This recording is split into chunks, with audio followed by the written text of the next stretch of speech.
Meeting to order, our regular board meeting, Board of Supervisors, Wednesday, May 21st, 2025. If you're able, please stand and join us for the Pledge of Allegiance.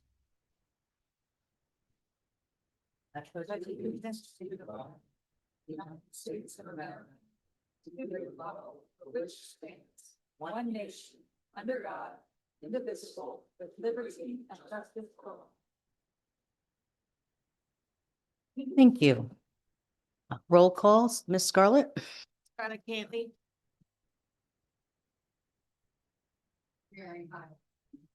Mike's not on, Mary. Do it again. One more time. Thank you. Mary Viator. Thank you. Michael Johnson. Elizabeth Accomando. Patricia Farrell. Betty Argue. Jay Foy, Rob Robinson, Burgess Hanson, Raquel McIntosh. Kenny Lawrence. And do we have anyone online? I believe we have Francis Bethel. Let's see, and that's it. Okay, and Supervisor Vassalotti will not be in attendance tonight with an excused absence. Okay, so welcome everybody. Thank you for joining us this evening. I just want to remind everyone to please silence your cell phones. If you need to have a conversation, please step outside and a little bit away from the window because we could still hear it in here. If you'd like to speak on any of the agenda items, please fill out a comment card. They're located up front on the little table there. And be sure to put the agenda item number on there. If what you'd like to speak about is not on the agenda tonight, we'll hear that during public comment. So just be sure to please put that on there as well. And with that, Michael? Good, Patty? Hello, everybody. Just want to say we had a great workshop yesterday. Lots of information was shared. I hope you guys can jump on our website and check it out and see what budgetary ideas. Know that it's just a piece of work of art that we're working on, and we will be continuing to go over it as a board and with the staff. But I'd like to thank them for their hard work that they did yesterday, and please take a view of the workshop. Ditto on that. Also, the public workshop is going to be on the 28th, right?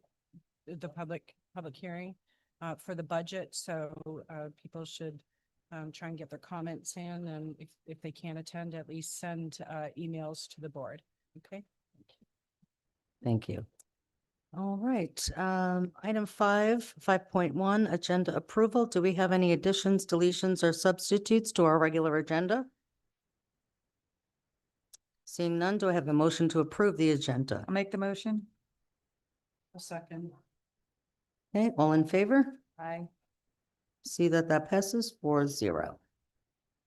Okay, on to item 6.1. Most of the board will recall, and some of the residents, that a couple of years ago, I brought out an Adopt a Road program, or we ended up calling it Adopt a Street. And when I brought that to the attention of the board to try to get it going, I had continuously seen a company out on 180th cleaning up with a bunch of people, a tent, a truck, all kinds of supplies, and they were doing this on a regular basis. And I said at that time that I was going to figure out who that was. And when I did, we were going to honor them. And so tonight, I would like to, because I did find out who it was last week or a week or so ago. So tonight, I would like to present a certificate of appreciation to the company that has been doing this for many, many years. So if we could, please have the representatives from ProTech Air Corporation up to the podium, please. Hello, everyone. Thank you so much for recognizing our hard work, but it wasn't done alone, that's for sure. So we couldn't fit all the neighbors on the sign. So I'm just going to read this and be very brief because we have a lot of business to do. So resolution of appreciation to the Board of Supervisors of Indian Trail Improvement District to ProTech Air Conditioning. Whereas ProTech Air Corporation, located at 1127 Royal Palm Beach Boulevard, Suite 104, Royal Palm Beach, is owned by Edward Weiner, And whereas ProTech Air Corporation for years has been committed to cleaning up trash along 180th Avenue between Orange Boulevard and Hamlin. And whereas ProTech Air Corporation, with the help of volunteers to date, have collected thousands of pounds of trash. And whereas ProTech Air Corporation inspired the district to create an Adopt a Street policy program, allowing organizations, business, and residents to adopt a street within Indian Trail Improvement District boundaries.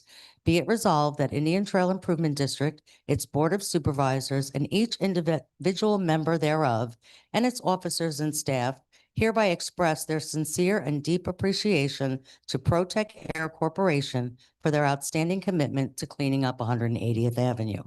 Be it further resolved that this resolution shall be made part of a permanent records of the district, and a copy thereof duly signed and awarded to ProTech Air Corporation, dated this day, May 21st, 2025. So thank you very much. And thank you to all the residents that are out there doing that. We are very grateful to you. You know, we don't handle garbage. So, you know, when we see garbage out there, you know, I personally adopted my road, and I'm not saying you have to do that, but if there's garbage in front of your house and you've got some neighbors and you want to get together and do it, this is where we live and we take pride in where we live. So I'm really grateful to everybody that's doing that. Thank you. Some new friends. This last one, we got almost 4,000 pounds of trash off of 180th. And we continue to get about that much, which is kind of sad that people are dumping stuff.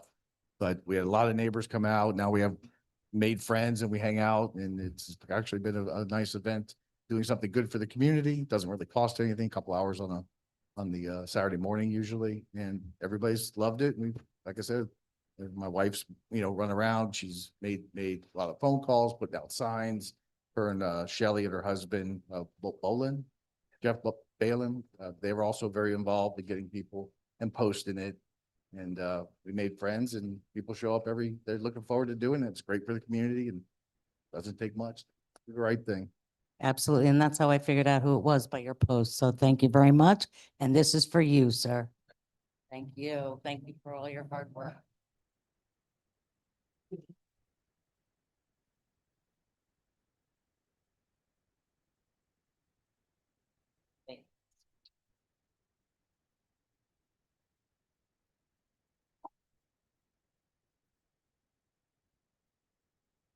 Madam Chair, if we can get the data from that, we can use it in our NPDS report. So if you can get us the data of pounds collected, please do. Thank you. Fantastic. Okay, moving on, 6.2, fire rescue update. Is Chief Famero here? I don't believe she is. No, okay, all right. So moving on, PBSO update. I believe Captain Sant, you're gonna come on up.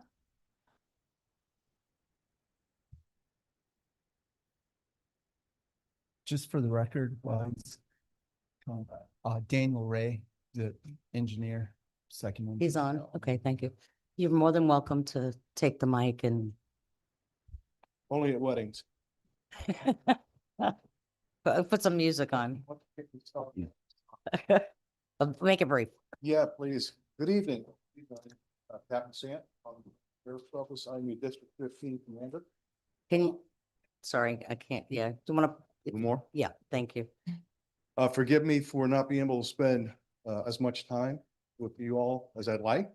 But I'm spread a little thing between Westlake, the acreage, kind of Loxhatchee Grove. So everything so far since I've been here, the last 3 months has been fantastic. And I've been welcomed with open arms pretty much. So thank you. All right, so overall, let me just start with this. We're in pretty good shape. We really are. We're in pretty good shape out here. Not much to report as far as crime goes. That's a good thing. Let's knock on wood. But let's talk about traffic crashes. 23 traffic crashes in this reporting quarter. Not a lot. 22 too many though, as far as I'm concerned, right? But of the traffic crashes, what I really focusing on is 7 of them is following too closely. 4 of them failed to yield a right of way, and 4 of them ran a stop sign. What does that mean to us? Really, what does that mean to us? We don't have a pandemic, we don't have an epidemic, but we have, in my opinion, after 35 years of doing this, serving the community. And you guys are unique in many ways, and unfortunately, but fortunately, you're not unique in this. All in common is we have a courtesy problem. My opinion, my humble opinion, my professional opinion. We have a courtesy problem to each other on a roadway. Because think about it this way, folks, at 7 of those, 4 of those, and 4 of those that I've mentioned, to me, that's about 15 crashes that should have and could have been avoided. Do we agree? Why? If we would have displayed just a little bit more courtesy to each other, that number of 23 would have went down by 15. Do the math, times that by quarter, by quarter, by quarter, and we're moving in the right direction. So please, thank you very much for listening to that, but I needed to get that off my chest because it was very important. We handle these crashes, and each time we go to these crashes, think about it. We think about, generally speaking, very, very good people. Very good people. And I'm reluctant to call it an accident. Just bear with me on this. I'm reluctant to call it a true accident because there's contributing factors that people do intentionally. Will we agree on that? So how, this has been, for all my career, I'm wondering, how is these accidents truly defined as accidents? Understood, we have to categorize it, intent, crashes, accidents. But if we're contributing to it because of our rushing or non-courtesy, is it really an accident? I digress, all right? Something to think about on the way home. Please talk to your friends, your family, your loved ones, especially your children just getting out there, as I do. And if we could just, if you notice, I say we a lot, because I'm a member of this community as well. Not just because I live, which I don't live in the area, but I live very close, and I work and I travel and I frequent this area very much, very frequently. So it's just as dangerous for me and my men here as it is for y'all. All right. So let's move on a little bit. Top locations, the top locations that I've seen, and I want you all to be aware of, is Key Lime Boulevard, north and south to 60th Street. That is where we're showing a pattern quarter after quarter of the majority of these crashes. So please, let's do a little bit better, all right? Be mindful of that area. And what we're doing, your sheriff's office, what we're doing to combat and address these things and stay ahead of these things is proactively deploying deputies out there, upping the profile, upping the presence of the deputies. So hopefully it should slow people down a little bit, get them thinking a little bit more. So we're up 11% on the quarter, just in traffic stops alone in the area. What does that number mean to y'all? About 3,535 traffic stops. That's on top of all of the calls for service, the 911s, the non-emergencies, the emergencies, all the non-police but service provided calls for service that we run. And folks, I won't tell you how many deputies we got out there. I know we have all good people, law-abiding citizens in the room, but we don't, if I told you the true number, typically looks between 5 and 7 deputy sheriffs within the acreage at any one given time. That is a lot for these men and women to do. We're not complaining. This is our job, but I want to put it in perspective for y'all, because sometimes you think you're surrounded by law enforcement, which is a good thing for the criminals at least. But these numbers that I provide to you today are being generated, and we're keeping those crashes, we're keeping those crimes down with 5 to 7 deputy sheriffs per day on a day watch. I could press a button and get you 100 if you need it, just like that. But 5 to 7 on a day watch. So these guys and these men and women are working very hard for you. All right. Thank you for your time. Anything else? All right. And I'll see you soon. I have a question. Thank you for your service and for all of the deputies. I'm curious about, you said 4 of those accidents were running stop signs. Yes, ma'am. Do you know, were they 4-way stops or 2-way stops? I don't. You don't know? Okay. So is it fair to say people run stop signs, they run traffic lights because they're distracted, or they don't think that anybody is coming and it's okay for them to go? Why are people running stop signs? Because I've heard a lot from people in our community that stop signs are the solution. But I witness it every day, people running stop signs. So why is that? Do we know? How much time you got on your hands, Betty? Oh, Betty. it's- Betty, is your name Betty, right? Yes. If I had the answer to that, I'd be a very wealthy man, very wealthy man. I do have a reasonable response to that because I consider myself a wise man. And I can summarize it this way. It's a human condition. It really is. I couldn't sit before you, even with a guy like me and my experience and my tenure and guys like them, and tell you conclusively why. Why do we do anything as people? So all of what you stated, and which I won't have to repeat, is the truth. People get distracted. People are impatient. Go back to when we were kids. Some kids, maybe me, that's why I became a cop, and to start obeying the law, all right, is some people just don't respect authority. Some people just don't feel it applies to them. I won't go that deep into it of the psychology of it all, but think about it. People are opportunists. No one around. If the tree falls in the forest and no one's around to hear it, does it really make a sound? We as human beings, and I'll save it a lecture, I know my role, but us as human beings, we can justify just about anything, right? You never know when I have an undercover at any one of these particular stop signs, hint, hint, right?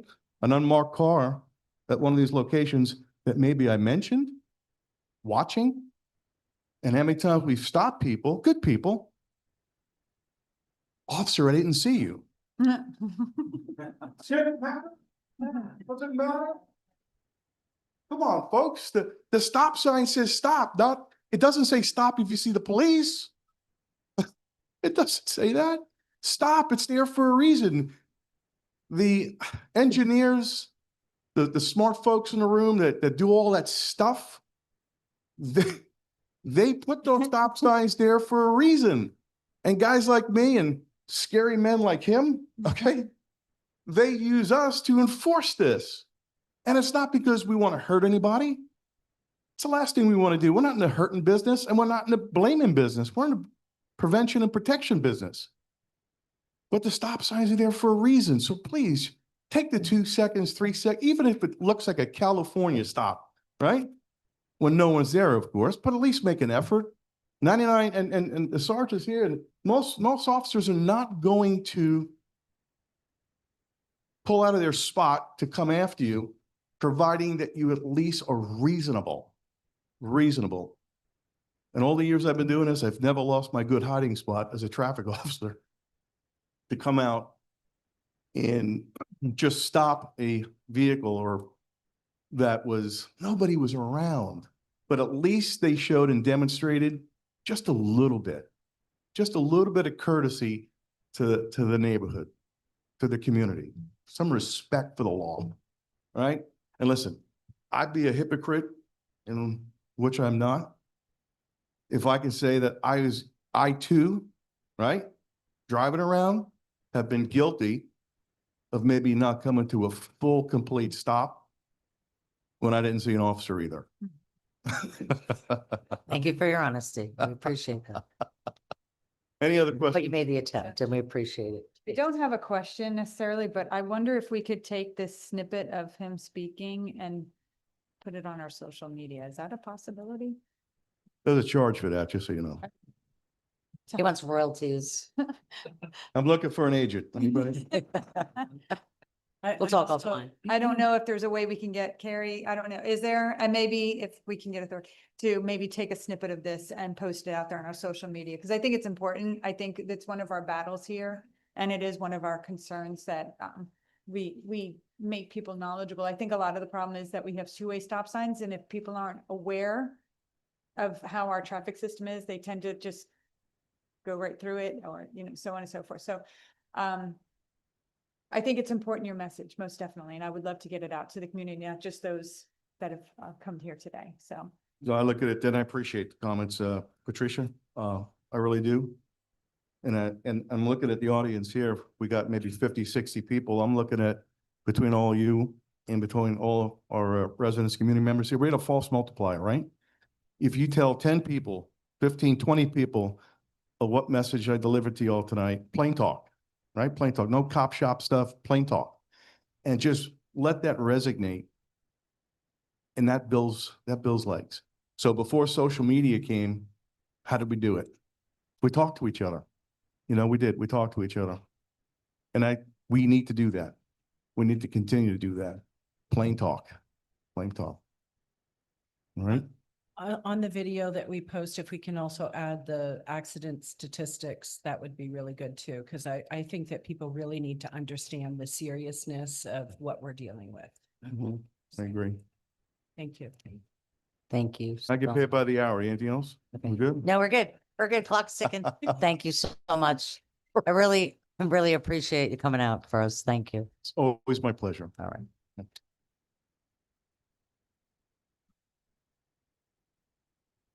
Yeah, well, so we're doing it now.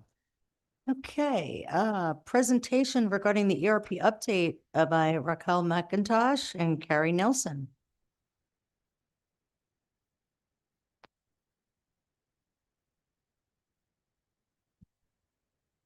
Through the chair, just while Yes. Mr. Nelson's walking up.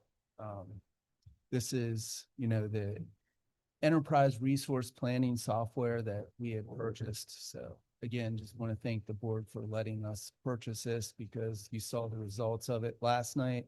And that's just the first part of it, because the work order system and some of the other aspects of it, or modules of it that Mr. Nelson will be speaking of, will help not only the board and management with tools, but also the public. So Absolutely. It brings, it really dials everything in. I mentioned this last night, and it brings us to the next level of transparency for the residents. Instead of just bulking everything together, this really shows where their tax dollars are going. And Right, if so- I may, I just want to thank Mr. Nelson and Ms. McIntosh for their hard work on that. And it took us a little while to even get where we are now, and we still have some ways to go. We're just gonna briefly show you where we are and then what's coming. And Ms. McIntosh.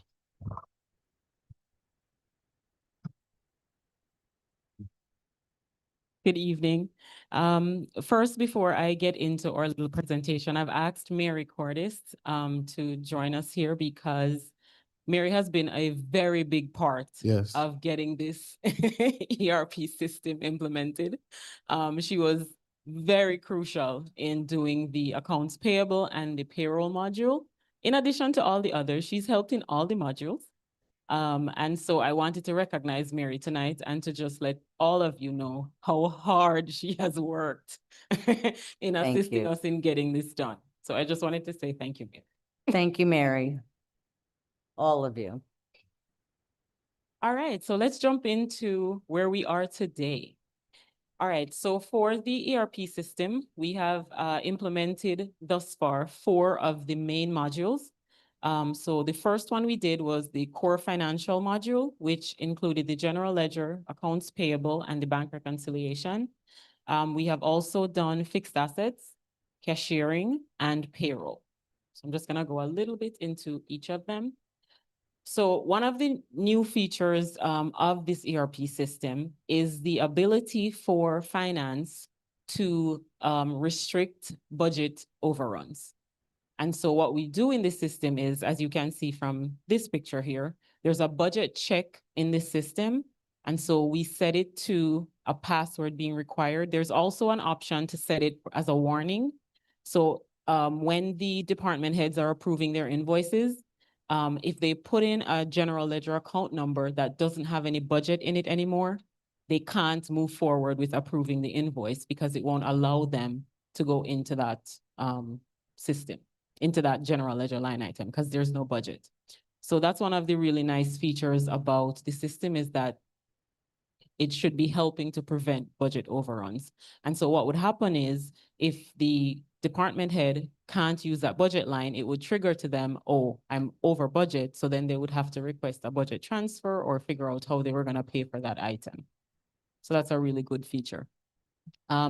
We also implemented the general ledger, which is the I would say the basis for your financial system. It houses your chart of accounts, all of your general ledger accounts. It flows through, all your transactions will flow through it, accounts payable, payroll, cashiering, everything flows through your general ledger. So that's actually the hardest, biggest portion of the ERP. So that's the one that took us the longest to do, and to get that up to speed was the general ledger. And then we had bank reconciliations being done. So now how we do the bank reconciliation is we download the file from the bank, and it uploads directly into the ERP system. And so it makes the bank reconciliation process, one, not manual, which is beautiful. So less errors, and it takes a lot less time to do, because the system is checking, for example, all the disbursements that have cleared the bank. The system, the ERP, is checking that automatically for you. You don't have to manually do that anymore. So it makes the bank reconciliation process much easier. So next one is fixed assets. And so the district had a manual fixed asset system where everything was tracked on an Excel sheet. And then it would have to, get updated annually, quarterly, as finance deemed necessary. Now, with all the assets being listed inside the system, you push one button and it runs your depreciation process for the whole year. You don't have to double check every single thing to make sure the formulas are all right, so that you're calculating the right amount of depreciation. You can track the assets, you can set them up for assessment checks, and the system will alert you to say, it's been 2 years, you need to check this asset to make sure that the condition it's in is still qualifies to be considered a fixed asset and it doesn't need to be removed. It gives you alerts about disposals, how those need to be done, if you have them correctly in the system. So putting the fixed asset module in place was beautiful. The auditors loved it. I wanted to get it done so that for the audit, it would be done. And so they like it because it's less work for them to try to tie out what the numbers are. All right, so that's fixed assets. So then we did cashiering. And so cashiering is making our receipting process not manual anymore. So what I have up here is a register from one of our daily batches. And if you look to the right, you'll see that it has like an amount, $2,000. And then next to that amount is what our general ledger account is for landowner deposits. And so when we get a special permit that Mr. J helps us with, the deposit from the resident will go into that general ledger line item. So the deposit was $2,000. So the system is sending it where it needs to go. And then the revenue for that would go to a different line. Before, we had to manually, from the daily receipts, we had to manually code that into the accounting system. So we would have a spreadsheet that's 15, 20, 30, 40 lines long, depending on how many deposits came in for that week. Now, everything is running through the system. So when front desk collects the money, they're just going through cashiering, putting it in, and then finance just has to review the batch and post it. And we're done with deposits. So it's made it more seamless, more transparent, easier to understand, easier to find information. So when we do refunds for park rentals now, you just go in the system, look up the individual or company that did the rental, find their deposit so that we can process the refund. Before, we had to be going through a lot of Excel sheets to try to figure out which day they made the deposit, how much did they deposit. So it's made a lot of what finance does simpler, much simpler. All right, and then our last implementation thus far is payroll. We actually did that on Monday. So we did our first payroll run in the new system this week, and it went off without a hitch, thanks to Mary. And what I wanted to show you on this screen is how much easier it is for finance now for payroll. So if you look to the right, where you see those percentages, like 20%, 80%, 20%, 80%, those are allocations of this particular employee's salary. So this person worked 20% in M2 and 80% in M1. Finance used to have to do that manually. So we would have to post the payroll to the general ledger for each employee manually. Talk about time consuming. I can't tell you how long that takes. It's a lot.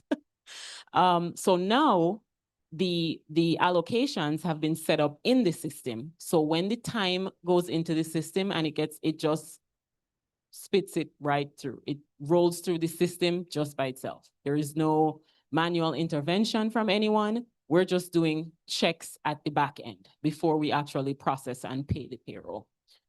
So that has been a significant help, or it will be, because we just ran the first one this payroll cycle. Did I miss anything? No. I think that's Yes. Okay. So those were all of the modules that we've implemented so far, and we're still going. So now I'm going to turn it over to Mr. Nelson. to- One more thing about cash sharing, we're going to be going to credit card payments in the near future. That's the last thing left to implement as far as cash sharing is concerned. So we'll still be cash based if need be, but we'll now be able to accept credit cards finally in 2025. Just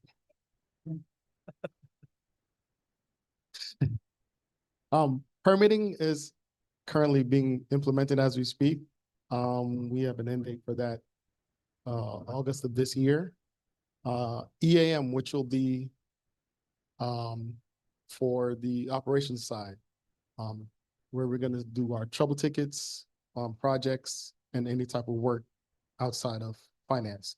We'll also have enterprise service requests where residents will be able to send requests in that's gonna be turned into work orders and determine how, we'll determine how we address them. But versus just making a phone call and waiting for an answer, it'll come in as a ticket with a resolution and a way to update them automatically without having to make multiple calls. Same thing for permits. We'll have a civic access, which they can do the same thing. They can do their permits online, get answers.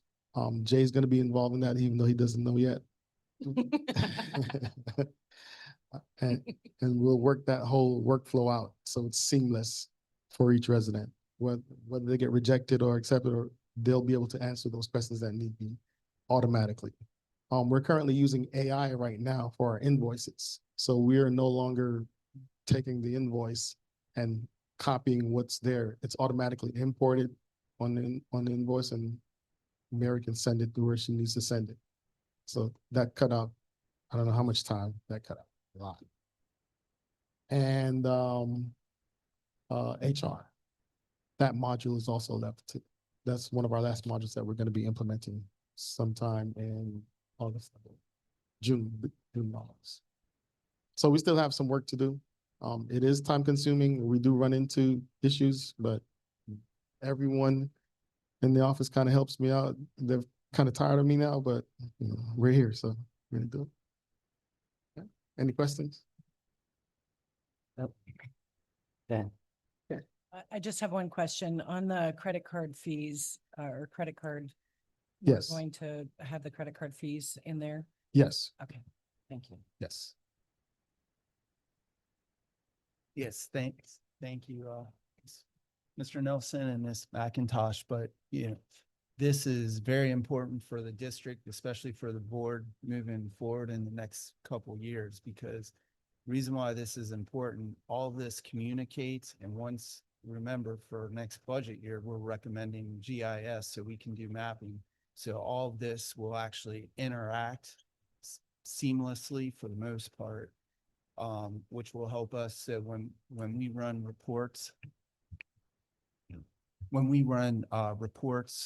for the board, like, let's say you want something on a project, we'll be able to pull from payroll, those employees, what inventory, whether it's millings or culvert pipe, what have you, and have it all listed, and won't have to do any of this manually anymore. So this has been something for me that I've been wanting to implement for the past few years, but just couldn't get to it till now. So No, this because is of all all, the other priorities we have going on, but this will be very, very good to make the governing body more knowledge-based decision-making. That's what you ultimately want.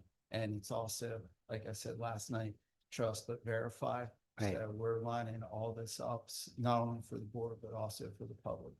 and it's saving time, which is saving money, which is always a good thing. Yep.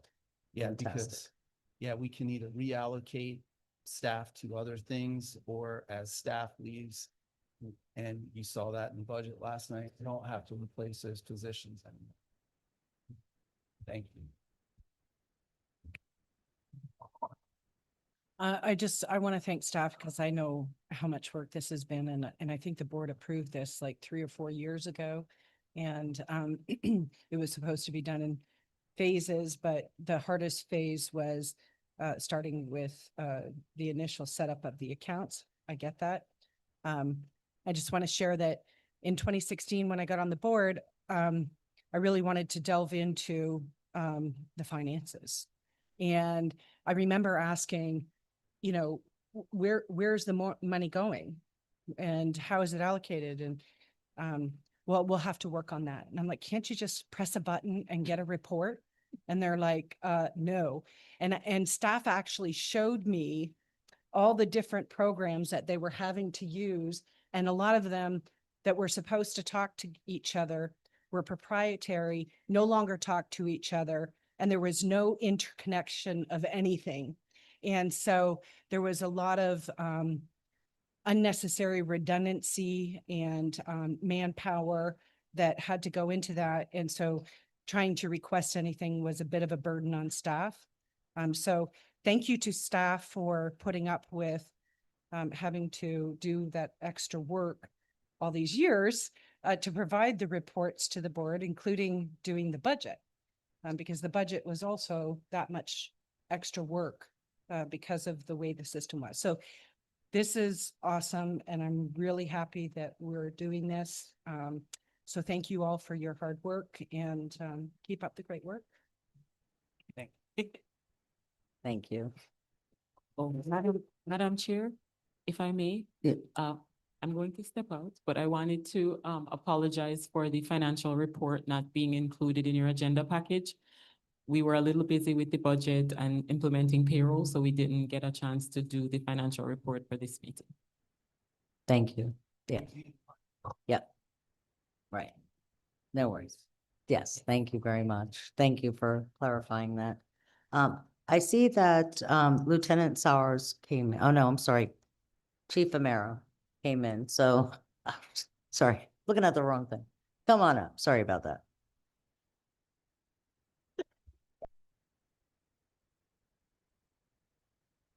I'm going to give you the response time report for the month of April. So this is April 1st through April 30th. You had an 263 emergency response calls in Indian Trails Improvement District area. 188 of those were medical calls. The average dispatch handling time was 46 seconds. The average turnout time was 43 seconds. The average travel time was 6 minutes and 51 seconds for a total average response time of 8 minutes and 20 seconds. Anybody have any questions? No? Okay, thank you. Thank you very much. Okay, item number 7 on our regular agenda for the board to consider a special permit policy. Yeah, it's been quite a few years since we looked at special permit policy. Some questions came to staff. Could we issue a conceptual letter of approval for something that was the county? The answer is no. As the policy stands right now, we cannot make any decisions except for driveway permits. Staff does have that authority, except we could not give any conceptual approval. We can comment through the county's DRO process. Another example is removal of poles. We've been receiving a large number of requests from FPL and some other utilities, but mainly FPL to remove a pole. There is really no, in my opinion, humble opinion, there's no reason that the board has to approve those. There's other things like directional bores that have very little impact. Anything that's an open trench or an installation of a new pole or any roadway work or new utility work that requires trenching, certainly the board needs to see that. So we're not asking for any approval of any specific item. What we wanted to know is, does the board want us to take a look at the special permit policy and bring back some options for you to potentially consider? I can tell you right now, I don't like the idea of staff issuing a conceptual approval, but if the board so wishes, for us to put our name on that one would be a little risky in my opinion, but that one we would probably recommend against. But all the same, there are things in the special permit policy, like the definition of when do you have to go through a lengthy process versus a directional bore, for example, should be very simple. You only have a handhold now every few hundred feet. If they were proposing a trenching of our swale, that's important. So it's things like that. Better definition of the permit. We have 3 different types of permits. Do we really need 3? It looks like we really have 2. Staff has had a problem in identifying which permit it is and what the fee is for that. Even though some of the permits have the exact same fee, you don't know what type of permit to call it. The applicant is somewhat not understanding what they have to do. We found recently that the website was inconsistent with current policy. We need to look at that too. But all this item is, does the board want us to take a look at it? If the answer is yes, we'll take a look at it. If the answer is no, you've got the policy. So I agree, streamlining is great. I disagree with just going ahead and doing the conceptuals. I agree with you, Mr. Foy. I think that if we've already approved a permit to put a pole in and the adjacent pole that it's replacing has to come out, is that really something the board needs to see? So I would like you guys to look at it and bring back realistic things. I mean, there's still many things that it's critical to come in front of the board, but there are a few things, and if we could, we're streamlining everything else. So if we could streamline this and not have to have any delays on certain things that are as simple as removing a pole that another one has already replaced, I would absolutely agree to that. Okay. Just to I'm fine with look at giving the it and bring direction. it back to us. And seeing any concerns or anything that you would recommend changing on. Doesn't, I'm willing to listen. Change Yeah, is not ever Michael? bad. right. I support that. I think it's important to review policies every now and again. There was a discussion that Burgess and I had. I'm not sure that if it falls under this, but there are some unique circumstances where we as a board don't have a policy for variances. But we've had a couple of unique circumstances where we have granted a special permit. It became very cumbersome, but it was again unique circumstances, like a well that had been done 30 years ago that's in our right of way. And it would be a huge burden. It wasn't done purposely. that kind of thing. So we granted a special permit. We don't actually have anything in our policy regarding variances and excuse me, sort of reasonable, what would be considered reasonable circumstances. I personally don't think that somebody who goes and builds something without a permit, without, you know, any consideration for setbacks and, easements, et cetera, should ever be eligible for a variance. But, like I said, in a situation where somebody built something, 30 years ago, we need to take a look at that in particular because there are some areas that were greatly impacted by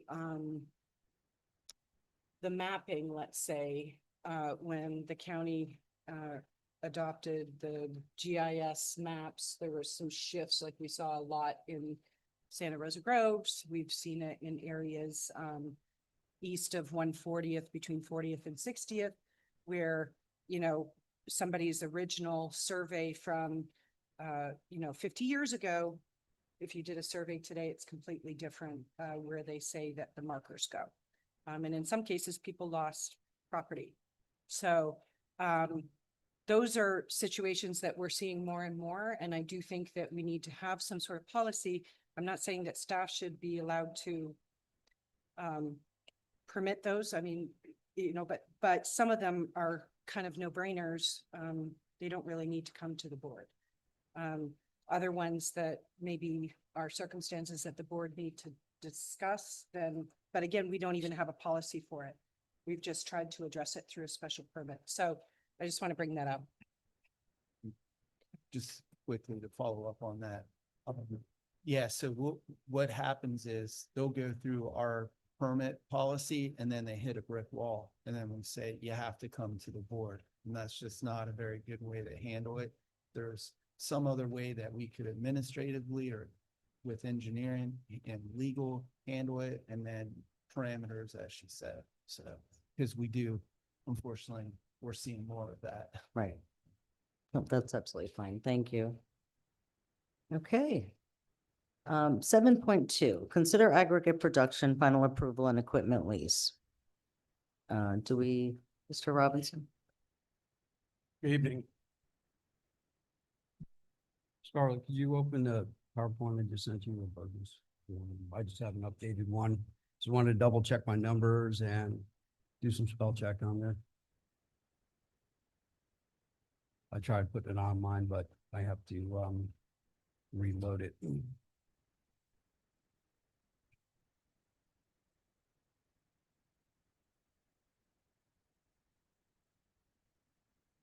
So as y'all know, last night we sat through the budget workshop. We presented number of items, how we intend to, or we propose to split the workforce into a roads and stormwater separate divisions.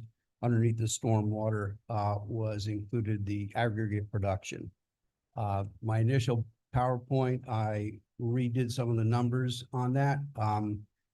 And sat down with Ms. McIntosh, and we went through everything to create that other department to capture everything in there, from repairs to fuel, safety costs, everything that a department would have throughout the district. Using that, I'm going to ask you to look at the fiscal impact and some of the base rock numbers and fill material numbers. Those have been updated. So I asked those to be start point here. So the price analysis production, we're going to look at the commercial pricing, the site selection, the operational cost, quality standards, future projects, and asset retentions. So here we have the latest proposal from Palm Beach Aggregate. They did come down somewhat from their initial pricing to $20 a ton. We looked at other sources that were here locally, the Star Quarries. Well, there we go. They quoted us $11 per ton and $20 for 57. Star Qualities is Star Quarry is out on State Road 27, south of South Bay. It's an average of 51 miles from there to here. So I've included the cost per trucking per ton, and it's anywhere from $9.90 to $15. We had another one come in from Tupler that was at $10.50. So the price per ton and the price we would buy it from a different quarry for the same material, it's still, in my opinion, cost prohibitive. So moving forward with this, we also, I queried one more quarry, say that 3 times fast, and they were unresponsive. That was Old Lake Point. Now they've been bought out by Acasa. So next one, please. That is Canal Point. This is still the same proposed storage area. Sorry, the M2 impound, where we are proposing to do the 3 cells for a total of 15 acres. So number one, fill material. We'll be cutting and stockpiling the material. The 3 cells will produce 49,000 tons of material. I've calculated out the cycle times in here for the machines. 4 per hour. They're conservative based on what the machines are. I didn't want to front load this and come up with, some pie in the sky proposal. These are real world numbers, and these are real world numbers from what we've done when we had rentals out there previous. And we sized the machines appropriately. So instead of having to rent 3 to 4 trucks, we just need 2. We get 2 30-tonners rather than rent the 25 to 25 tonners. And your cycle times are the same, but the amount of material you can haul significantly goes up. Next one, please. So we had looked at the crushing. The material was in hand up there, excellent material. I've got soil analysis done on it and sieves and proctors. It's excellent. We have had independent lab verify everything that we do, that we made up there to date. I'll put it up against anything anybody else has made. It's not a DOT spec because DOT spec for base rock material is a 3-inch minus. They don't have a DOT spec for what we're producing. Nobody does. It's just not called for. So, but it does meet or exceed the LBR, which is the lime rock bearing ratio. Like I said, a lot of technical stuff. And the sieve analysis is very similar to everything else that's being produced in the area. So instead of the crusher, they are very high wear, high impact. And the material up there does contain sand. Sand is an abrasive. It does wear out the moving parts of a crusher impactor far faster than if you're crushing rocks by themselves. So I'm proposing a screener scalper, which would take that material, sift and sort all the rocks out of it. So we have it sized for what we need. We have different screens that go in there. We can make different products off of it as a 3-belt discharge. So we can have 3 different size aggregates. And in running the crusher out there in several different locations for probably, 30, 40 hours over the last couple months, the material, it varies in the amount of rock in it, but it is very consistent. So if we were to screen the material, we still have the same quality of material that comes out of the crusher, but we're actually saving money because we're not trying to feed all that material in at once. And I'll go into this a little bit further. So we can scalp not only the number one fill material, which has to be done because as I've had board members out there, you can see there's a lot of root in it. We've had complaints from homeowners on projects that there's sticks in the dirt, there's sticks in the dirt, it's floating in the canals. This would eliminate 99% of that. It's not going to catch everything, but it's going to take it down to a point where, it's pretty much undetectable. Next one, please. So the rock excavation, the stockpiling, same thing, same machines, the excavator, the trucks. We go out there, we strip off the base, we stockpile it, and then we screen all the roots out of it. The cheddar is the rock underneath. So we've got the cycle times on that. Same thing, 64 loads today. That is a conservative estimate. That's 4 loads per hour per truck. It's a big machine. It's got a 6-yard bucket, or we can cut our cycle times down on that, but just be conservative. Those were the numbers I ran with. Next one, please. So as I said before, looking at the rock material itself, we'd be running that through the screen plant first and producing the screen material, taking all the larger size aggregates, putting them off to the side, resizing them for our riprap, and then renting a crusher for about 2 months out of the year to come in and crush it at that point. We would be mixing some of that crushed material back up into the screen based on what our sieve analysis come out. But the rest of it would be crushed into 57 stone and our riprap that we use for our water projects. Next one again, please. And this is, like I said, this would be the crusher. We bring the crusher in for a couple months out of the year and run through it.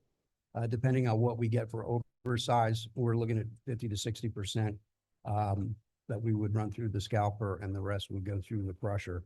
Like I said, it would cut down on our crushing time. And looking at the cost of ownerships for the crusher, they're probably more, once we figure everything on a year-to-year basis, it'd still make it viable, but it's just another headache. We rent it for a couple months out of the year and give it back.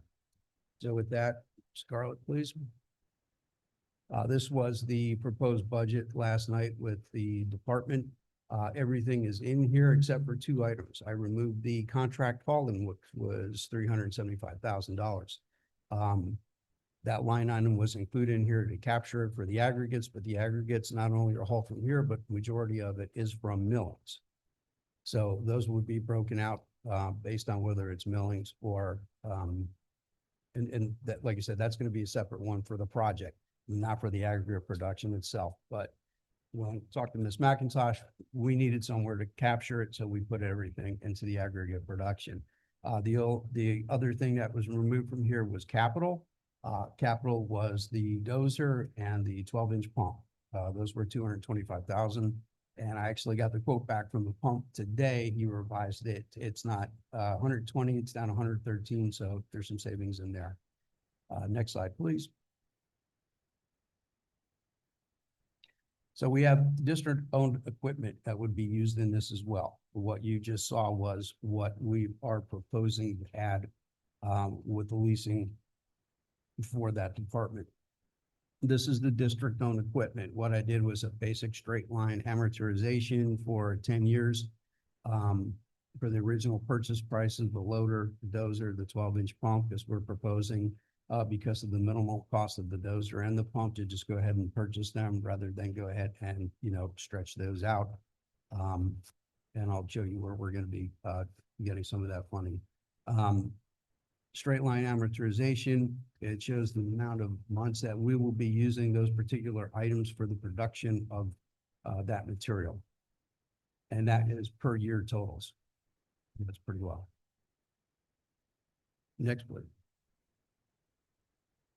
So the total processing with the cost and district amortization, you can see the number of months that we are using the equipment to process the material.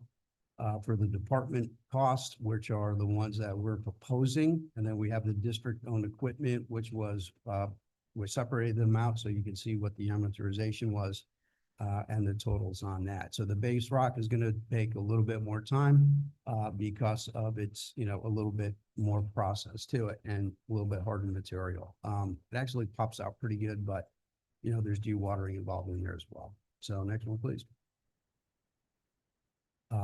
This is our total cost savings. When I came back, when I originally proposed this, those numbers were higher.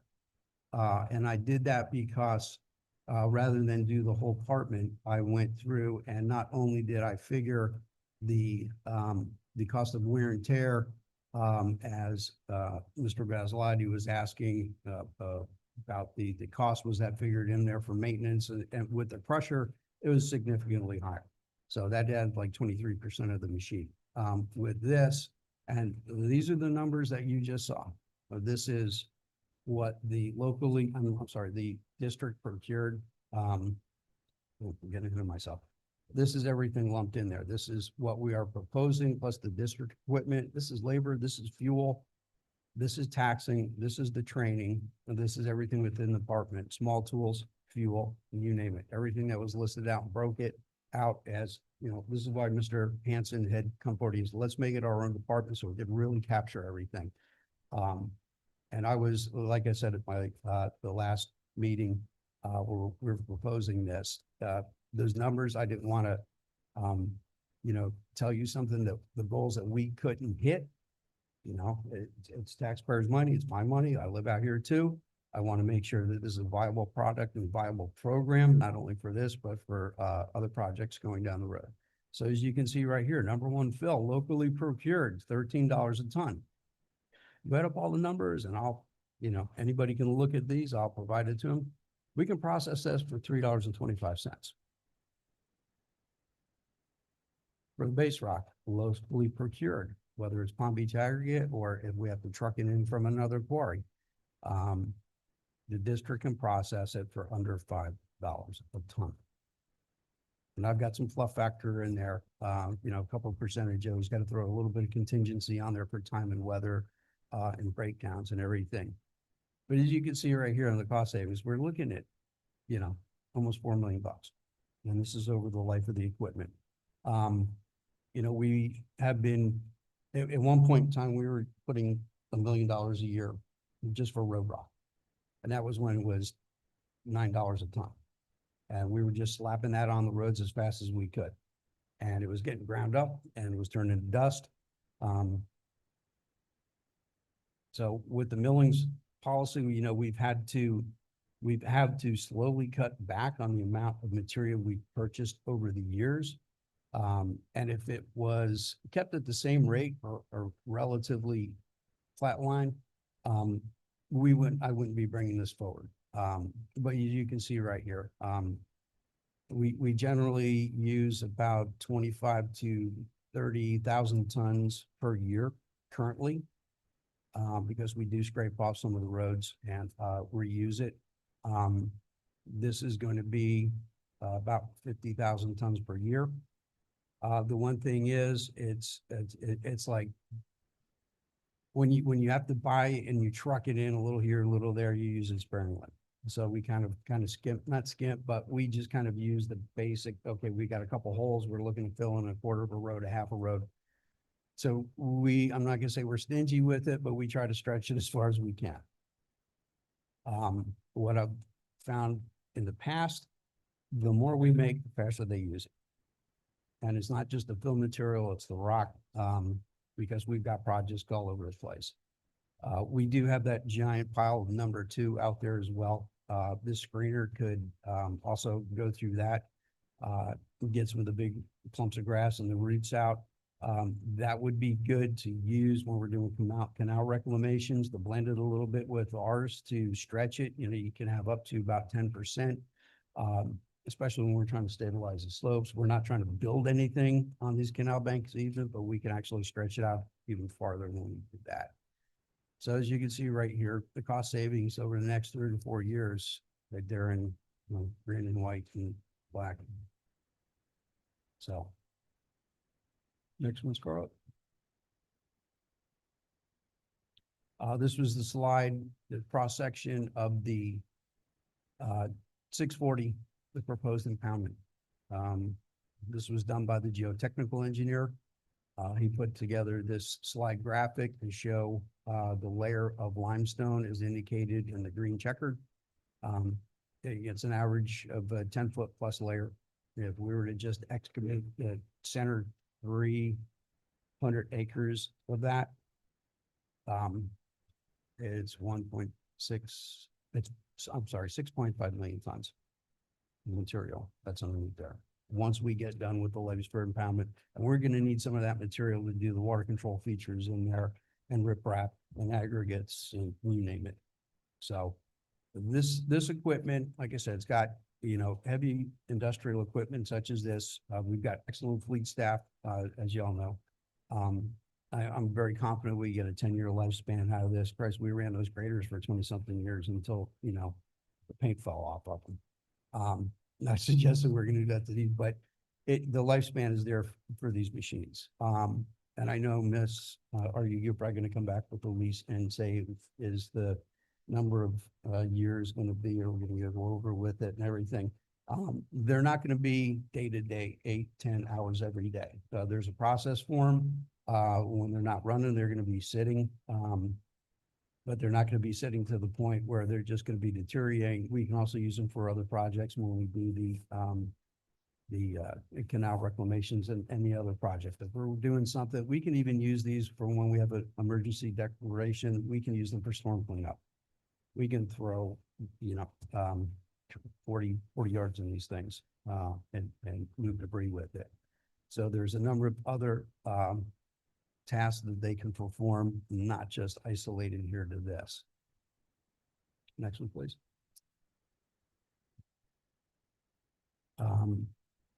I threw this in there, I kind of touched on it briefly.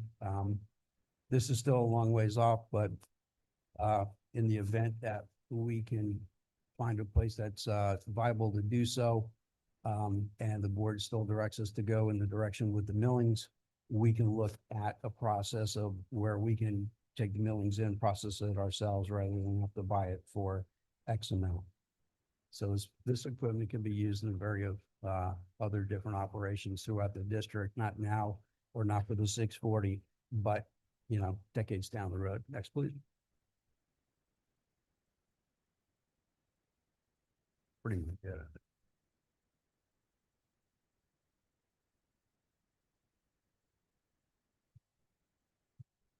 I guess it is since it's locked up.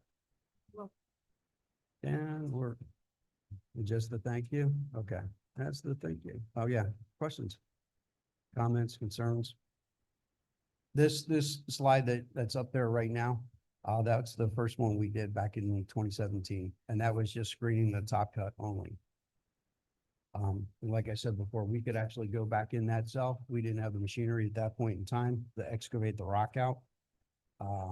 We could pump down that, go back in, if there's a delay for the 640 or whatnot, or if we're just that aggressive with what we're doing out there,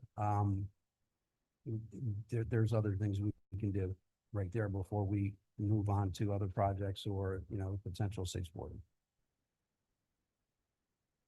So that's it for the presentation on that. It's a little bit of background.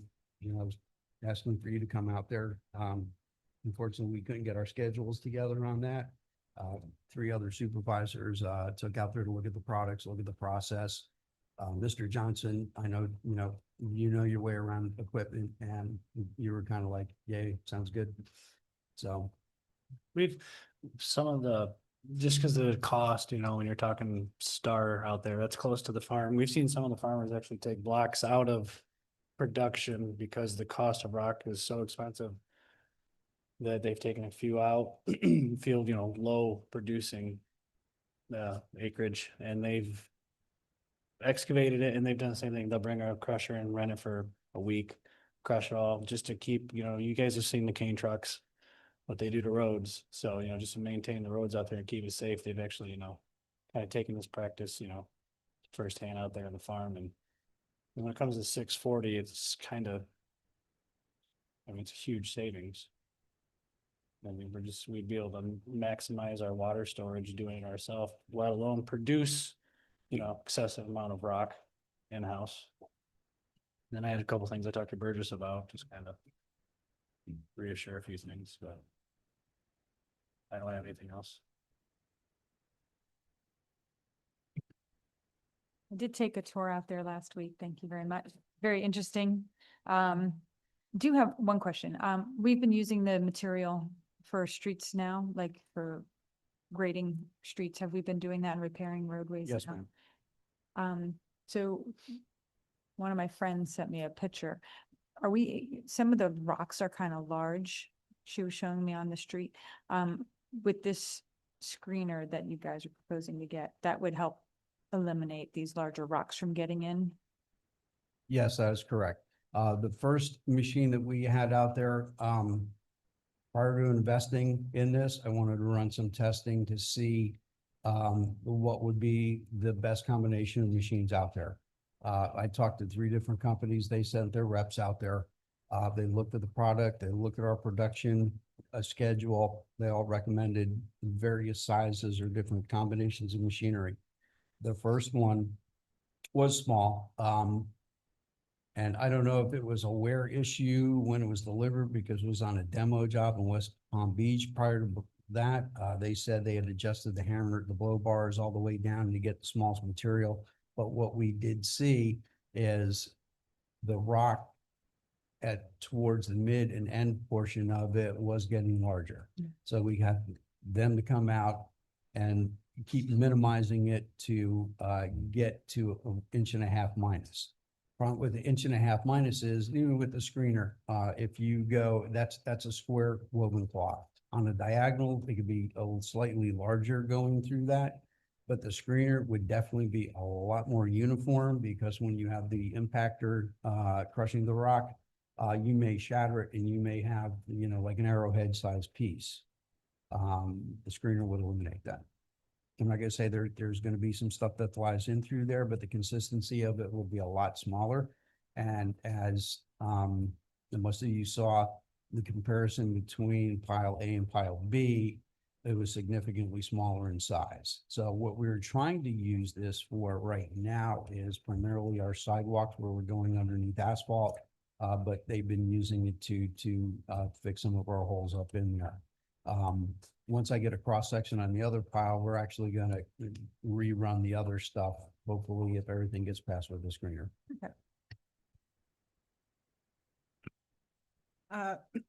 So this isn't our first kick at this. We did this how many years ago? We've done 5 it for a years. number going back to. Yeah. Yeah. 2017.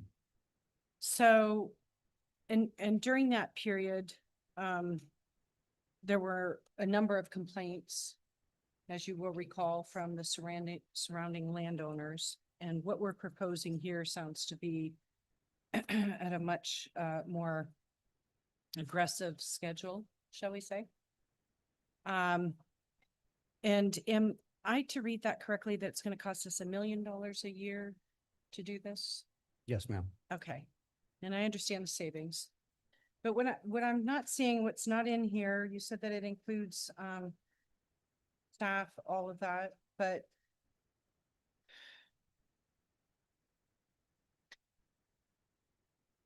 the information here is presented not in the same way. So when we have an hourly burden of employees, but we don't have, this is what the monthly or annual or 4 years is, in the same way that you did with the equipment. Yes. So when I look at analysis, I'd like to know exactly all of that information. So when we say total labor burden, does that include all of the health, all of the expenses to the district? So overall, we're looking at these numbers in a month. And we don't have the monthly staff burden, which we're in freezing position, so we're not currently paying for those. The other concern that I have, are we buying the rock crusher? No, ma'am. We're just leasing it. On the rock crusher itself, we would be renting that periodically. So if you could look at the screen, and like I said at the beginning of the presentation, the numbers that I had up here were what I was basing that off of before we sat down with finance, and Mr. Hanson said, I want this under its own department. So this is what we generated, and this was in the presentation last night. This is everything in the aggregate production department, wages, small amount of overtime that calculates into about 20 days. So, the so I'll payroll just cut you taxes. short. So this is Everything. everything that's in here. Yes, ma'am. accumulated there. So Yeah. that it would be the best way to look at it. So we're gonna spend $1 million on ag production, and we're still going to have a roads and sidewalk department, which we're funding for, how much was that? Just off the top of your head, Burgess? 1.5 million, 2 million, 3 million? Okay. So, I mean, we used to budget 1 million to 1.5 million for road rock only. Yes. For replenishment on road rock. That didn't include some of these other things that are included in terms of labor, equipment. Yes, ma'am. Okay. But having said that, and I've stated this every time this has come up, this has a significant burden on the M2 basin, and none of that burden, impact, damage, quality of life is captured in this.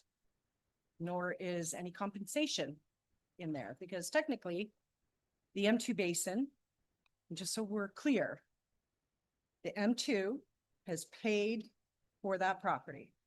And yes, there'll be a benefit because we're excavating and there'll be additional storage that is gained. But that belongs to the M2 basin. The M2 basin taxpayers have paid for it. So in essence, this is not any different than going into the M1 or the M3, saying we're gonna do this excavation project here and we're gonna serve the rest of the district with everything that we get here. So I want you guys to really be thinking about that, because we're going to be faced with that when we go to the M1. And we have talked about this with the 640. And and the M1 basin needs a lot more rock than the M2 does. So I have concerns about that. It's not addressed here. But I do see the benefit in doing this. But I do want to see how are we going to address the impact on the M2, because it's going to impact our roads. And then the second question that I have that hasn't been answered had to do with the dump trucks. And I heard you say that we're going to go with a larger dump truck, and that dump truck full of rocks driving on those roads that already need to be redone will accelerate the need for those roads to be redone. And so we had a concern and a significant discussion about trucks, construction, and the impact on our roads. And so I would prefer to see that we are not buying larger dump trucks, but we're buying smaller dump trucks because it has less of a burden when they're traveling on our roads, according to our engineer's assessment. Okay.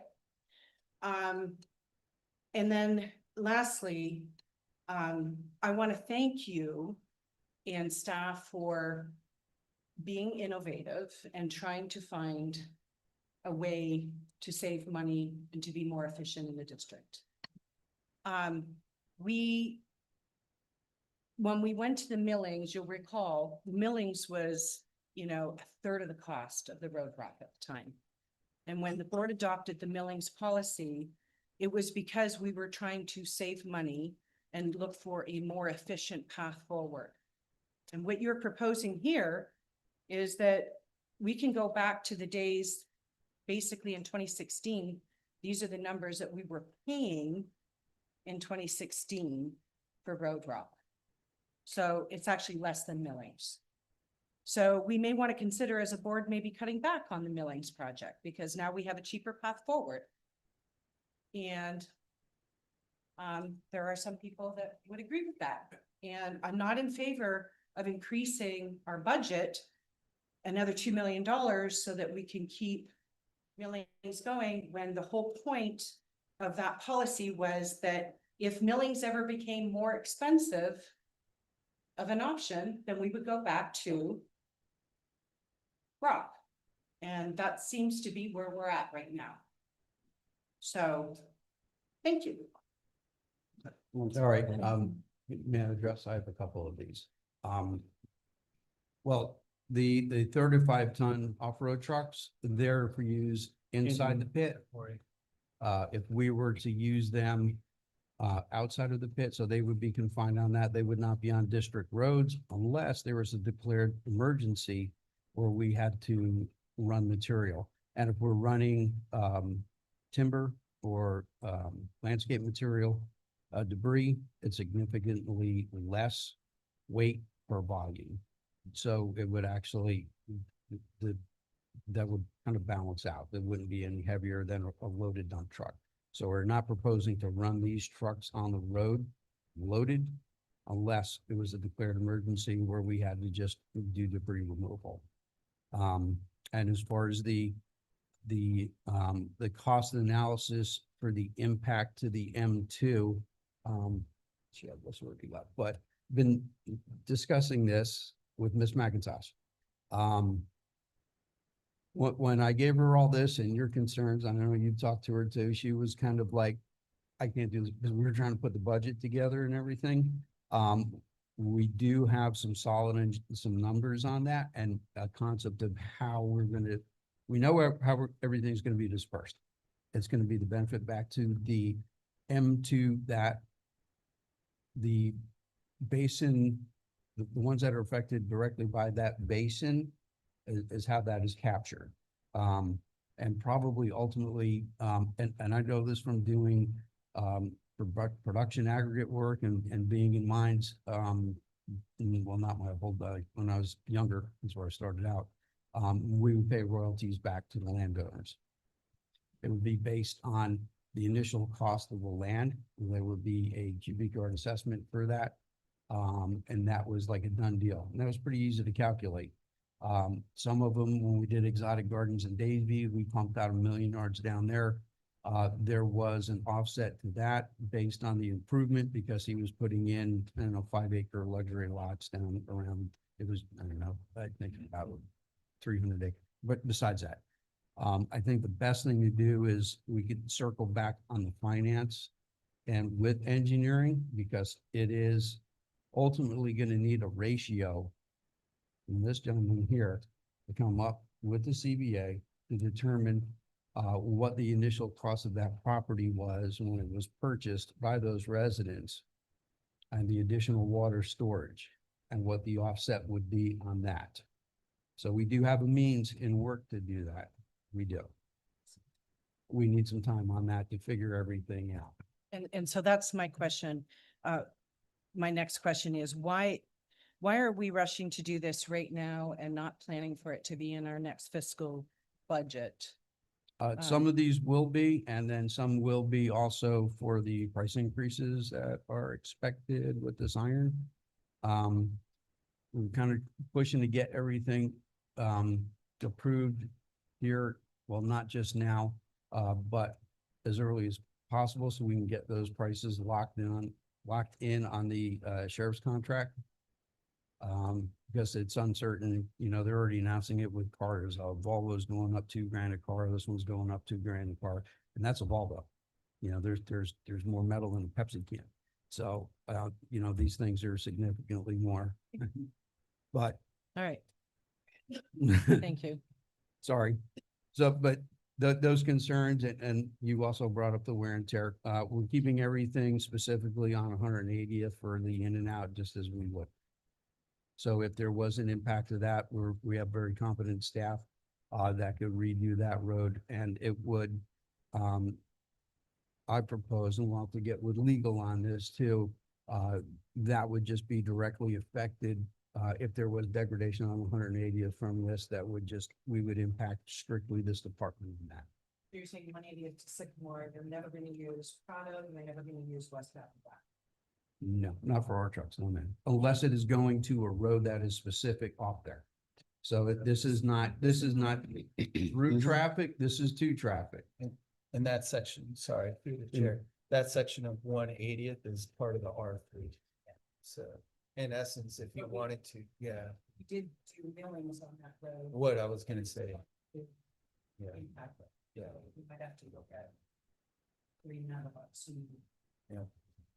One of the things that's included, I'm sorry. I got one. I Yeah, go- yeah, so just on that, depending on what happens with Rawlings Estates or whatever they're calling that community that they want to build there, part of what they're looking at is actually putting putting regular asphalt road on 180, but that's gonna be something the applicant probably in July will bring to the board for you to consider.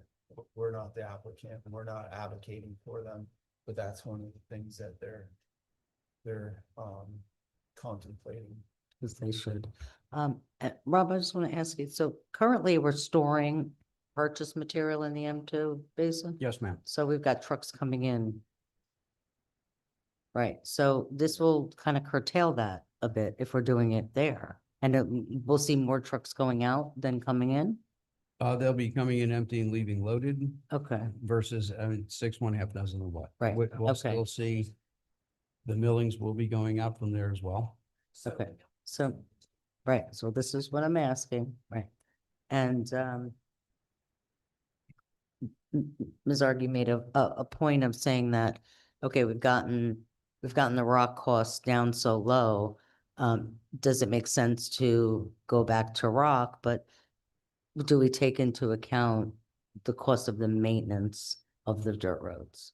So, so yes, if the rock is cheaper, where do we level off as far as how much we're out there grading, equipment, things like that? So that's something to look at too, I think.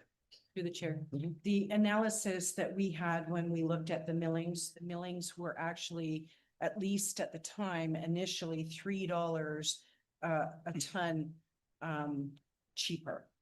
In some cases, more than that, like $6 a ton. So overall, when you did that analysis based on those numbers, 10 years, you're saving $15 million. Because you don't have the grading and the maintenance. But again, when we're going back to, how much are we paying per ton for millings now? Depending on where we're getting it, what supplier, where it's located, anywhere from $310 to $350 per load. And then in addition to that, we have the potential for having to rehaul it, redump it, all of that. So those fees are not accounted for in that. We haven't been hauling into the stockpile for a while. It's going directly to the jobs. We're doing one off 162nd here next week. I kind of wanted to put the brakes on it. But it was a good price and we're hauling it directly into location rather than have a stockpile and bring it back out. We really only do the stockpiling when we can get it significantly lower. If there was a larger project, and they needed to get rid of a bunch, we could actually negotiate the cost down. That is our average that we're getting it. We'd be getting it for low as 2.25 per load. So again, I'm not suggesting we eliminate the millings program. What I'm saying is that if we're saving this much money on producing rock, rather than increasing crews on the millings, maybe what we do is we cut back on that. We go back to just 3 crews for millings and we're still being able to accomplish the same thing. I don't like the fact that we're just gonna increase the budget and the residents are gonna have to pay increased amounts in taxes when it's really not necessary. Through the chair. I mean, I want to get into a millings debate, but I would ask all of you to go back and look at that whole presentation on millings, because there's a lot of savings beyond just the actual raw material, whether it's dirt, road rock, or millings, with the maintenance, with what goes into the swales, with us having to cut out swales. And let's say we need less on the road side, we are going to need more with canal reclamation, east-west conveyance, all of that over the years. But again, that's a board decision, but there's a lot more to that cost savings with the millings program. And I mean, because we're gonna be using the stuff you produce, as base on the milling roads as well. And what's this, I forget all the time, but the milling schedule is what, 10, 15 years out at the pace we're going? I believe it's about 12 years Wow. right now. So we'll still be using that, like you said, the canal, the maintenance and all that as well. And I mean, for 10, 12 years of millings at the rate we're going, plus, the consumer demand for for millings. I mean, we got the lottery coming up in October and people are already talking about it. We're getting a lot of requests for people that, emails that people want their roads milled. Yeah. So, And if, I mean, like you said, the price of millings does go up, this, taking this in-house sets us up to potentially produce our own. Right? That's correct, sir. And then, you made a good point on, paving versus milling, whether it's enhanced maintenance. Our paving crew has gotten substantially better since its inception. As I said last night, a major paving contractor wanted us to, sub us out. If that would even be possible for them to do sidewalks. So, for our crews to do their sidewalks. Yeah. But we don't know what the future holds as far as heavy trucking in the area. If it does, this does give us a leg up on the ability to bolster those roads as need be. What about? Look, I what don't about want to have savings? Yeah. a debate. No. What I'm suggesting is that we're talking about budget right now. We are a drainage district. We are not a excavating district. We are not a millings district or a road and paving. We are drainage and we have a lot of needs with respect to drainage, and we're talking about our budget and planning right now. And if I understood the budget last night, we were actually proposing increasing what we're putting in terms of road and sidewalks, and I saw 5 crews for millings. That seems to be a lot more than we've had. So just correct me if I'm wrong, but that would also mean that we're adding more money into that budget. And when we're looking at where we need to cut, these are things we need to discuss. Because I am not in favor of cutting back on drainage projects that need to be done. And again, I'm not arguing that millings is better in the long run in terms of saving dollars. But we only have so many dollars without increasing our assessments to our residents, and we can only do so much every single year. We need to think about every time we increase our assessments $1, where is that money going? And are we doing what we need to be doing? And I do not think that doing millings roads, increasing millings crews is more important than focusing on drainage, especially when we've lost major grant funding for drainage projects that we've had on the books for at least the past 5 years. So that is what I'm saying. I'm not saying eliminate millings. I'm saying rather than increasing it, maybe we should be looking at cutting it back. Through the chair. We understand that completely. The number 1 fill would be the top cut, as well as the number 2 that we currently have there, and that stockpile would go a long way to do those. The estimate for the east-west conveyance was approximately 80,000 yards. If we had to purchase that, and that's fetch on back, that's not even trucked. No, just number 1 fill. This, it was waiver dug. We're basically taking 4 miles and adding 15 feet to it.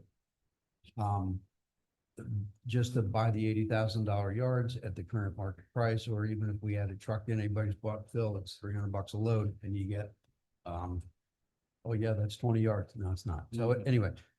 yeah. Yeah, I digress. I got Agree. squirreled, sorry. That would be $1 million just for the purchase of 80,000 yards locally sourced. Or if we could get a bit better deal on a truck, we're making it for 3 1/4. So those. We still have a, which grant is it for the east-west? Let's go at the, resiliency. We still have that. As soon as we get the 404, we can start that at any time. We still have that one in the hoppers.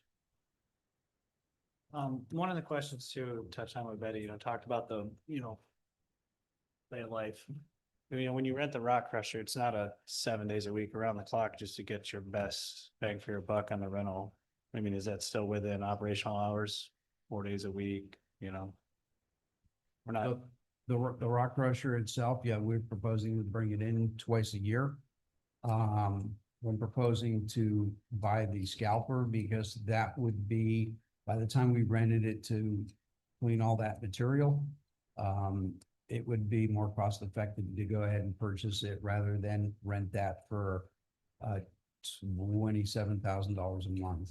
No, Plus I the think, I don't conveyor. think No. that's what you're asking. No, what I was asking is the rock crusher, it's loud. It Yeah, produces a the- lot of the rock noise. You know, crusher, like yes. Betty was asking. So, I mean, because you're gonna rent it and you want to get the best bang for your buck out of a rental, but the plan isn't gonna be 7 days a week, No. sun up to sundown. No, It no, would no. still be within reason, you know, our operating hours, 4 days a week or whatever. I only proposed in the operating budget, 20 days of overtime just to compensate for any weather or if we have any, additional needs for it.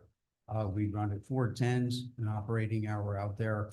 You run a 10-hour day operationally, by the time you fuel and grease and lunch and everything, you're looking at about, 8.5 hours of production time anyway. And the rock produced, let's say for current, like R3 projects or R2 maintenance, if we, contract out to a paving company, can we they use our rock at our, We can Our- spec that out in the bid. versus Yes, them sir. hauling it at a, obviously a much higher premium even than that, what, we would get it at for the sheriff's price, that's, could be some savings there as well. Yes, sir. That's it.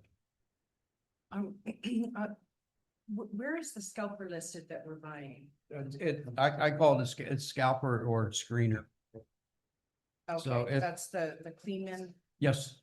Cleaner 802. So that says 10,752 per month. 7,500 hours, so that's suggesting that it's a lease, but you just said that we're buying it?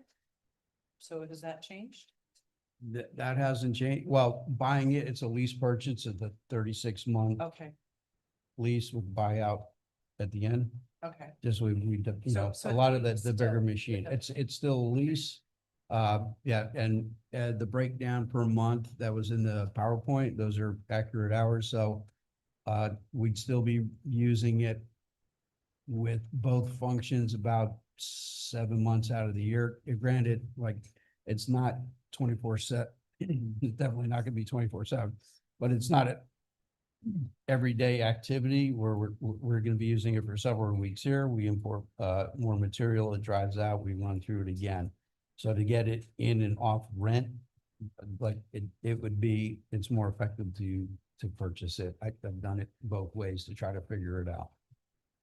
So, the last thing that I would like to request is that if we're going to adopt this, that we also give direction on bringing back,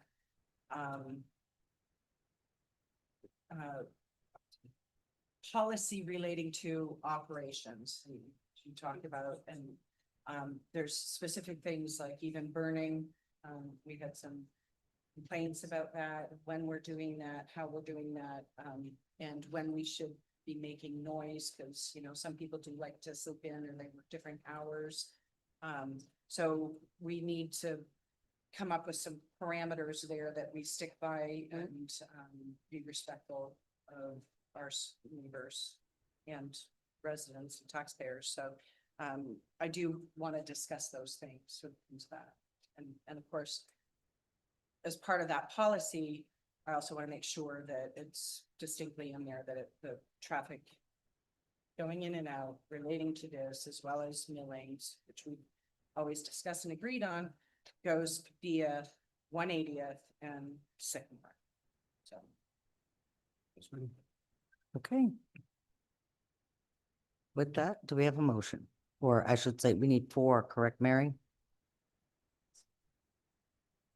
Well,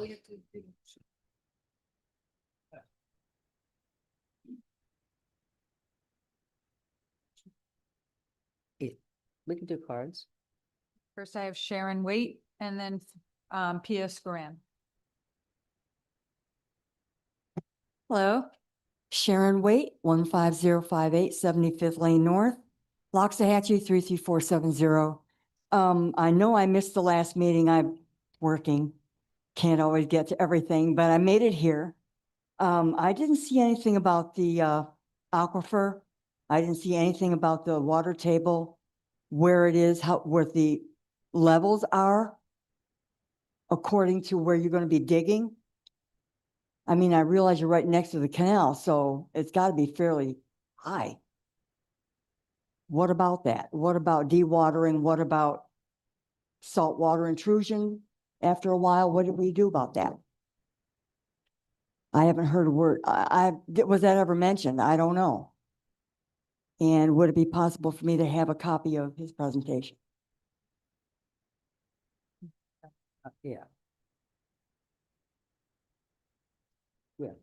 Can I just state for the record, because I don't think everybody understands maybe what we're discussing. Yeah. We are not planning on doing, like, this isn't some rock mining pit that the district has decided we're gonna start doing. This is the M2 impoundment. So it's the water storage area. This is excavating it so we can store more water in it. Okay, The double benefit is that we're getting material that the whole district will be able to benefit from. okay, all And, right. and the same thing is planned for the 640 acres that will be donated to us or is already donated to us and in escrow. So we're going to be doing the same thing. So 'Cause I was thinking, Yeah, rock mining I sounds like, know Yeah, no, Digging. it's not, coming yeah. from because of the. Right. Yeah. Yeah. okay. Thank you, Sharon. May I Yeah, have a copy of it? Yeah, yeah, we'll Okay. have somebody get in All touch right, with you. thanks. Thank you. Perfect. Sorry, I'll talk to her offline about her concerns. So. Thank you. Please, Corinne.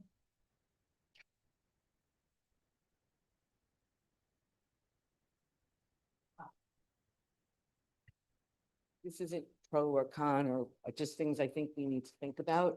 Hey, I'm sorry, could you just Thank state your you. name? Thank you. Mia Scorin, Orange Grove Boulevard, here in the acreage, your neighbor. Our banks are pretty vulnerable, and I'm wondering if we've considered how much we can dig out of this thing and when will we know we've hit that place? And I also think that we have some additional exposure here for employee injury. Have you thought about workers' compensation increases? I don't think excavating is like a easy thing to do.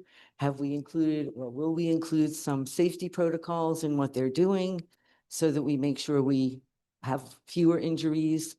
And then just sort of on the milling thing, today I couldn't even stand on my patio. It is so hot. It's not even June. Every road that you replace, and I know people don't love the sand coming into their house and it's a lot of dust. But the bottom line is, I really do think we have to consider how much blacktopping all of our beautiful roads that reflect away the sun are going to increase the temperatures around here. I don't really think it's a smart idea to be doing that everywhere. And the same thing for drainage. Millings are not the greatest for drainage. That's one of our major issues here. I think we should really think that through a little better. Thank you. guys. Thank you. All right. So do we have our motions? I'll go ahead and make the motion. I'll Okay. go ahead and make the motion. 4. Read the whole thing. Motion to waive the, hold on, let me get my glasses. so I- Okay. Motion to waive the procurement policy to use Florida Sheriff Association contract number FSA 23-EQU 20.0. Spec number 98 hydraulic excavator, contract number FSA 23-EQU 21.0. Spec number 59 articulated off-road dump truck, Sourcewell contract 2023-2027. Contract number 060122-WAI Kleeman MSS 8021I EVO. Sourcewell contract 2023-2027, contract number 060122-WAI Kleeman MBT 20I 65-foot track stacker. Reallocate funds from the road, rock, and milling line items, unfreeze one crew chief position and 2 equipment operator positions, and enter into lease agreement for excavator, 2 rock trucks, and screen plant and stocking conveyor. Okay, that was a mouthful. Do we have a second? Second.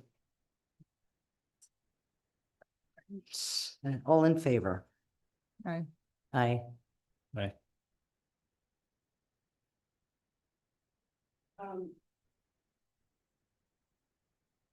Still want policies, and we can have the policy, for how we're going to be dealing with this, so. So you want to amend?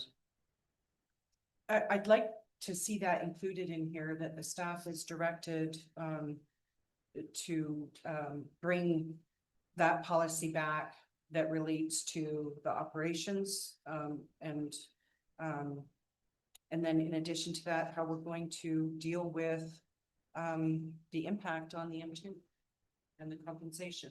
Okay, so Patty, do you want to amend your motion to include that, or I think it'd be simpler than to start over. Okay, so amend it to state, Uh, uh, direct the staff to bring back policy regarding operations and impacts to the M2. Good? Yes? Got it, Mary? Oh, sorry, policy and then also the. Regarding ops and impact. Yeah, yeah, yeah. Good? Okay. Slash compensation. Excellent. Slash compensation. Okay, all right, so, second. Second. and you second, and yes, Patty? Yes.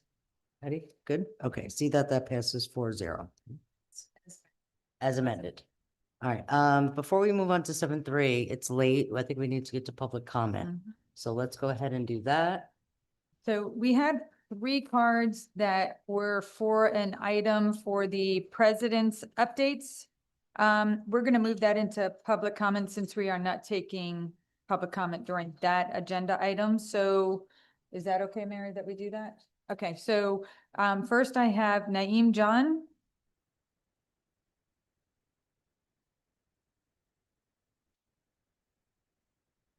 Hello, hello.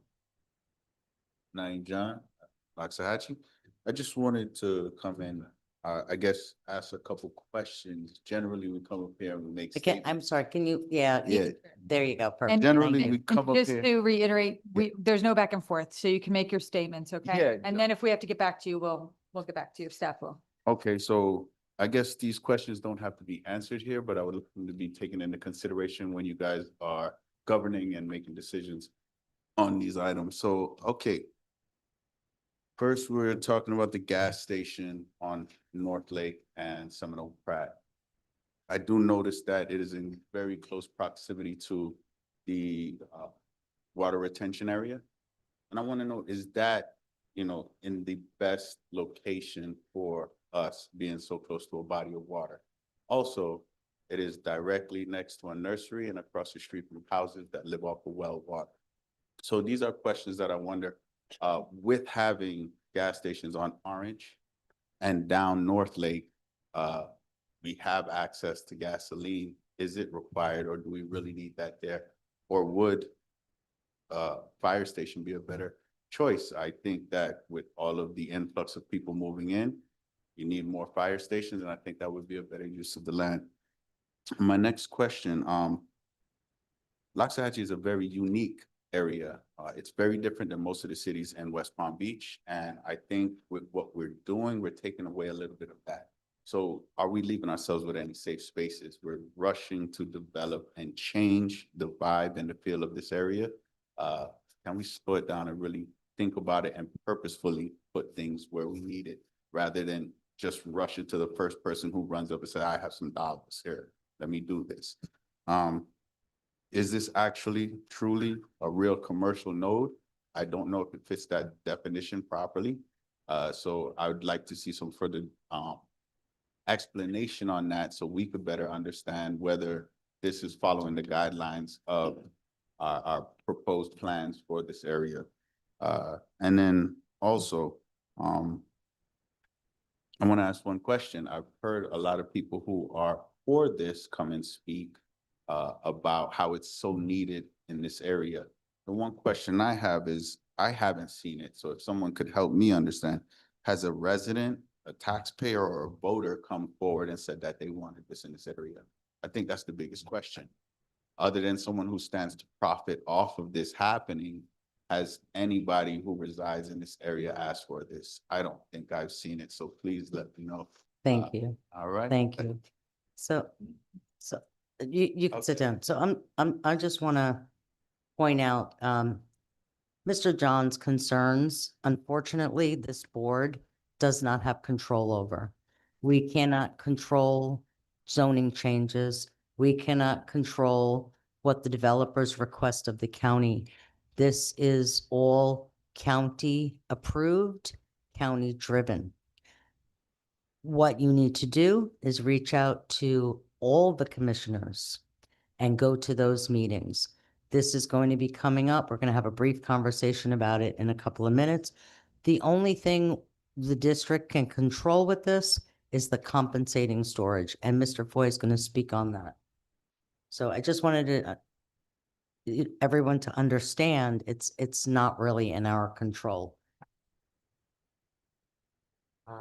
Okay.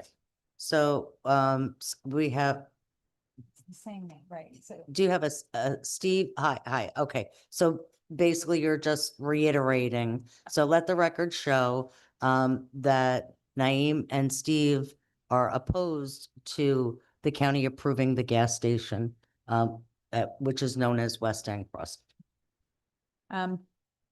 Delia Lalchin? Same. Okay, just opposed. Okay. Okay, thank you.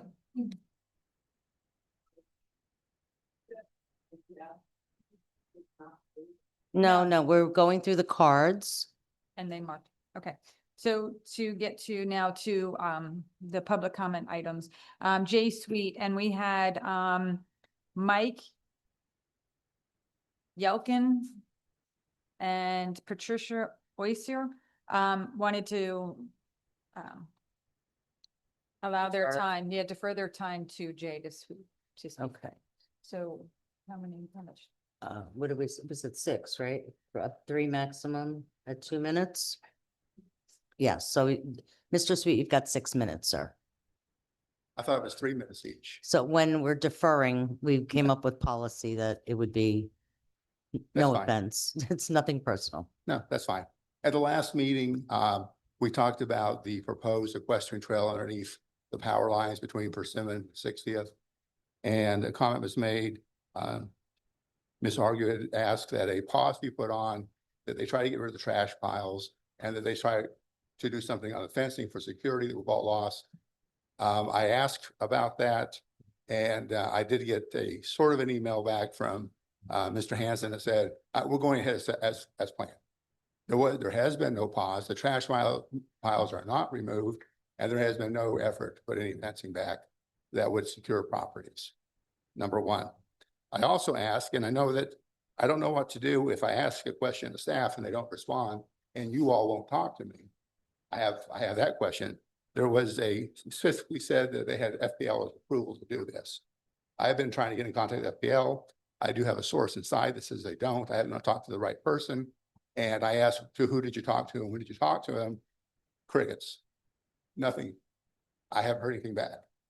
And so how can I find out what's going on? You don't have a plan and so forth. There's one other thing though that I think is very important here that you all need to be aware of. In this corridor, this is in the oldest portion of the acreage where the homes are the oldest. And when this was built, everybody who bought along the corridor either owned underneath or didn't. But at the time they built their homes, the county did not own it. It was in private ownership. So you need to understand that because the deed you got from the county says you bought it as is where it is. One of the benefits of being there is that you could put your well very close to that power line without worrying about another septic tank, another well, a canal, or a pond damaging your well. Now, the health department says if you have livestock, they should be 75 feet from your well. Just on my street alone, 3 of the 4 houses the wells are closer than 75 feet. As a matter of fact, one is only about 2 feet off the right of way. The other two are about 40 feet off the right of way. I don't know how you're going to control the horses from urinating and defecating on the property, and how you're going to clean that up and not damage wells unless you put a fence line underneath and between the lines to do that. But we see no plan. Again, we haven't heard anything from FPL about what potentially could happen. That's very concerning. I have talked to several other people, and the consensus I'm coming up with that probably more than half of all the wells are closer than 75 feet to that right of way. And so if you put this in there, how are you going to mitigate that? And moving wells is not an option. You need to understand something. If you move my well from here to here, you have just impacted my property where I can put buildings, where I can dig a pond, where I can put a septic system. And if you do that, you've impacted the value of my property. So I want you to be very aware of what you say and do there. The other thing is, Ms. Argue says something, and I know there's a prevailing feeling amongst a lot of them called newbie surveyors, that they got GPS and they come in and, oh, these old points are wrong. The fact is, and your attorney should know this, there's a very well-established book. It's called Clark on Boundaries, and it's gone through like 12 editions now. It is case law on what happens unless the original survey made a blunder, it holds. And once it's been in the neighborhood long enough, those boundaries hold. You can't change the boundaries after a period of time. And that's case law. And how do I know? Well, first, I'm a land surveyor. Second, I've testified in court. I can tell you how that works. So I want you to understand that this isn't some frivolous thing here, and the impact on the wells could be huge. And again, we're trying to be calm about this. I can tell you that many of the neighbors are very upset. And actually, I'm glad they're not here. There's only a few here saying, give me less time, because they are so upset that the conversation gets lost. Okay. And so I want you to understand that. And at some point in time, we need to have a conversation. Okay. And you know, and I've asked this, how do I get on the agenda for a conversation? Rather than just coming here to speak for my 3 minutes or 6 minutes, if people give me their time. How can I come here, get on an agenda and have a discussion? And when are you going to show us the plans? Now, I understand why the problem with one neighbor that had done something and that you all were worried about getting in trouble. I understand that. But it was very heavy-handed the way the approach was for everything else. You've got one guy, you've destroyed his livelihood. He had been there, he had trees that had been there since before the county owned it. And you all went and bulldozed them down, and he sold fruit from those fruit trees. Been there for 40 years. Yeah. You've got a lot of impact here, and it's been very heavy-handed. Now, I'm just asking, are we going to get security? And I tell you what, I'm making a phone call again tomorrow to FPL, and I'm more concerned now that these piles that have been put up there have gotten so dry that the power lines would be destroyed, and that's a major transmission line if any of them caught on fire. So where are we with that? Thank you. Is that 3 or 6? I'm not sure. That was 6. All right. Thank you. Juan Gamboa?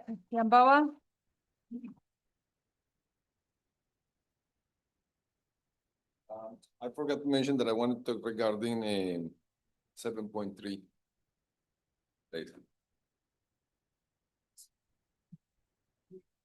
So you want for 7.3? Okay. Sharon Waite? I have to make my time count. I can't get here very often. 15058 75th Lane North. I just had a couple of ideas about the budget for the parks. You know what? I know this is going to sound silly. Give them back to the county. Take that anchor from around our necks. What do we need all that for? We don't even own. You know, 100-year, 99-year lease. Can't you get out of it? Also that said, let's. See. Isn't there some way to put a referendum about the parks? So we can all have a say in what we do about them. Since we have to pay for them, the way it looks like, every year we're getting choked by more taxes. And frankly, I resent that. And I think we should do something about that instead of just letting it roll over every year until we get slapped in the face with that bill when it comes. So I think we should do something about that. And let the athletic associations figure it out for themselves, where they want to be and who's going to pay for it. I don't want it to be me. Thank you. Alan Oysier.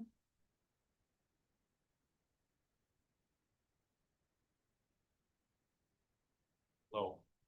Alan Ozier, I live on 58th, and I want to talk about this same horse trail under the power lines. I was here in June or March, and I asked a bunch of questions. I haven't found out a single answer. What is the proposed budget for this? Do you have a proposed budget for this? I know you had a big budget meeting last night. Do you have any drawings for this? Do you have any permits for this?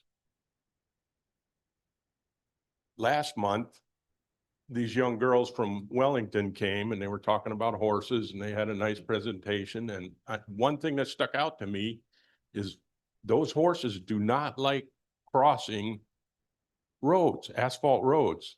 There's 11 streets you got to cross. One is proposed to be 5-lane street, Coconut, plus the canals.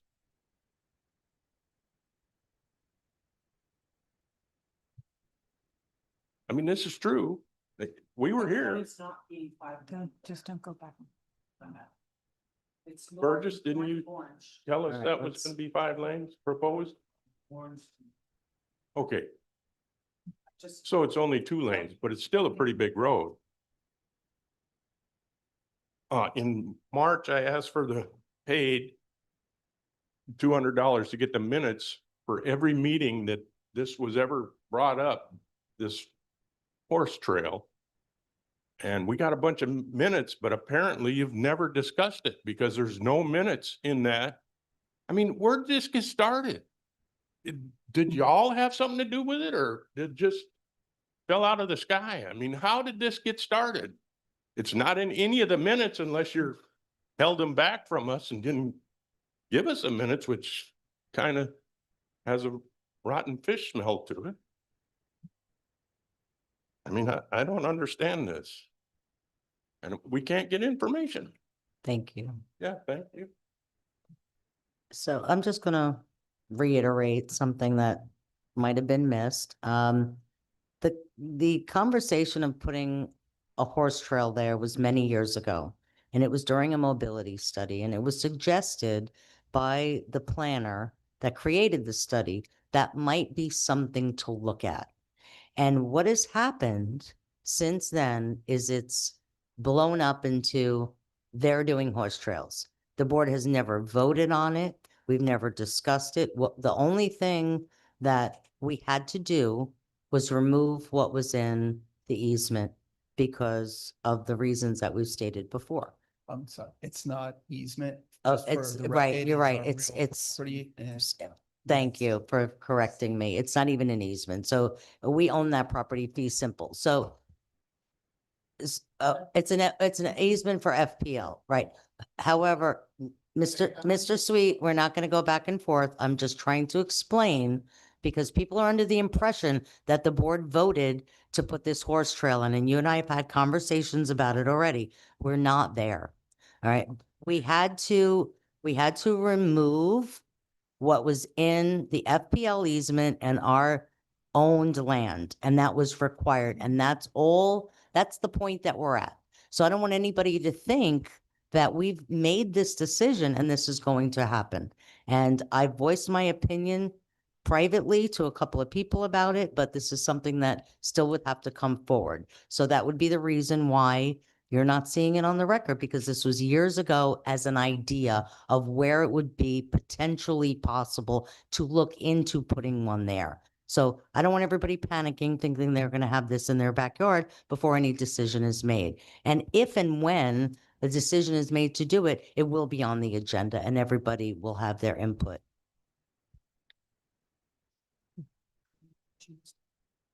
No. Say. Mr. Sweet reminded me, and I did request that those large piles of trash be removed. And I also questioned about removing fences that were, as I understand it, they were on our property, but they were bordering people's property, so basically we removed their fence. Did we give notification for doing that? Yeah. Okay, No, we started this process in 2024. I brought this to the Board of Supervisors. but we still, the question is, did we notify the residents Yes, before we we said- removed their fences? We sent out the notices in the mail. And then we sent out, I believe, gate hangers or front door hangers before we started. But we did not go knock on doors and say, we're taking your fence out. We gave very advanced. So notice. we have a record of the letters that we sent notifying residents that had obstructions, that we were going to be removing them, and they had an opportunity to do so themselves Yep. and to move their fences or their property. Is that Yep. correct? Yes. Okay. And So- just for the record, I also had Mr. Robinson out there throughout the process when we were removing. But again, it is on our real property. We I did not- understand that, but when Yeah. people have property that backs up, you and I have talked about this, if they have Yeah. property that backs up onto something and we're removing whatever we're removing, but essentially, especially fences, because people who have animals, they need to know and have a reasonable amount of time to be able to erect a new fence so that they can keep their animals safe. So that's why I'm asking Yeah, that question. But And but we actually worked with people so they could make adjustments. We just didn't So go in. there's- If somebody needed another week, I believe you have a couple of examples where we did that. But yes, so the we- fellow with the trees, he was notified. We didn't Yep. just go in and bulldoze Yep. trees that But were on again, their we property. did not personally go and knock and say, we're doing it today. But we they did, got we did advance send them notice. the Yeah. proper legal notification. Yes. Okay. All right, so We staff sent is that saying that you've notice. sent it, which Yeah. means that if you've sent the notice notifying that we're required to do, and the board is directed be done, then that should be satisfactory. But this question about this trail, and it was actually referred to in our budget, and I think $20,000 was put in there for the parks. For 40,000 for the for, the first part of the fence and the gates along the first half of this corridor, and then 27, the second half. So- Would be done. so we don't have the money right yet to do the fencing, is that the case? No, Okay. we do not, but we do have the risk and liability of having property that does not belong to us. on I our- understand that, Burgess. I just, we do not have the money right now. And is there a pot of money that the board could direct that come from, so we get that fencing done sooner than later and I can reimbursed? Certainly. Can we look at that? And maybe we can talk about that later, in the budget. I don't want to get into the, but and secondly, just because residents are probably going to want to leave. I think that there's been enough raised about this that, this shouldn't be, what we're doing is not a secret. We're not trying to hide anything. Residents, it sounds like they want to know what we're going to do with this. Maybe we need to be having that conversation. And maybe the board says, we don't want to do anything with this yet. Or we're going to plan for, in the next 5 years, this is what our goal is. But, right now we have a lot of other things to be focused on. And I understand what staff's objective was in terms of clearing encroachments that were on property that we own, so that, I understand all that. So we can discuss that further, but I do want to have this as an agenda item. And maybe we can do that are we meeting in June? Yeah, but we're not gonna have everybody here because schedules. But that's gonna happen for the rest of the summer, as I understand it. So, are the most of us here in June? Are you here in June? Patty's not and Rich.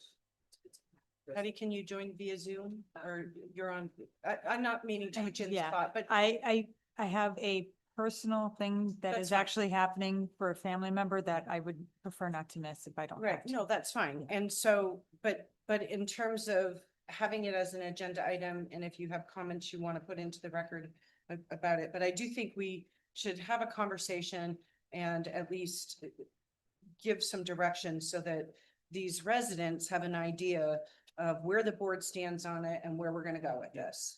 And I also, because, you know, I brought this up during, when I was supposed to during the executive director. Yes. So since we have people here, we're not just talking about some fencing and a couple of trees or 30 trees or 50 trees. We're talking about Connex boxes. We were talking about heavy equipment that they were trailering onto. And this is why I want to have an agenda item so that we can talk about all of these things and everybody be on the same page and understand all the same information. So we don't need to parse it and people don't have to go looking through minutes and for them from the past, whatever, and try and parse it all together. Let's have a meeting. Let's talk about it all in one place, have all the facts down, and then we can figure out a path forward. And we did discuss this at meetings leading up to. So it wasn't like we just said, oh, we're sending letters. We went to specifically. All right. And then specifically, if we could send, you know, in this section that we're looking at, if we can, you know, send a letter and whatever to these residents and say it's specifically going to be on the agenda for discussion. Then I think we've done our job. We can't make people come to meetings and pay attention. You know, I can't anticipate, you know, every single person that I know in the acreage, what is going to be of concern to them and what isn't. There is some responsibility on the landowners to, you know, pay attention and to come to meetings and to, you know, contact those of us who are elected to sit up here to find out what is going on and what may be affecting them or not. So, and I know that some of these residents have been very active and have been involved. But unfortunately, they weren't involved during the mobility and equestrian trail discussions. So anyway, I don't want to take up any more time, but I do want to put this matter to rest because it's starting to escalate. Leo Dune. Leo Dune. Leo Dune. We haven't done anything, right? Yeah, Yeah. this.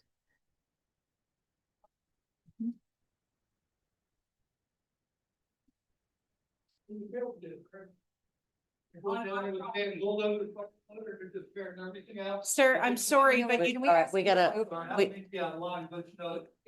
He's not gonna stop. me. I understand. We'll talk. Yeah, Leo Dune. Yeah. Leo Dune. Hello, sir. 11546 42nd Road North, Mango and 42nd. I put in a request to change the signage on side road to my house after Indian Trails. I used the terminology probably wrong. It's milled. I more refer to it as paved. It's actually tarmac. But they paved a 300-foot section on Mango Boulevard beside the house. I've got photographs of probably over half a dozen cars and trucks that now come down there and park. The photographs of people trying to launch their boat into the canal. I requested, and my neighbor requested, that we kind of change the sign from a dead end. I was in error. There was dead end sign, a Indian Trails posted sign. I put in a no trespassing sign, which I've been told I'm not allowed to do. So it was taken down. My neighbor on the other side of Mango Boulevard and I would be willing to chip in for the cost of putting possibly a road closed sign.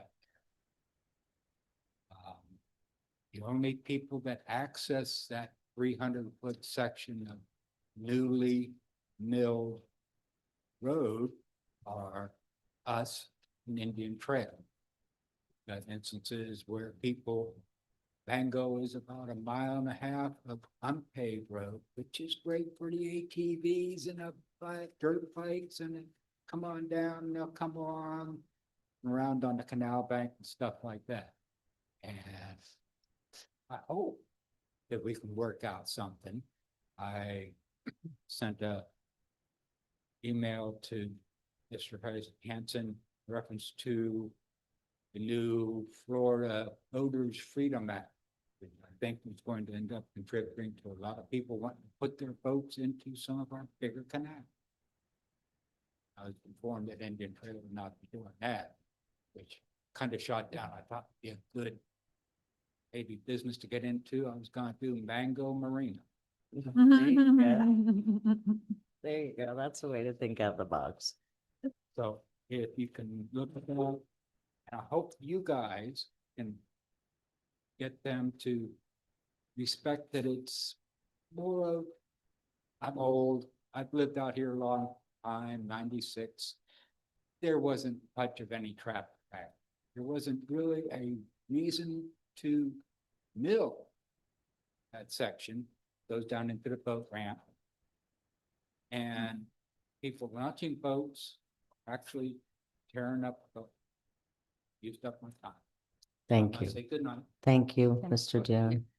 Mr. Hanson, you'll, Yeah, we're handing that. okay, thank you. Gate, walking, Perfect. he's correct. He can. Thank you. Rick Jorgensen, sorry. Rick Jorgensen, filled out a card, said he supports cars and trucks traveling at a high rate of speed. Please place speed bumps on Mandarin Boulevard between Hamlin and Canal. He's given us a diagram on where he's suggesting they be on our map. That's Mr. Foy. yeah. Dial it in. Well, he says, I support cars and trucks traveling. So then his comment is cars and trucks traveling. So basically he supports putting a speed bump on Mandarin between, yeah. So he would like a speed hump placed over there to slow the cars and trucks that are traveling at a high rate of speed. There you go. I knew you would. And we're getting more and more But of I only read those. what he wrote. I only read what he wrote, okay? And as it's coming out of my mouth, I'm like, well, okay, well, Okay, that is it. That's it for, sure. We're gonna take 5 minutes, for a 10? You need 10? Okay, a 10-minute bio break. We will reconvene at, 8:29.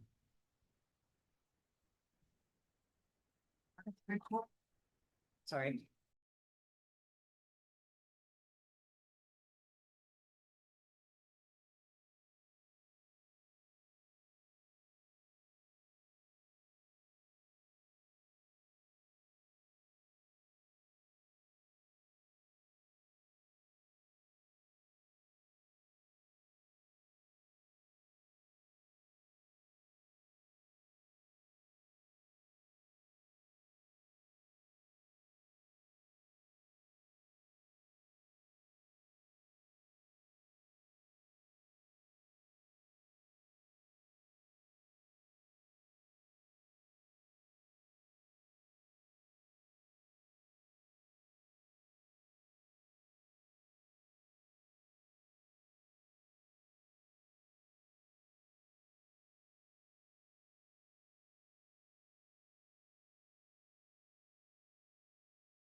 You can hear my voice, count. You can hear my voice. Please take a seat.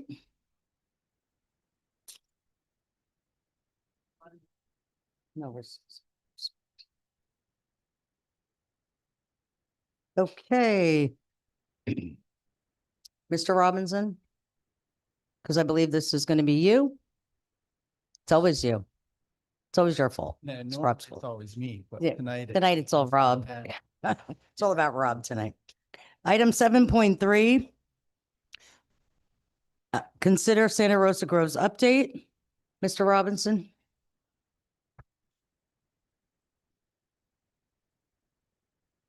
Good evening, board. Clear my screen, brothers. Trying to send an email out on a couple things that were earlier. All right, so as you know, work has been progressing sometimes faster than others out in Santa Rosa Grove. We have the initial bond that we started to do work out there, and we're still continuing to do work as it relates to that. We got to a point where the majority of the easements have been cleared. The remaining funds that we have in that, and I was trying to get the exact amount from Raquel, and I apologize for not having it in here, but with the budget and everything, like I said, we're trying to get the exact amount, but it's in the neighborhood. And I don't want to misspeak on the record, but what we're doing is earmarking the rest of that for the pump station. We were in the middle of improving Marie, since where Marie was initially, it's outside the boundaries of the district. And everything we've been putting down in there, it's outside the bounds of the district. We've been doing as a safety consideration. That's why we moved everything over. So the balance of what we have used was on the easement clearing and putting Marie in. And there was a little bit on Carroll that we had to do, but that wasn't really as part of the bond itself, because that was emergency that we had to do to straighten out the whoop-de-doos but the remainder of those funds have been earmarked for the pump station. We were getting a number of maintenance requests in there. I've talked to a lot of residents. I've seen a bunch here tonight. I haven't spoken to anybody yet. But over the last couple of months, we've heard it. You've heard all the board members have listened to the residents out there and their frustrations of having assessments, have this bond, and still not 100% access to their homes, especially if they live off of Dennis. We do have service address out there. We did get trash trucks up and down. Unfortunately, Badoo, they deemed it was too narrow. So we do understand their services out there, their service addresses out there, and it's been difficult to access their properties, especially with the recent droughts. We're 8-9 inches below with rains for this year, which exacerbates the conditions because the sand dries out, the material dries out, and every time you drive in it, it just ruts up. So we've been applying millings and materials when we get a maintenance request in to alleviate that.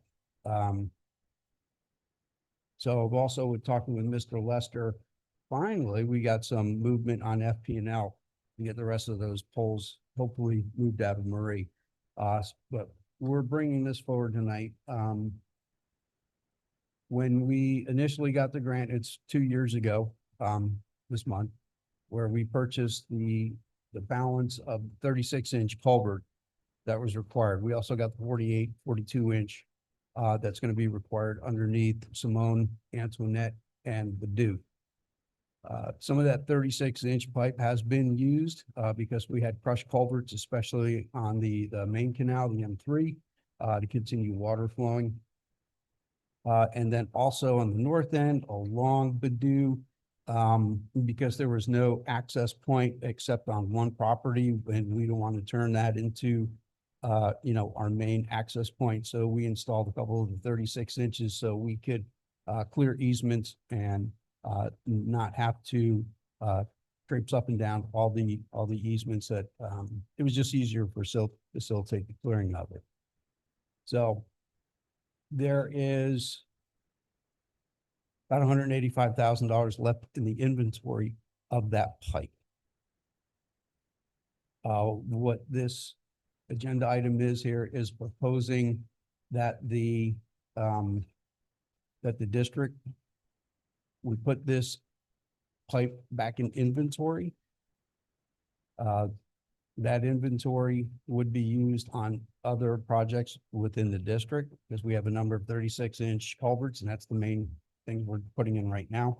And then repay that bond back, $185,000, which we could then use to do. We almost have Marie completely done. We still have Maria was trying to do completely to the cross section of the water control plan. We're almost there. Everybody says, why is it so high? That's the elevation it needs to be in. Marie had to come up 3.5 feet in some spots. So, and some was a foot, but everybody sees that elevation on Marie is pretty much finished up. We have to do, and I can't remember the lots off the top of my head, up to Rob's farm on Marie, and then south down to Guru's, it's still about 6 inches low. That would complete that whole section for the water control plan. The swales are in there, minus the driveway culverts. That's pretty much ready to go. Also, we're, like I said, beginning discussions finally with that P&L. We've been trying to get a hold of them for a while now, but we finally got some inroads. So hopefully we'll be getting those addressed too. So we're looking at taking the balance of this, which would be the 185,000, if the board so approves, and going back in and not putting want to concentrate on Dennis and Louise, since those are basically dirt and grass. Cutting the swale into that, be a light swale. We're going to try to match the cross section of the water control plan as best as possible, because we don't want to do the work twice. Roll that material up, put it to the balance of what the basin berm would be for that elevation is 22.5. We don't want to breach again should the farm start pumping in excess down along Dennis as it did 2 years ago. So we want to put the subgrade in along Dennis, along Louise, stabilize it, and then bring up a couple inches of material, milling a rock to get that stabilized to have an all-weather access. That would complete Marie, minus whenever they move the telephone poles. That would do the entire perimeter, Dennis, and then Louise. We understand that, there's no service addresses on Louise. Doesn't mean there's still people that access those properties for their livelihood. We got a couple nurseries, got a bee guy over there. So that's still an access too. The remainder of those funds would go in to stabilize Simone and Antoinette. Antoinette, we only have one major crossing over there. Well, one crossing in itself. It's down at the end of M3. That one's pretty close. We can roll that out. Put a couple inches of millings all the way down through that, and that would stabilize that tremendously. Plus, we want to cut the swale in on that time, so we get the water off the road when it does rain. And then work on Bidou. We understand Bidou is narrow. There's a lot of work that has to be done for relocation, especially on the western edge of it. That whole canal is pretty much takes up the entire easement where the road is now from lot. Well, but pretty much half of Bidou is up against either real property or outside the easement. So we want to get enough material on that, kind of roll it back over a little bit and stabilize that to provide all-weather access for all the residents out there. And then finish Carroll up because the south portion of that up to the new culvert is it's pretty rough. We had enough material. We thought we were going to be able to do the whole thing. And then that changed. We had stockpiled a bunch of millings out there that we had got. It was oversized. So we got that in. They were looking for someplace to get rid of it. We took it. So we've been using that to fix the maintenance requests that come up on Simone and Antoinette and Badoo. Those are the two biggest ones. Badoo and Simone, we get the most requests for maintenance out there.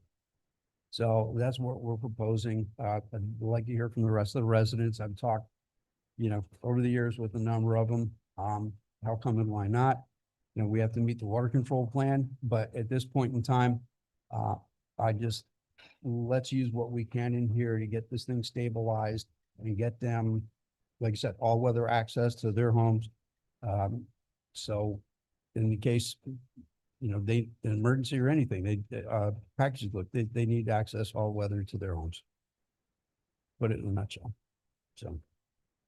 Thank you. And yeah, I think that was initially the thought of the residents when we wanted to activate, stop the flooding, somebody that we can call when there's an issue and being able to traverse the roads. So I think it's very critical that we get those roads at least to that point for people.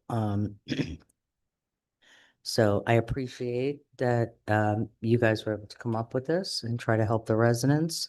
I understand that, $3 million didn't go far, especially when we were starting out really with 2.3, as we talked about last night, because of what the costs were to actually activate the unit and all the issues that we were up against with that. So thank you. I appreciate you guys figuring this out and finding a way to help the residents out there. So, Michael, you have anything? Patty? Just a point of clarification, Rob. A couple things. Here it says that this pipe was stockpiled at the M2. But my understanding is that it's been out at Santa Rosa Groves, no? No.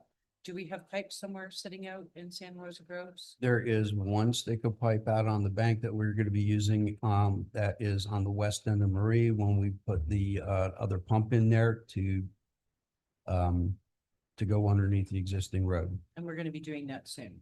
Yes, we And- have plans to put the rest of that pump in this week. We've been monitoring the weather, working with development district, monitoring those levels, but it's been so dry, we really haven't had a need to discharge or pump at all since before Christmas. It was the last time we actually had a pump. We had a wet front come through there and we pumped considerably. And then on the pump, I thought we were going to be looking at a cheaper path forward, and we had a new proposal. I can let Mr. Foy address that. Yes, we have a layout of what we are going to propose for permitting purposes. The proposal came back from the other engineers to do the design at 200,000. The design for 200,000, the pump's going to be about 2 million, the pump station. So we've gone down to I can't remember the exact. It's an axial, it's more like agricultural pump. What we're proposing are two 25,000 gallon per minute pumps, which we're allowed to use one. And we're also proposing a duty pump, which is a much smaller pump that would pull down the water slower and actually serve better instead of the canals going up and down with the big pump. We have an intake box that has now been sized. We have the site plan laid out with parking and access and canal maintenance on the correct side. So we are close to being able to submit to South Florida for permit. It is a different pump system. The pumps are outside. The control box is not designed yet, and the structural engineering is not done yet. But we're just about ready to submit the Board of Management. The grant closes out on June 30th this year, and we're supposed to have the permits by then. So we're shooting to get it in the next week or so that we have at least a snowball's chance in Florida of getting the permit. Do we have an opportunity to extend the grant or no? I believe we've already extended it once, and I don't know. But I believe it's not for the whole grant. No, this is design, It's for the design for the- phase. Okay, right? Design and permitting. I'm Right. just addressing that. If Okay. we get the first phase done, then we can qualify for the second phase. okay. And then another point of clarification. Rob, you said that there's $585,000 in inventory pipe, 36-inch, but we only have a credit going back for 185,000, and we only approved the purchase of 212,826. So I'm just wondering where the 585 fits in. I don't know where that number, everything I had in here, there was 120 feet of 48-inch pipe, the ADS, So maybe you Should just be in here. misspoke when you said I- 585,000. it's 185,000. 185, We okay. have the correct amount. I just did I the heard inventory. 500. Yeah, I'm sorry. Okay, The original fiscal impact was what? The 212. and That we was used some of that, everything. right? We have used 400 feet of the 36-inch. We had to put 36-inch as a temporary means because the culvert was crushed at Simone. It was also failing at Antoinette, and it was definitely failing at Badoo. Because it was the old metal pipe. It was at the wrong elevation. And it was basically a stick and a half. Every time we'd go out there to mow, the tractors would fall through. So, So, there's 400 feet that has Right. been used to date out there. and the pipe that we put in according to the engineer design, right? And The pipe that directions and, The pipe that was put in was temporary because at the time we had failures along the Dew. There was only one stick of pipe in there and it was failing. So basically the road was impassable. Okay, We so- put the 36-inch in, it calls for 48 because we could not put at the time because we didn't have the easements cleared out over there to put in 120 feet of the 48-inch pipe because it requires alignment of both canals. okay. And so we're postponing that. So that pipe that's there is going to remain temporary, but it's sufficient to handle what we need to handle. Yes, ma'am. I agree with kind of postponing Badoo Court because that's like a major realignment and in terms of priorities for all of the residents and trying to get the most bang for the buck of what is left in the unit, I think we need to focus on that. Obviously drainage is really important, which is why I asked about those pipes and it's capable to meet the design and move the water. So that's good. The 185,000 you think will get the rest of the stabilization that needs to be done on the roads? Yes, Okay. Marie's pretty then- much done. We're gonna concentrate. We have residents here. Love to hear from them. If they have any different direction than what we propose, I will entertain any suggestion. Okay, and then lastly, because we do have the residents here and you and I have talked about this, Burgess and I have talked about this, and I'm sure Elizabeth is aware. There are a number of things that are happening in Santa Rosa Groves that are having an impact on some of these roads that you've already done work to, and it's costing money, which then is taking money from the pot of doing the actual improvements that need to be made. And we need to come up with, part of it, I think, is some discussions between the Santa Rosa Groves residents, but also I think we need to be addressing that. And you know, maybe it starts with some notification letters. But I don't think it's appropriate that somebody is bringing 50, 60 trucks a day in loads of stuff, destroying the road. And then we have to come, the taxpayers of Santa Rosa Groves are now having to pay money which they don't have to clean up somebody else's mess. You know, we've had this issue on our own roads in the other units of the district. And we've tried to address that by, you know, talking to the contractors and going after them and making them repair it. But I suspect in this situation, these landowners are not in a position to do that.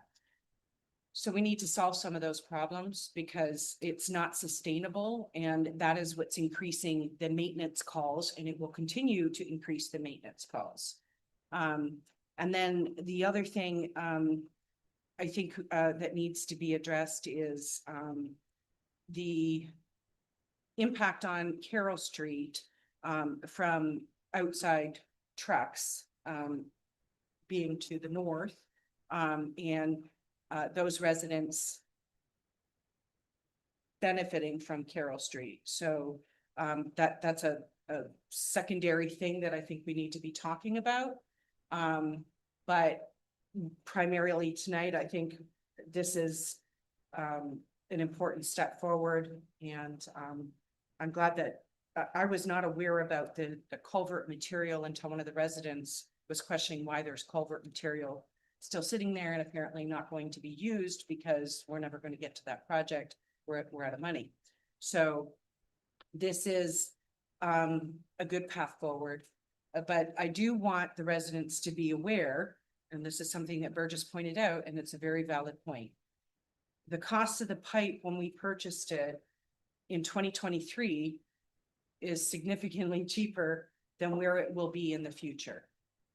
And so, you know, when we do get to that stage, we're going to have to figure out how to pay for that. And that's the residents of Santa Rosa Grove. So the trade-off is that we're going to get more of the roads up to par, or at least, yeah, stabilized.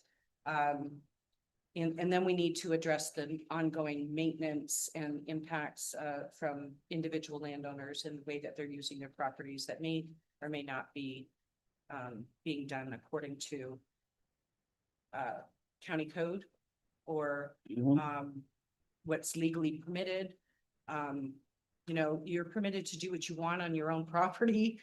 When you're agricultural, you have some protections, but that doesn't mean that that burden can extend outside of your boundaries of your property and cost the rest of the taxpayers in your area money. So this is something that I think is going to be a challenge and we need to be talking about.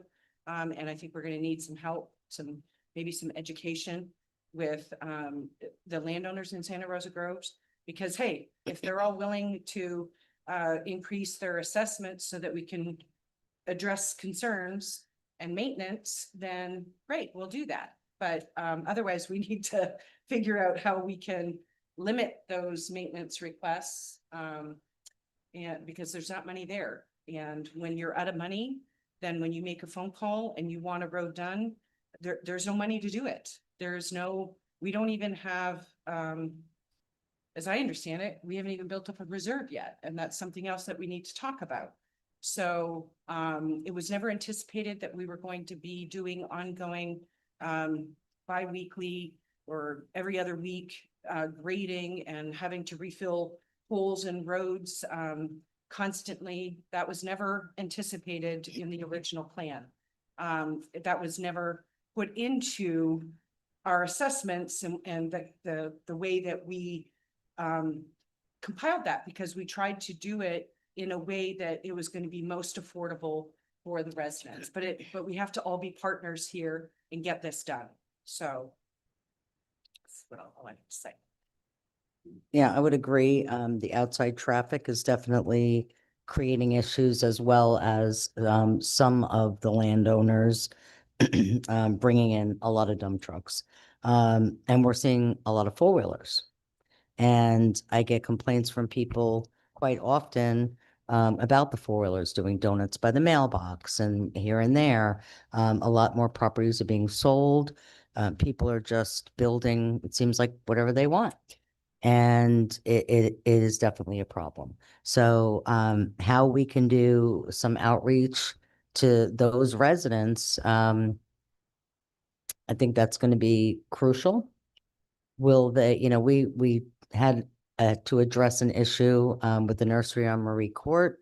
Robin Burgess, handled that pretty well, but we're still seeing some issues. And, we've got that I'm going to do what I want attitude, which, is not conducive to the community. So, yeah, we definitely have to figure something out because it is not sustainable if we have to continually go back, they'll come out and grade. Somebody will bring in a bunch of dump trucks or a bunch of four-wheelers will come through and the road is trashed. And then we're getting, more maintenance requests. I would also ask, Rob, if you could get, with Mr. Weiss on Badoo.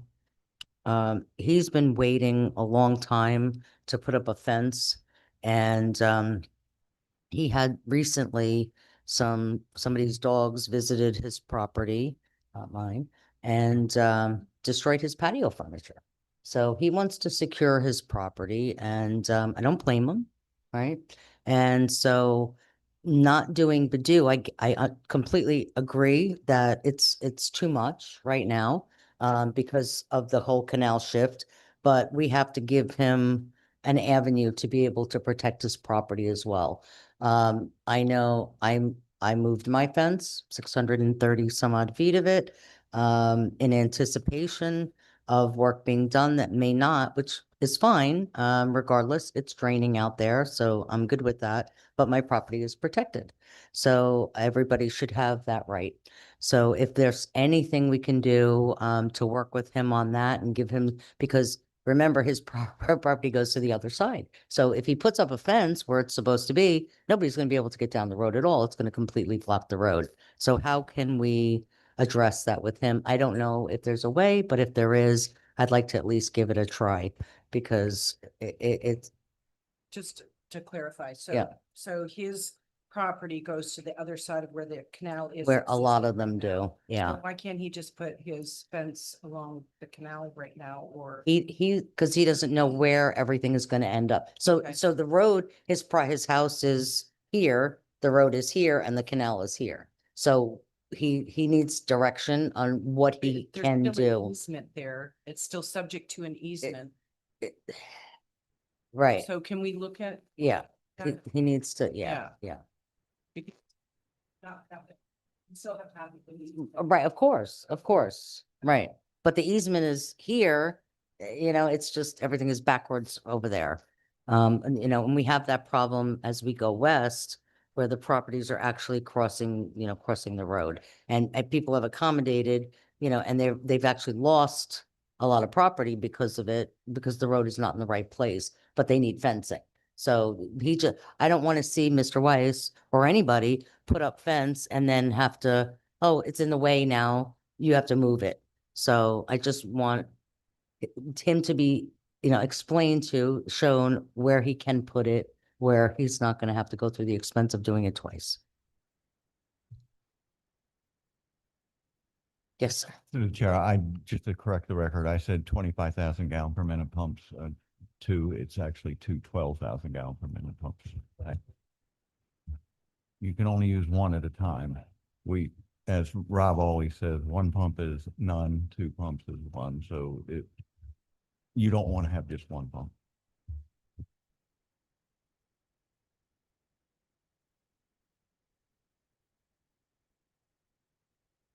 We could do public comment, or we could do the motion, do public comment. Mm. Yeah. Do we have any others? So I have two, one, William Dirks, did you want to still speak?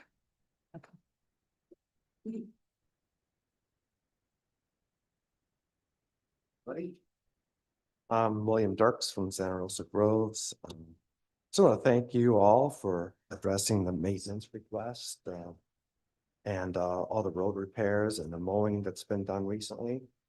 And also back to the culvert, appreciate that too. You know, and I also want to thank the supervisors and staff for trying very hard, but I know they aim to please and they need to know, but they need to know what we want. As far as the pipes goes, the community does advocate selling the pipes, and we're wondering if I'm not over asking, can we sell it at market price? And if we can't do that, I saw on the agenda, it said sell it for cost. Well, cost to us was that we had to pay interest on a bond, so maybe we could recover that interest. It's just something to consider what the actual cost to us was. So I hope that you will pass that. And then on to some other items is that, you know, I think I'm confident that 100% of the residents oppose any type of increased assessments. And I didn't watch the meeting last night, but I heard that you're considering increasing the assessments well over $100, maybe up to $180 per acre per property. So none of the residents really want to do that. And I see that that's kind of where you're all kind of heading, is trying to prevent any additional costs or any other type of bonds going forward. But you know, currently about 40% of our assessments go towards maintenance and for administration, and a small portion of that goes to maintenance.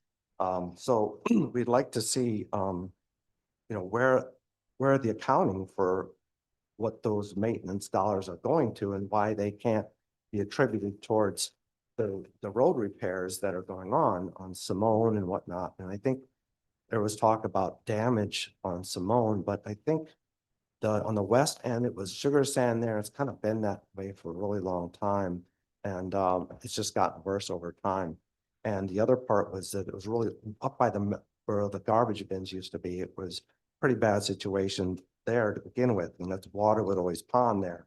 So I don't know if that was from degradation. There was another spot that was from degradation. But we'd also like to see a project plan. I've asked for that in emails, and I know you did a project plan and it was posted. It's on the schedule on the website, and I know the website. So anyway, that's all I want. That's Thank you. Yeah, let's. Juan Gamboa. Good evening. I'm representing a lot of the owners of Santa Rosa. Been talking to a bunch of them, and I'm going to be short and trying to go to the point. Basically, we agree with the pipes. I think they need to be sold. Hopefully, we get this money possible and reinvested to Santa Rosa. Personally, and I talked to a lot of the owners, we don't see any reason to move Bedu or Simon. Eventually it's going to have to be moved, but I think right now, let's go leave it like this, let's go fix the roads. I know there's some people in Bedu that are convenient with Mr. Ways being one of them, but I talked to a lot of the Simon owners and say it's too much trouble. Eventually it's going to move, but it's going to be 20 years from now. So we suggest not. We need a pump. Hurricane is coming, water is coming. So we need, and I know we are working on that. I know some of the owners, previous owners from former owners, they lost the property because they could not pay the taxes. So we don't want anyone, we don't want more tax assessment. So hopefully we can keep those. That's it for now. Thank you, guys. Thank you. Good night.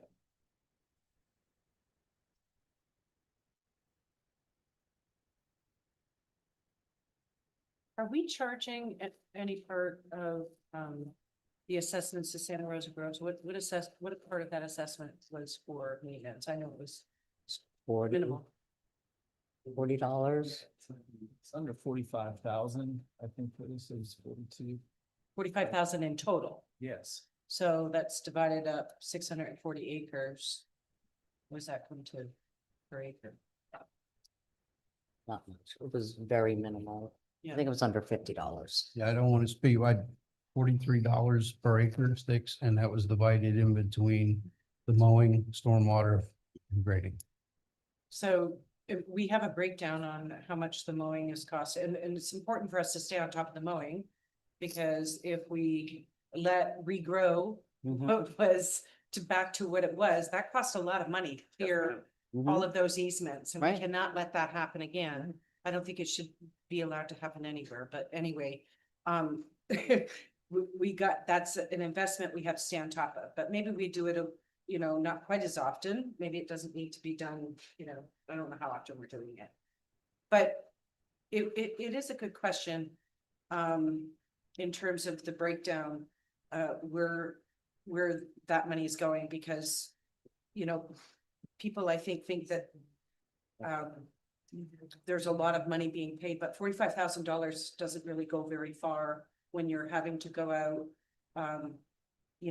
once a week, even filling holes and grading and repairing a road. So, and hopefully some of that will be reduced once you finish stabilizing the rest of the roads. And then there's gonna be an ongoing maintenance cost.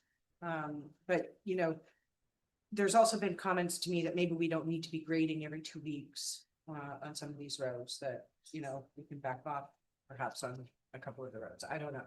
So I think it's a good idea to look at that, but I think also, if we can get some sort of idea on every time you have to go out and do a repair on a road, how much is that actually costing, to residents? And again, that is important information to know, because if you have a resident who's having 60 trucks coming to their property because they're doing some improvement, but while they're doing that, they're destroying the road.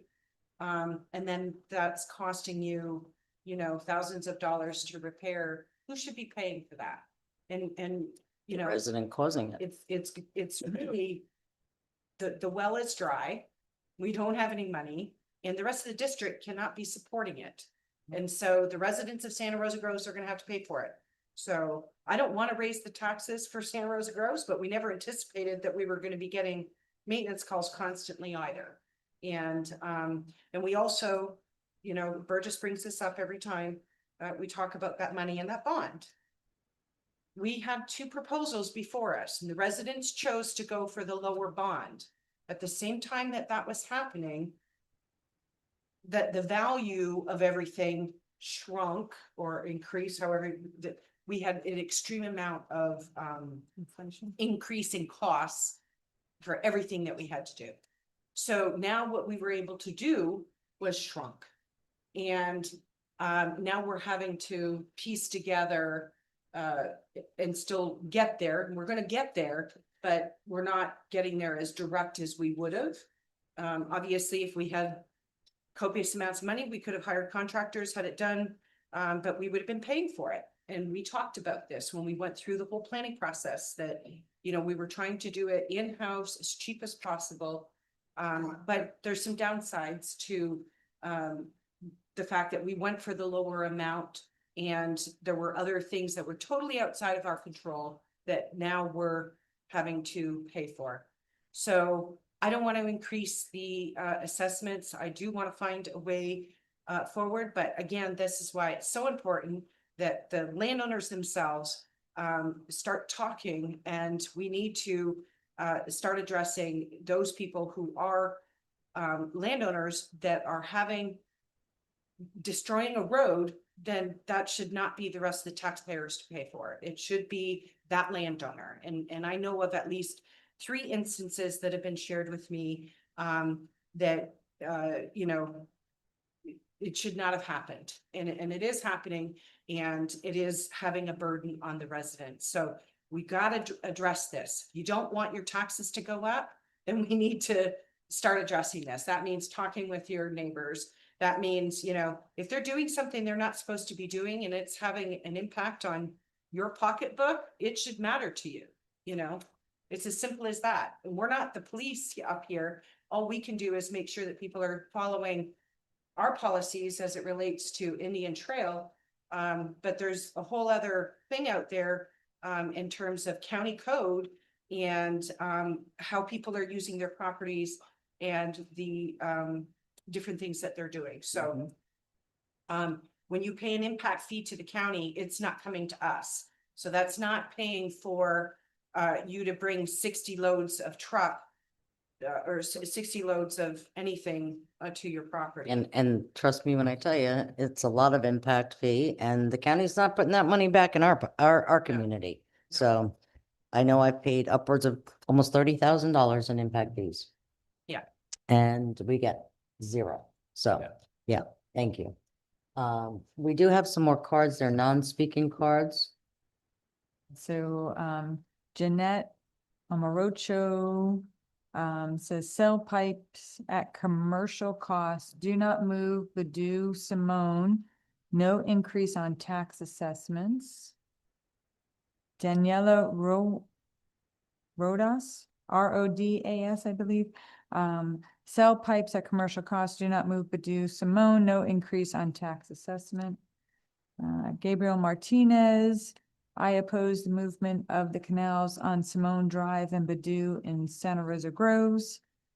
And lastly, Katrina Trotman, concerning Santa Rosa Groves, please do not raise assessments, do not move roads. It's unnecessary cost. Please sell pipes for money.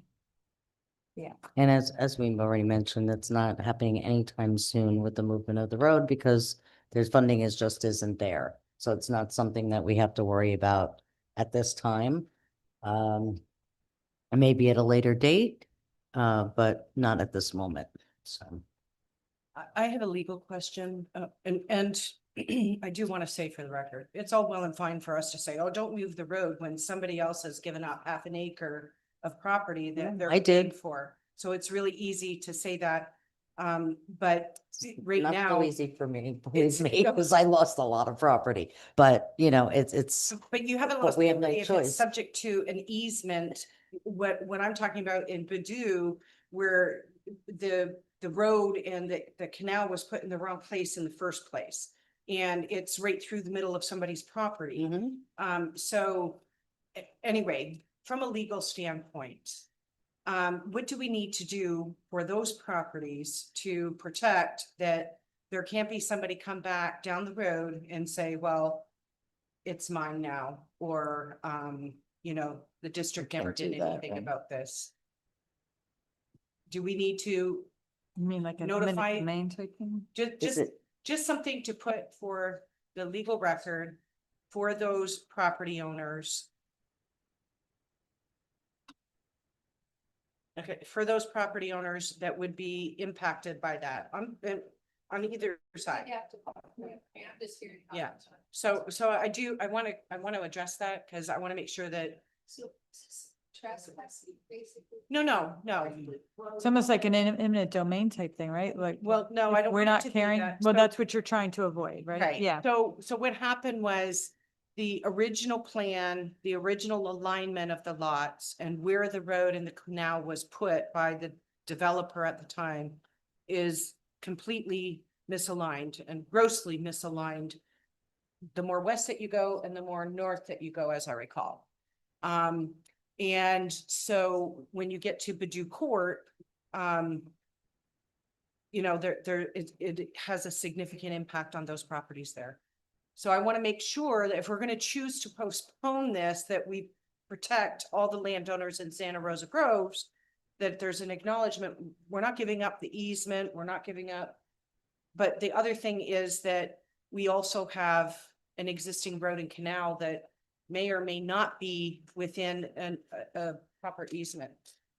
So, and that may be another way to look at this. Maybe there's some legal way that we can redraw the easement, move it. I don't know. So we need to look at this one. Okay. I just want to make sure we're protecting for the future. Yeah, for adverse taking of Yeah. government easement or Yeah. inverse, I mean, not adverse, but inverse, yeah. Actually, I believe, Mr. Palin and I with Mr. Robinson and Mr. Foy, we had a conversation about looking at the potential of switching that out, and it's very difficult. So, but I'm not your attorney, so, and I know Mr. Palin's out tonight, but that's something that Ms. Viator can get pretty quick, yeah, when he's back in the office. Okay, so do we have a motion? I'll move the motion to approve repurposing the culvert pipe. I have one other question before I make the motion. The cost is the cost, right? The cost is what we paid for it. We're compensating what we paid for it. We can't do anything more than that. No. Why would we? That would be like us going out and we're agreeing to pay more when we can go out and buy pipe for cost, right? Yeah, So, we wouldn't. yeah, no, we wouldn't do it. So, I'm sorry, yes, you paid interest on it, but, the reason why we bought it in bulk was to save you money. And we're still trying to find ways to save you money. So, I can't agree to paying more than what you paid for it. That's, otherwise we keep it where it is and we do the project when we do the project because that was what we agreed to.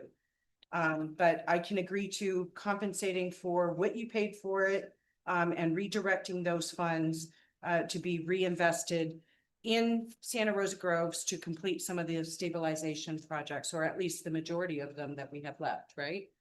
So my motion is to approve repurposing culvert pipe originally purchased for the M3 basin by selling for the cost that was paid, to the M1 and M2 basins for future use. So I don't want it to be less than whatever they paid, that's what we're paying. Okay? Yeah, the interest wasn't paid to us, so it's not like we gained money from Indian Trail gained money. So, all right, do I have a second? Michael? All in favor? Aye. I see that passes 4-0. I'd also like to just point out quick that there's no depreciation either, so it's kind of a even swap there. And just for the record, we are following the bond covenants and how this is being handled as well, which is also important. Yeah. Yeah. Okay, Through the chair, I have one more thing. yes, sir. Yeah, I'll work with residents up there, now that's passed, develop a plan for them and, we'll get it circulated out there. And if anybody wants, like I said, every stick of pipe's been accounted for. The ones that were spoken that were left out there, they're on the north side of lot 3. There was some pipe that was removed as part of a makeshift dam that was installed by the property owners with the nursery down there. It was causing some blockages from lot 1 and 2. That's the only pipe that's out there on the bank. That wasn't all the even our other- pipe. Excuse me? Wasn't our pipe. Wasn't our pipe. He's feel free to go get it. The only other stick pipe that's out there is out by Marie. We intend to use that underneath the road for crossing. And then the other 400 feet, well, like I said, Simone, Antoinette, Badoo, and then coming down Badoo so we can get access to the backs of those properties without having to go around 2 miles. So. Thank you. And we already have a policy that's in place in terms of under 298 and damage to the works of the district. Right. Is that sufficient for us to start to address it? I'd like to give direction to staff that we start proactively addressing where we see these gross impacts on roadways that are being caused by landowners' actions, that. It's unreasonable use. Yes. Yeah, or just destruction really is what I'm concerned about. This is basically what I was asking you about today, Mary. So, but I also, again, don't want to be heavy-handed about it. I'd like to send letters, notify the landowners, give them the opportunity to talk to us and try to come up with a resolution. But otherwise, you know, we have the authority to collect the cost directly from the landowner. And I think once we start an education and notifying the landowners, and they become aware that maybe some of these things might stop. The other thing is that I'd like to see us put together a public information sheet, specifically for Santa Rosa Groves. I mean, it applies to everyone, but there's some unique problems that we have out there. And I'd like to see that on the website as well, but some do's and don'ts, i.e. you cannot dam up a canal or a swale to, you know, divert water within the unit of development. You can't do that. If you want to build some sort of pond water storage on your property that does not involve any of the, you know, canals and et cetera, then you're allowed to do that. But you know, I think we need to have some directions, and some of them may seem like this is common sense, but they're common problems that we're seeing out there that people need to know. You can't be doing this. This Yep. costs money every time you do this to the rest of the landowners. So that will help address that. Hopefully. Hopefully. Thank you. We're gonna move on to item 10. I'm going to ask if the board so agrees, if we could move 10.4 up to the first item. I did. Yeah, I did. Yep, 4-0. Oh, shoot, I missed that. I'm skipping ahead. I'm sorry. Yeah. Sorry. Yes, you're welcome. Item 8, sorry, other governmental updates. We did receive new site plans for West End Crossing. And Mr. Foy is in possession of the new site plan. And I just wanted to hear from you what you think of this, and have they achieved their compensating storage? And because this is coming up in front of the county commission next month, so I'd like to try to get ahead of this. No, excuse me, we've made the comments to the county through the DRO process that we have two concerns. First, the district's opinion that their outfall, which is to the under construction lake to the east of this project, that is not, in my opinion, a legal positive outfall because it does not exist. It's a county determination, it's a county definition as to what meets a legal positive outfall. In the future, after that is constructed for the roads, and after it's turned over to Indian Trail, we could, in my opinion, state that that's a legal positive outfall that's coming to our facility. Now, the other way that they could achieve that, in my opinion, is to get the county to amend their permit to say they are taking that drainage into their under construction land. Otherwise, in my opinion, it does not meet the definition of legal positive outfall because it doesn't exist. Now, they could interpret their ULDC as saying it has a potential of having it. You can't do your project until such time as that potential is reached. But again, that's a county determination. The other item that we made as part of the record to the DRO process was they show no drainage facilities whatsoever on their site plan. You can take a look at it. They have no substantial area to meet the equal compensating storage. For every piece of fill and every piece of impervious you put in, you have to make up for the groundwater storage and the surface water storage. So they show nothing as to how they are going to achieve that. We have sent the surface water management policy to them, so they are aware of the policy. That doesn't mean they can't meet it. They have two possibilities, in my opinion. They might come up with something else, but underground storage is a possibility. It's extremely expensive, or buying an off-site parcel in our basin where they could to do it. But relative to our policy and relative to this site plan, they aren't showing anything that meets our existing policy to be able to receive a permit. Now, they haven't applied for a permit either. So this is at the stage where they are trying to get a site plan approval and zoning through the county. So they have been put on notice that it doesn't appear that they could meet our policy with this site plan. Very good. Thank you.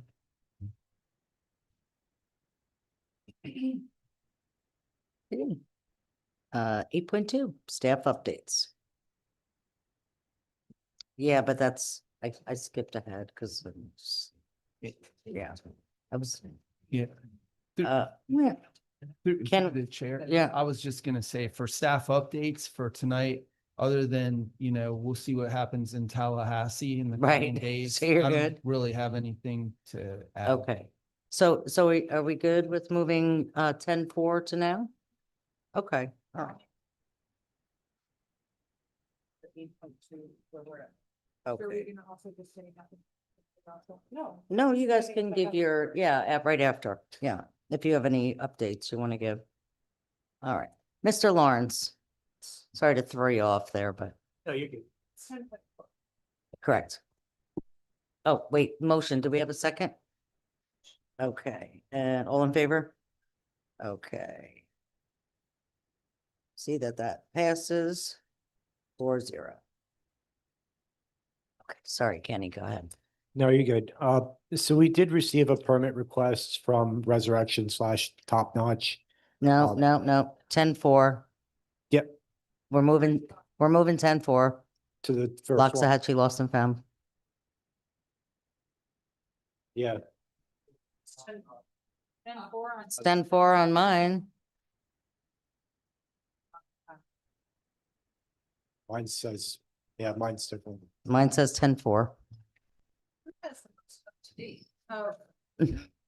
Yes, ma'am. We're gonna put the motion in there from this one. As good it is.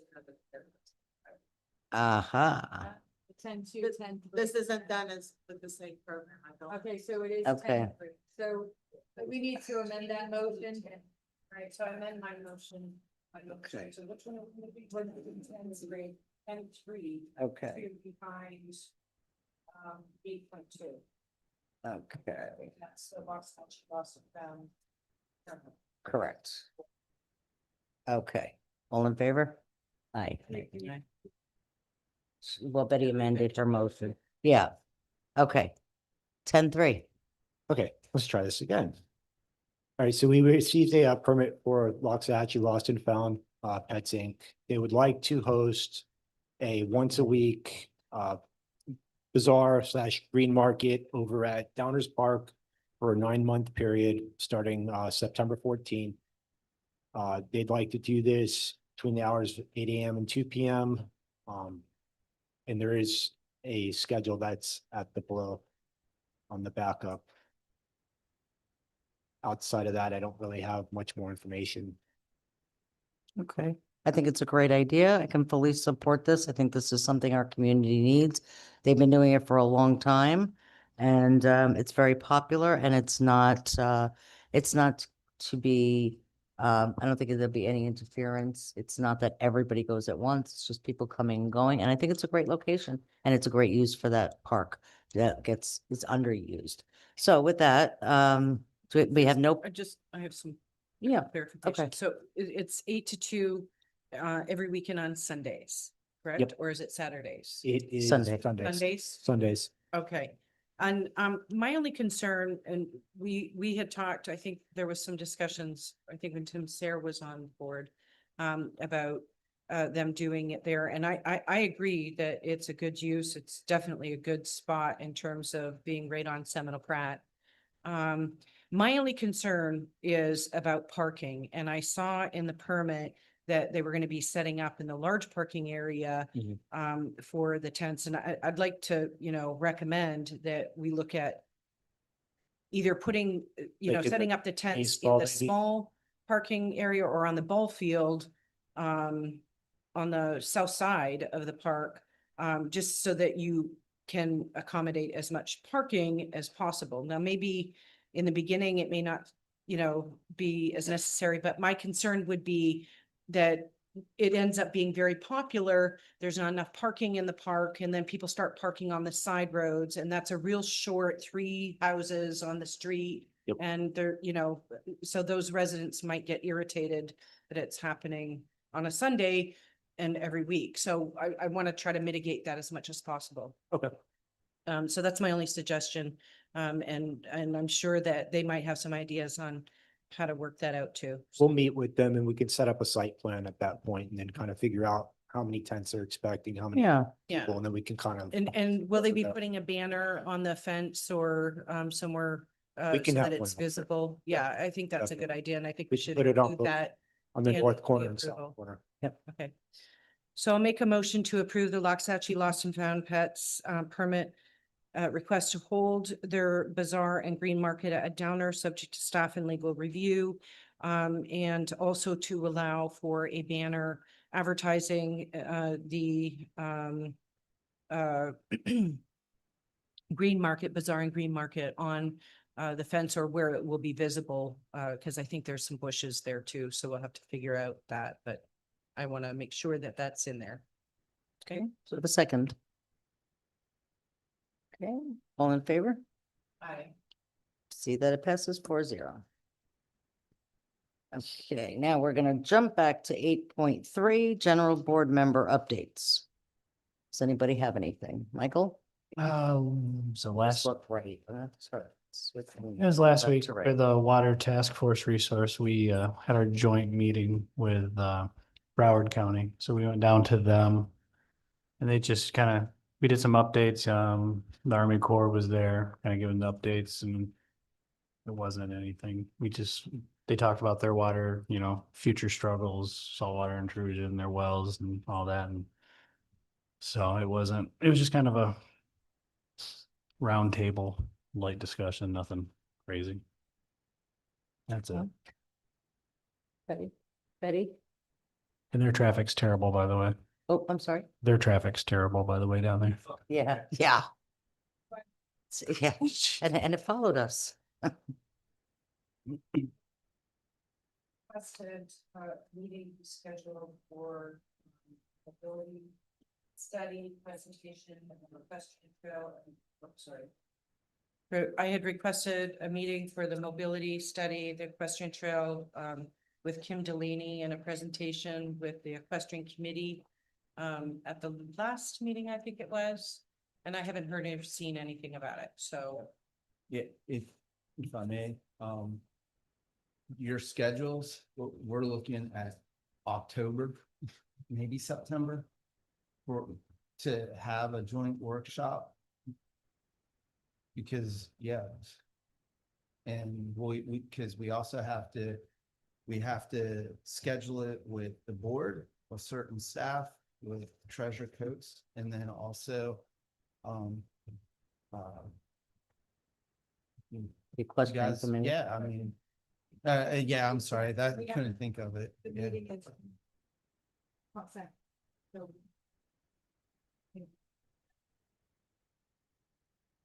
Well. Part of doing this was part of the strategic planning too, because, we're making decisions that are impacting the mobility plan when there doesn't seem to be a complete understanding of what is in the mobility plan and what it is. So I thought we were trying to get that as soon as possible. So, because it ties into the strategic planning.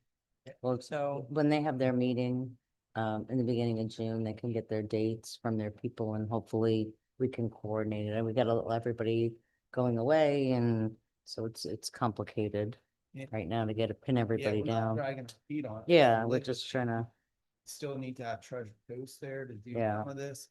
And they're doing a lot of other work as well. So. But as soon as we get some schedules lined up, we'll do it. So we'll schedule it. stay on that. All right, moving on. And I don't know what my numbers are here, so I'm just gonna say 10.1. I'm gonna guess. We're just gonna throw it out there. Yeah, Holistic Fit by Coach Steph. Is that what you got, Kenny? First? That is correct. Okay, good. So she's looking for. Oh, wait a second. This is, oh, so we're gonna, wait, hold on. Because I've got a motion to approve, like this is a consent agenda. I'm a little, Last time, y'all said that y'all could do that. we could, okay, okay. Option. Okay, so let's step back for a second then. We have the option to approve these, make a motion and approve all of these. No. Do you want to pull? I'll We- make a motion to 10.1 and 10.2. 10.3? Let's just do 10.1 and 10.2, but I have questions about, we just passed. Right. So. I Well, have questions now about it's, District, I have questions about resurrection, so. okay, what about Crime Stoppers? That's 2. Okay. All right, so, oh, I see what happened here, okay. Oh. So, just to clarify, what is 10.4? That should be. Yes. Okay, It's- okay,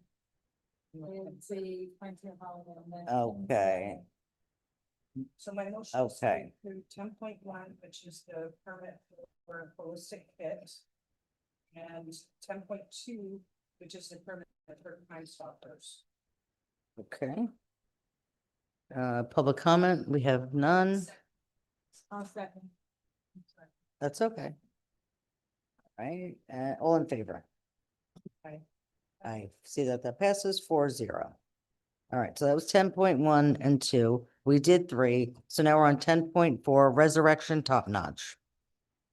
All right, so we received this permit from Resurrection Top Notch. It's for Citrus Grove. They have requested an 8-month period, so it's a long-term request. They're requesting Tuesdays to Thursdays, 6 to 8, Sundays, 10 to 12. And they are for profit and asked for a fee waiver. Which is one of the reasons we're bringing it here tonight so that it could be discussed to see how you guys feel about it. Is this the Seminole Ridge? It is, Okay, and I believe so. From what I was told, it is originally. Under a for-profit. I can do more investigating to find out, the person that put in the permit's supposed to be here this evening. See him. But Can I believe from past Resurrection was what was, I think it was 6-pack back in the day. And then the one coach left. And so is it O'Hara's the coach now? Whomever it is, they started Resurrection. So Resurrection, from what I understand, is the high school girls flag. I don't know where Top Notch is coming. Maybe they're looking at changing names. I'm not sure, but from what I understand, this is a high school team. So I looked up this resurrection. Mm-hmm. I could not find anything that said resurrection. Sorry. I could not find anything that said resurrection top notch. I could not find anything that reflects what you just said. So, you know, I mean, if somebody's putting in a permit, first it said that it was nonprofit and not requesting a fee waiver. When I looked it up, it's for profit, the only resurrection that I could find. Anyway, it doesn't match that. And then I had a question about, so the time is Tuesdays and Thursdays, 6 to 8, and Saturdays, 10 to 12. And it's starting pretty much now. And as my understanding is that we're closing down Acreage Community Park. We still don't, the north side, the fields for recovery until July. The south is still not usable, like completely unusable. It's a sand pit. And so we had said that Citrus Grove was going to be the fill-in the interim. And as I understand it, the Acreage Athletic League has several different programs that are, you know, between camp and elite and tryouts for I think it's boys and girls flag. all of those things are going on and coinciding in June to gear up for a July start date at Acreage Community Park. So I do not support this. If it weren't the case that Acreage Community Park is completely not accessible for the whole month, then maybe, this would be doable. Yep. Or maybe they delay it until after Acreage Community Park is open and their permit doesn't start until July. But as I understand it, if it is coinciding with the girls' high school, I don't understand why they're not using the high school, but then their fields are, no, hold on a second. Their fields are a disaster too. I was just there for that game and they're. The it's drought is really killing bad. all the fields. It's really bad. I just want to interrupt you for 1 second because I believe somebody will be available to answer some of your questions. Carrie, Miss Musgrave is trying to get on, but she wasn't being allowed on.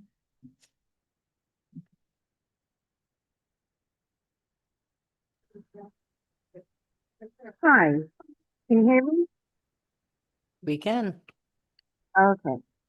Hi, so my name's Sharon Musgrave. I am helping Coach Ron Taylor, who is also trying to get on as well so that he could speak. Resurrection and Top Notch. So Resurrection is the varsity level of the Seminole Ridge girls travel team, and Top Notch is the JV team. And yeah, we're trying to, yeah. So it's not an actual, so here's where I was going with this is that Resurrection, is there a top-notch LLC? Because Resurrection is a for-profit LLC. Is there a? No, it's all under Resurrection. Okay. All right. So you're just saying that Top Notch Yeah. is the JP. Correct. Well, on the insurance paperwork that we submitted, it shows Resurrection / Top Notch. So it covers both teams, but under the company, it's just listed as Resurrection Inc.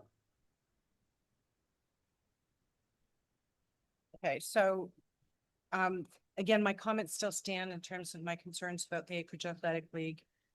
So, I would agree to it starting when Acreage Community Park fields are reopened. I understand that the high school fields are a disaster. And I don't know if there's do we have another field that, could be used for practicing? Nothing that has lighting. There are other options that they could potentially go to, such as Hawful, if they're okay with the daytime hours. I mean, I've been to Bob Hoffel, when my daughter played tackle for Acreage Tackle, and that is just as bad as any other field. There's holes and divots everywhere.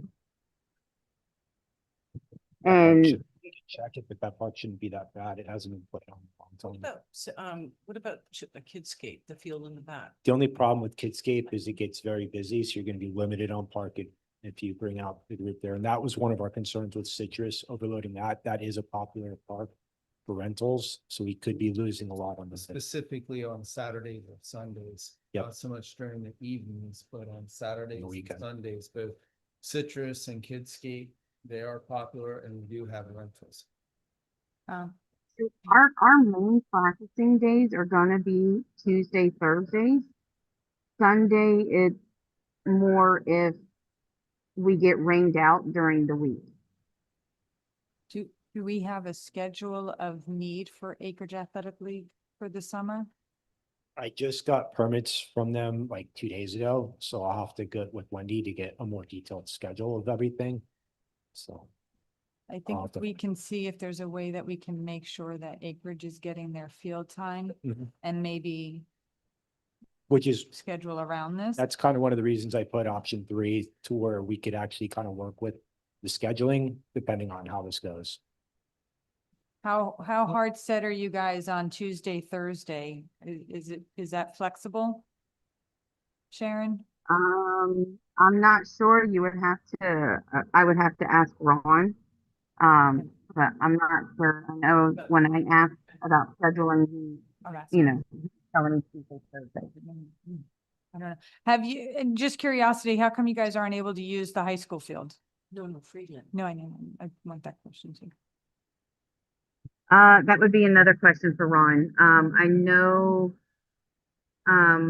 we tried using it last year and, the high school had given us some issues about not being able to use it. But that field, we have tried, well, we did use it throughout this past, season, and it's horrible. So we were just trying to look into something that, you know, we weren't gonna have girls breaking ankles. Right. And have you looked into using Samuel Friedland as a We also? have, yep, because that's what we had, our permits with last year. And, we currently have, paperwork in with them trying to see if we could not get this worked out with Citrus.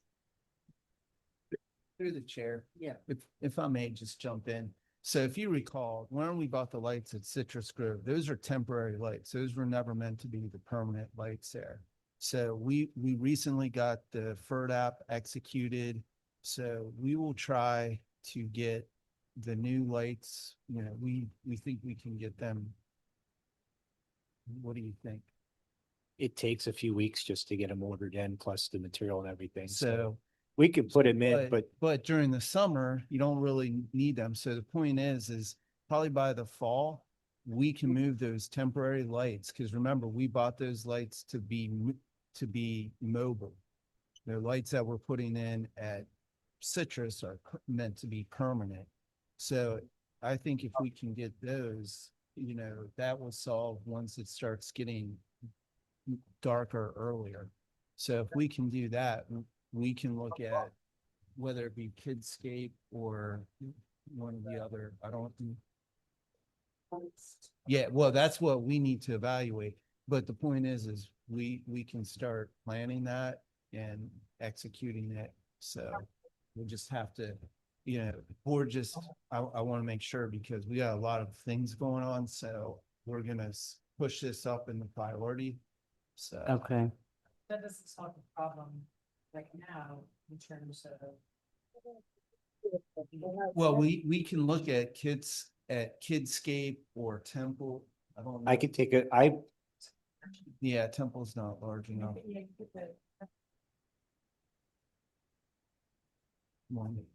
How often does the volleyball court get used out there? it gets used quite a bit. I mean, think it's like, we have two parts for volleyball courts, it's Sycamore. Temple. And if you remember, Yeah, there was, because, you know, you don't have people showing up. And here's what my fear is, because I was gonna bring this up or have Kenny talk a little bit about it, but if the county does move to that $5, you know, kid Per or player. child player, you know, are we gonna start seeing other places, other leagues trying to come here?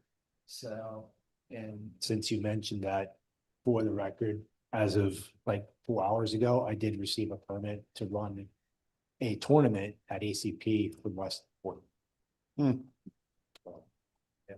So anyway, I'm just trying to figure out a way to resolve this. So let's see what we can do. Kidscape Sundays, just for the record, though, may be tough. Can I, through the Right. chair?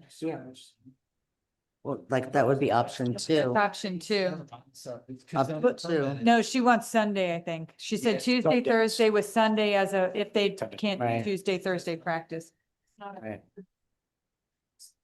Yeah. No, it's a flex. Yeah, it's a flex. I would, that, But if we don't have a rental at Citrus Grove, it may not be an issue, but if we have a pavilion rental, then it could be. Can we do this, Sharon? Would we be able to potentially change locations if we had the schedule planned out in advance to use a couple different parks? With Citrus being the main. If we could get Citrus as the main one and then, you know, something a little further down the way, you know, I think we can be a little flexible. So, So, I mean, as long as you give us ample time so that we can notify, the teams, I don't see why not. I think we're saying, through the chair. Yep. So I'm comfortable with the motion, where we're saying for the weekdays only, Option 2. option 2. But maybe add in there with the flexibility of Sunday use and also scheduling with AAL, getting AAL scheduled to make sure that there's You may, not a conflict. I mean, I would like to try to see if we can do the Tuesday, Thursday with them but make sure that AAL gets there. what do you guys feel about the fees because of it being a for-profit, the way it's listed? Do you guys want to do the fee waiver? And if that is the case, you may want to actually And- amend and do a new option. Through the chair. Yeah. Sharon? When you guys are saying you're a for-profit, like, are you guys just collecting fees to be able to cover cost of tournaments and referees and uniforms and stuff? Or are you guys like paying coaches and so on and so forth? The company is set up as a for-profit, but we do not collect registration fees. We do not collect anything. The only time that we collect money from the players is if we have a tournament, and it's just to cover the tournament cost, the tournament entry fee. Yeah, it's like, well, it is a travel team, but it's a travel team that they're just registered as a for-profit, but they're not collecting money to make a profit. They're collecting just to pay their fees as they go. I'm comfortable with waiving that. So, I'm gonna go ahead and make the motion for option 2. Motion to approve Resurrection Top Notch permit request to host the girls' flag football practices at Citrus Grove Park with the following recommendations. So it would be weekend use only. I'm gonna say no, I'm fine with waiving the fees. I want to support our high school and our local girls here. They are the 3A camps, by the way. And then, hold on, and so waiving the fees, subject to staff and legal review and availability of field, making sure that Acreage Athletic League gets their schedule handled. I'm sorry, because I just have Ms. Fiato. Just because they're listed as a for-profit, it's clear they're stating, the organization saying they don't charge anything except for tournament costs or whatever. Can we just think of language that we can put in here so somebody else who is truly a for-profit can't say, well, we gave it to them? I know I'm being overly paranoid about it, but I just. That was, Exactly, thank you. that was one of my concerns. Well, and that's why I was gonna, so are the only the girls that are on the varsity high school and JV team are on this and would be the ones that are at the field? Is that what you're saying, Sharon? No, so like we just had we have a 2-day tryout. So we put it out on like Acreage Speak. So anybody out in the community could come out to try out. It's not necessarily just the girls who are on the current JV or varsity high school team. So I think that,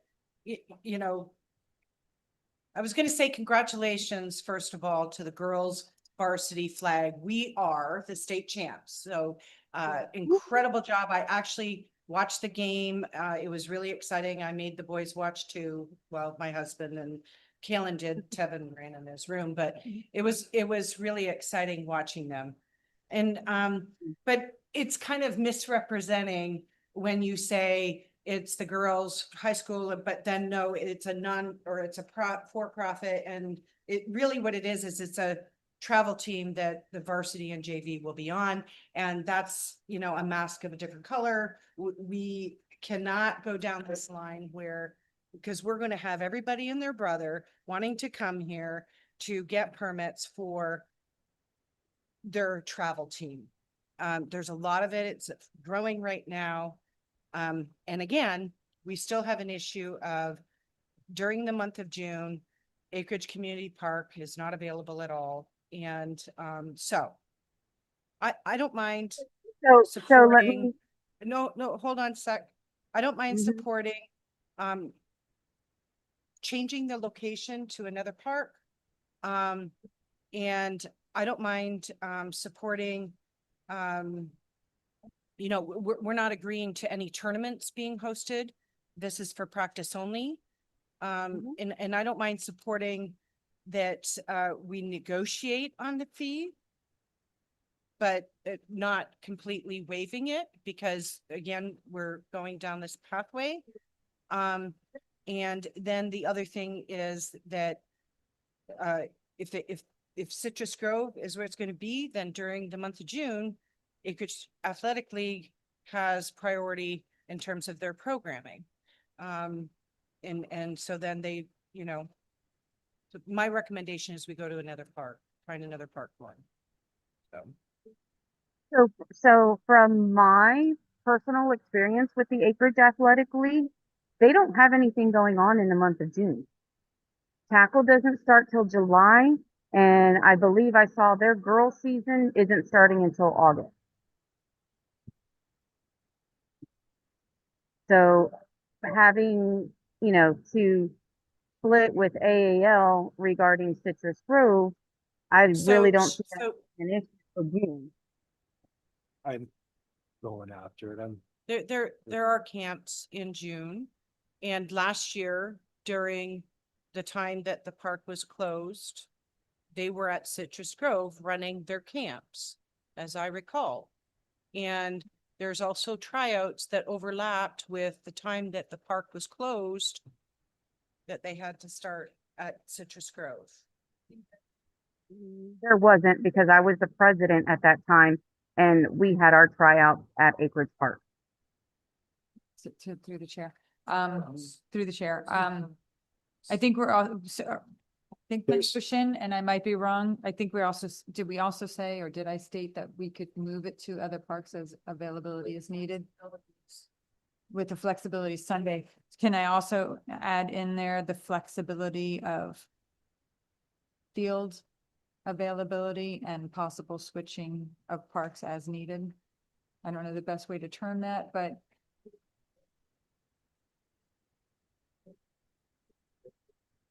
yeah, field availability with possible reassignment to another park. As for the waiving of the fees, I get what Betty's saying. How much do we charge $75? How much is it for that? No, that one would be $25 an hour for, obviously, depending on the amount of So time. they that need they're it out at there. least 2 hours each day. So it's like at minimum. $50 a day, basically, plus the Yeah. Right. which is part of the concerns is what, like Mr. Hanson was saying, what does this do in the future here? How many months is it through from now to? This is, I believe it was just, yeah, it was through January, it was like So that's what, 8 months? and what impact is going to be on the rest of the community that actually uses that park as well. That's a concern because it's used a lot. And for the record, there is 2 camps, June 10th. There's a girls and a boys, 5 on. Do you have the time? That June is, 10th is that's, there's a June 10th, a June 17th, and June. June 10th is a 24th. Tuesday, okay. June 10th, 17th, and 24th, 4 to 7 PM was the request that came in. June 10th. There's, 24. check that. So those are all Tuesdays. So maybe Tuesdays, we'd have to look at putting the team over at Kidscape. Yeah, the other one was. Yeah, you're basically talking the whole month, like every day, All because right, the so- travel basically. And that's takes for the Monday. month of June. You said Kidscape would work during the week, but not so much on the Sunday date, but they may not always need the Sunday. Right. All right, so. Through the chair, I'm Yeah. not really not trying to throw a monkey wrench in what we're trying to do here, but part of the directive we received from the board with the Citrus Grove Park or any of the other multi-purpose fields is there's supposed to be a amount of general open play. Right. So I just want. We're taking that away. AAL Right, or anybody else. right. And so again, you know, as part of that grant, it, you know, we can have some of it permitted, but it's really supposed to also be for general open play for kids that want to just come there and kick a soccer ball or play, have a pickup. Right. Citrus Grove. It sounds like there's still be the availability for that. Yeah, I just want to make sure because, you know, I as do we want, start adding more activities there. I do want to mention one thing, and I was talking to Jeff about it earlier. Another concern I have is once we do that multi-purpose field, we're not talking necessarily putting Bermuda out there. We're talking maybe more of a St. Augustine, so it won't hold up to the abuse as well.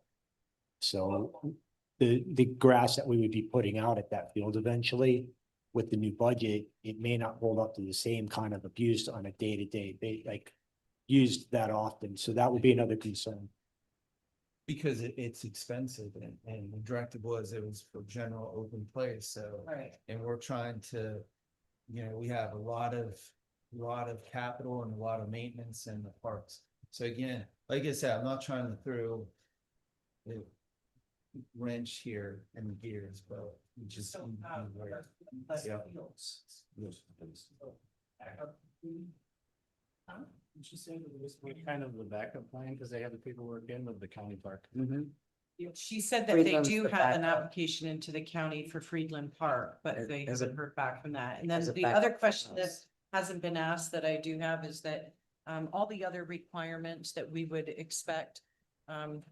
And I had this question for the mommy and me too, that they passed the level 2 They did. and they still have the same insurance requirements They have the same. that we're requiring from everyone else. And I have talked to Sharon about that as well, and they meet those requirements too. Okay. I What have do it. you think would be a fair? Cause I'm looking, that it's, let's say it's like 35 weeks that they're asking for a roundabout. That's 30, well, from now through, it's more than a half a year. So well, let's say it's 35 weeks, it's $100 a week. If they're using the field twice a week, that's $3,500. What do you think is a fair fee to charge them? Yeah. Let me say this, if this were truly the high school team, and this were truly a nonprofit organization, I wouldn't be having a difficult time with it. The fact that, and so we're in a situation where we're going to be setting a precedent here. And so that's where my concern is. Again, and I get what, that's why I'm And at the asking same you. time, I know these girls. Right. And they're all good. Mhm. And I want to have them to have an opportunity, but I also know the condition of the fields where they're going to be going. Even Citrus Grove right now is not the greatest. Right. And these girls have a significant athletic impact. It's going to be a problem. So, okay, so I asked the board, what do you think is a fair fee? Is it fair to charge them the $25 an hour, which would total out to be about $3,500? Or is there a less amount fee that you'd want to charge them? I think that's a question we need to ask. You Also, broached it, I think. 3,500 is not, the $25, that's for an athletic field, right? That is That's- for an athletic field, and that's per hour. So we can't Two, necessarily four, call 6. Citrus Grove or even Kidscape an athletic So field. what would we call But we're that? setting a precedent. No, that's the Right. actual fee for that multi-purpose field that was Correct, approved. 'cause it's a by- So it's a field. different fee for the athletic fields? It's a multi-purpose. yeah. Okay. It's the multi-purpose field. Yeah, but Oh, if I we were at ACP, what is that, like $75 an hour or something, isn't it? Hold up. But we haven't made any improvements to Citrus Grove. Like, I mean, not for nothing, it is a bunch of weeds. Right. ACP's football field, like example for field 1 is 75 for residents, 100 for non-residents, Right. but it does include a $500 deposit because of, use and abuse and everything like that. So Just- they're already getting it drastically discounted. But The, again, the what would deposit be for fair that if we fee. want to try to discount it, or if we're not willing to waive it, but we want to charge a fee, what would that fee be for them?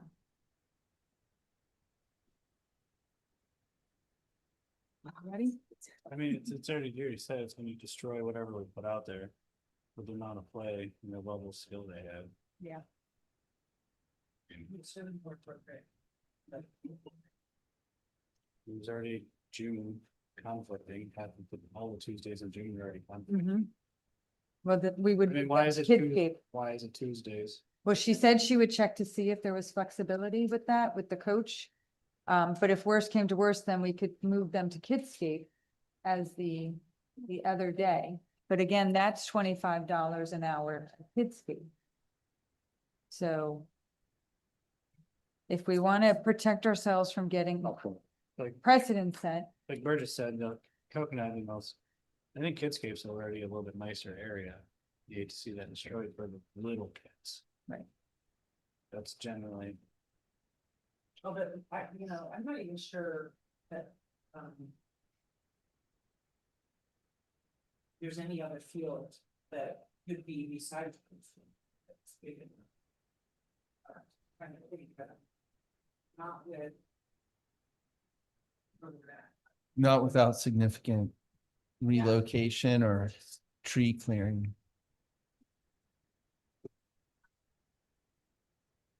Set up. That'd be a good use for our, appeal. Is there any way you can let Ron Taylor in as well, since he's the coach? I'm sorry, can you say that again? Ron Taylor. On and put on. And he would be able to give you more toward, separate practice days and anything else. sorry, we're not seeing a Ron Taylor on.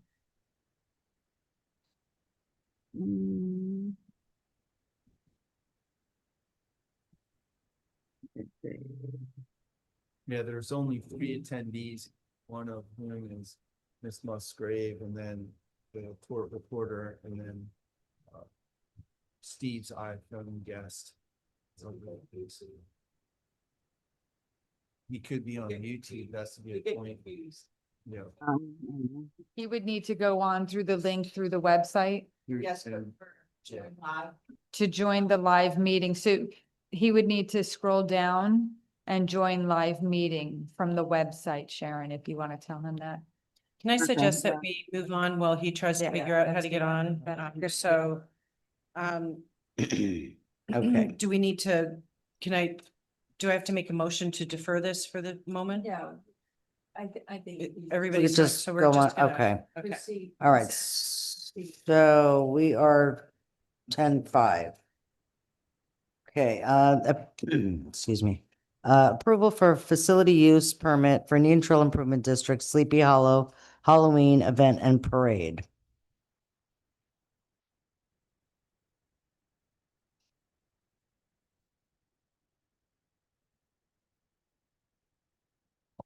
So, I'm sorry. Spoiling it.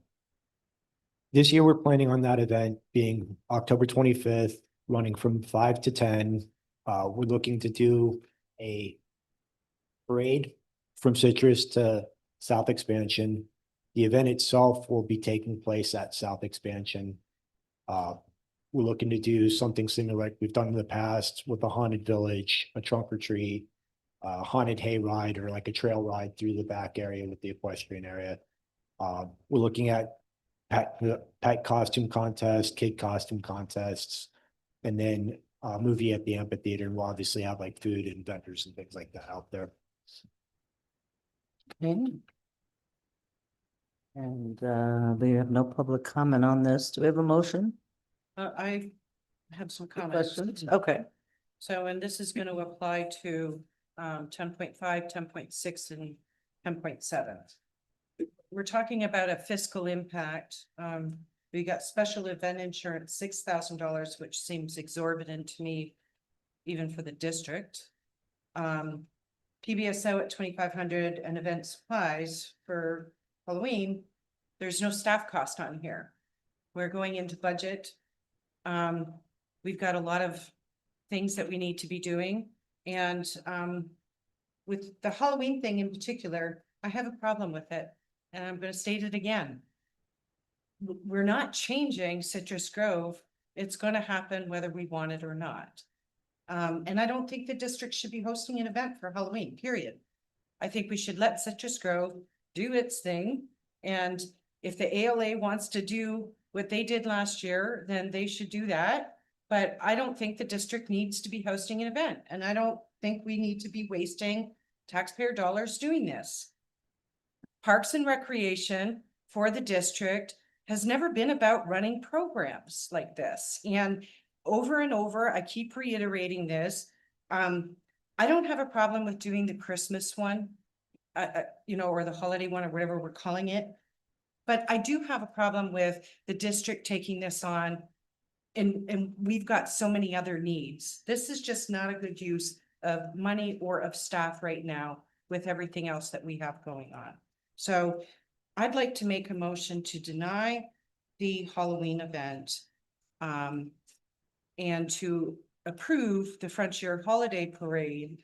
But I also want you to bring back in the budget, because I did not see anything about any of this in the budget. What is the staff cost for doing this? And then I'd like to address the movies in the park separate. So my motion was to approve 10.5 or to deny 10.5 and approve 10.6. Before we call it, Kenny, do you have sponsors that are gonna step up for this event and cover any of the costs? We do have sponsors that have been supportive with the district and with the ALA's events.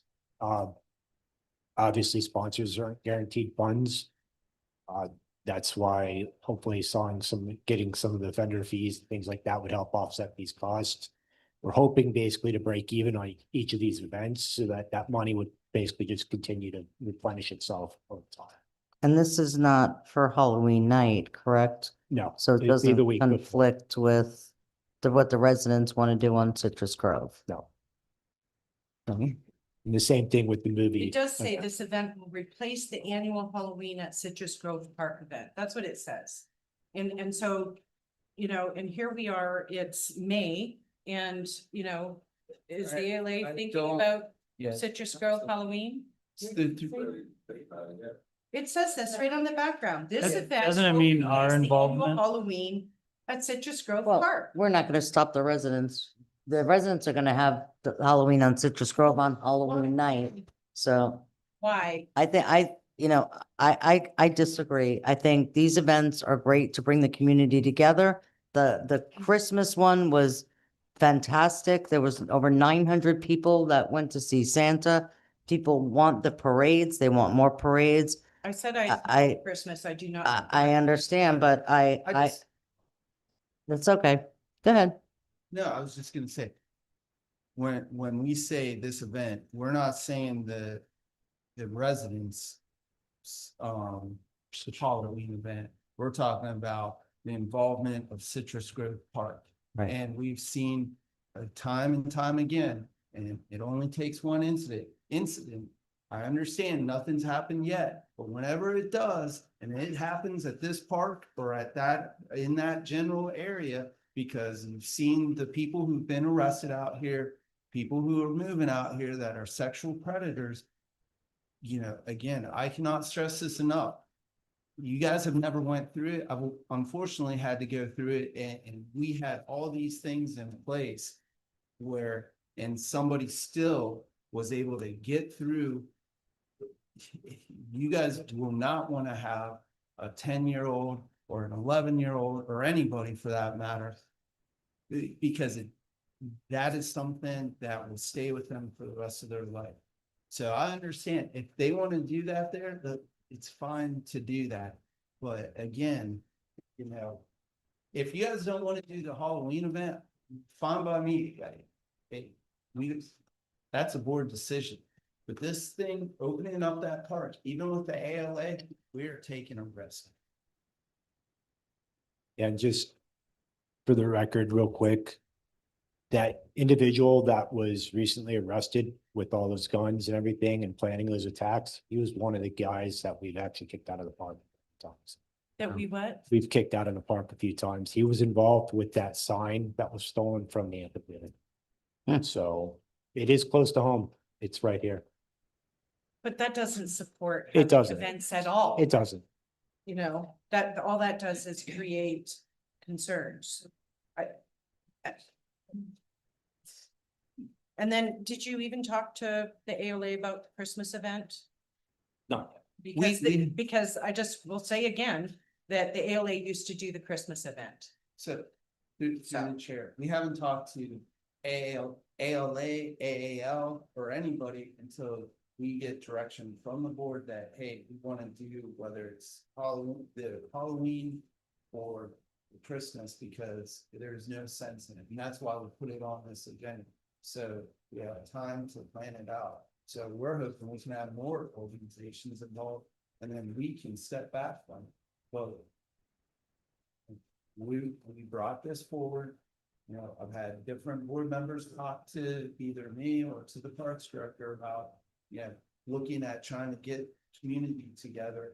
So again, I have no problem, you know, if you guys don't want to do Halloween, it's fine.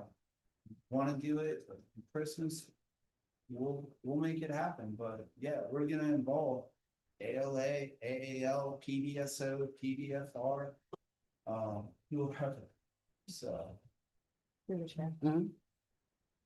I think more the concern for Citrus Grove is not so much, you know, child being abused, but I know there's a lot of alcohol.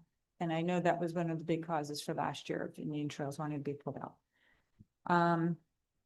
That being said, I would like to volunteer to help acreage landowners in organizing and working between Indian Trail and ALA to coordinate these events. I'll be the middle person between it, because it seems like we're missing that go-between. And I'm more than welcome to work with Bob, get with him on, because maybe. I've been the go-between and that hasn't been. Well, so- but nothing's happening, so Maybe here, it's- well, maybe Because it the will. board always turns it all down. I'm volunteering to help impossible. out, so how is that a bad thing? I'm volunteering to help out and be, Bob, have you come to the board or to Park and Rec to ask for any of these? Okay, just ALA, excuse me, excuse me. Have you, come up to the thing, because I have questions. Have you, do you have? 3784 Street North. Perfect. Do you have plans as of right now? Has ALA organized any plans for any holiday events? No, not yet. It's Okay. May. That's why we haven't even.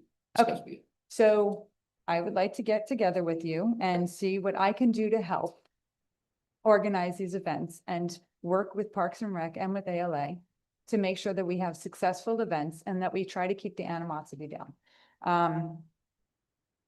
I will reach out to you afterwards. Okay. And see what we can do and what I can do to help get these events organized. Does ALA have any plans for Citrus Grove? For like what you did I don't last even know year? what I can do anymore because I still haven't got a final answer on the insurance. Well, so, okay, through legal, please, can you? So that- I've asked many times for a final on this and what I actually need spelled out. Okay, I've yet to get it and I've said it the last time I was up here. okay. Can we get? What do we need? Can you flip that off? Because I'm getting feedback. Is there something through legal that we need to get him the information for what insurance coverage he needs to have these events? I think that's going, yes. Okay. So it's a matter of knowing what the event is. Mhm. So we can tell him what the insurance will be. And I know that Ms. Heiser, and I spent 3 hours with Mr. Morgan and Mr. Calatoni a month or two ago about, just not about this, but in general, trying to figure out ways to get them more involved so we can move things forward as a unified community. So if we have an idea of what the insurance is or what the event is, then we can give him a more finite, there's the 1 million, 2 million plus Sam, but if it's depending on what the event is, it could be different. So that's why we have it. And I know Ms. Heiser has emailed and had some discussions with you. My And question we're- always is, Yeah. my concern is my events always include children. And, Right. yeah, Always.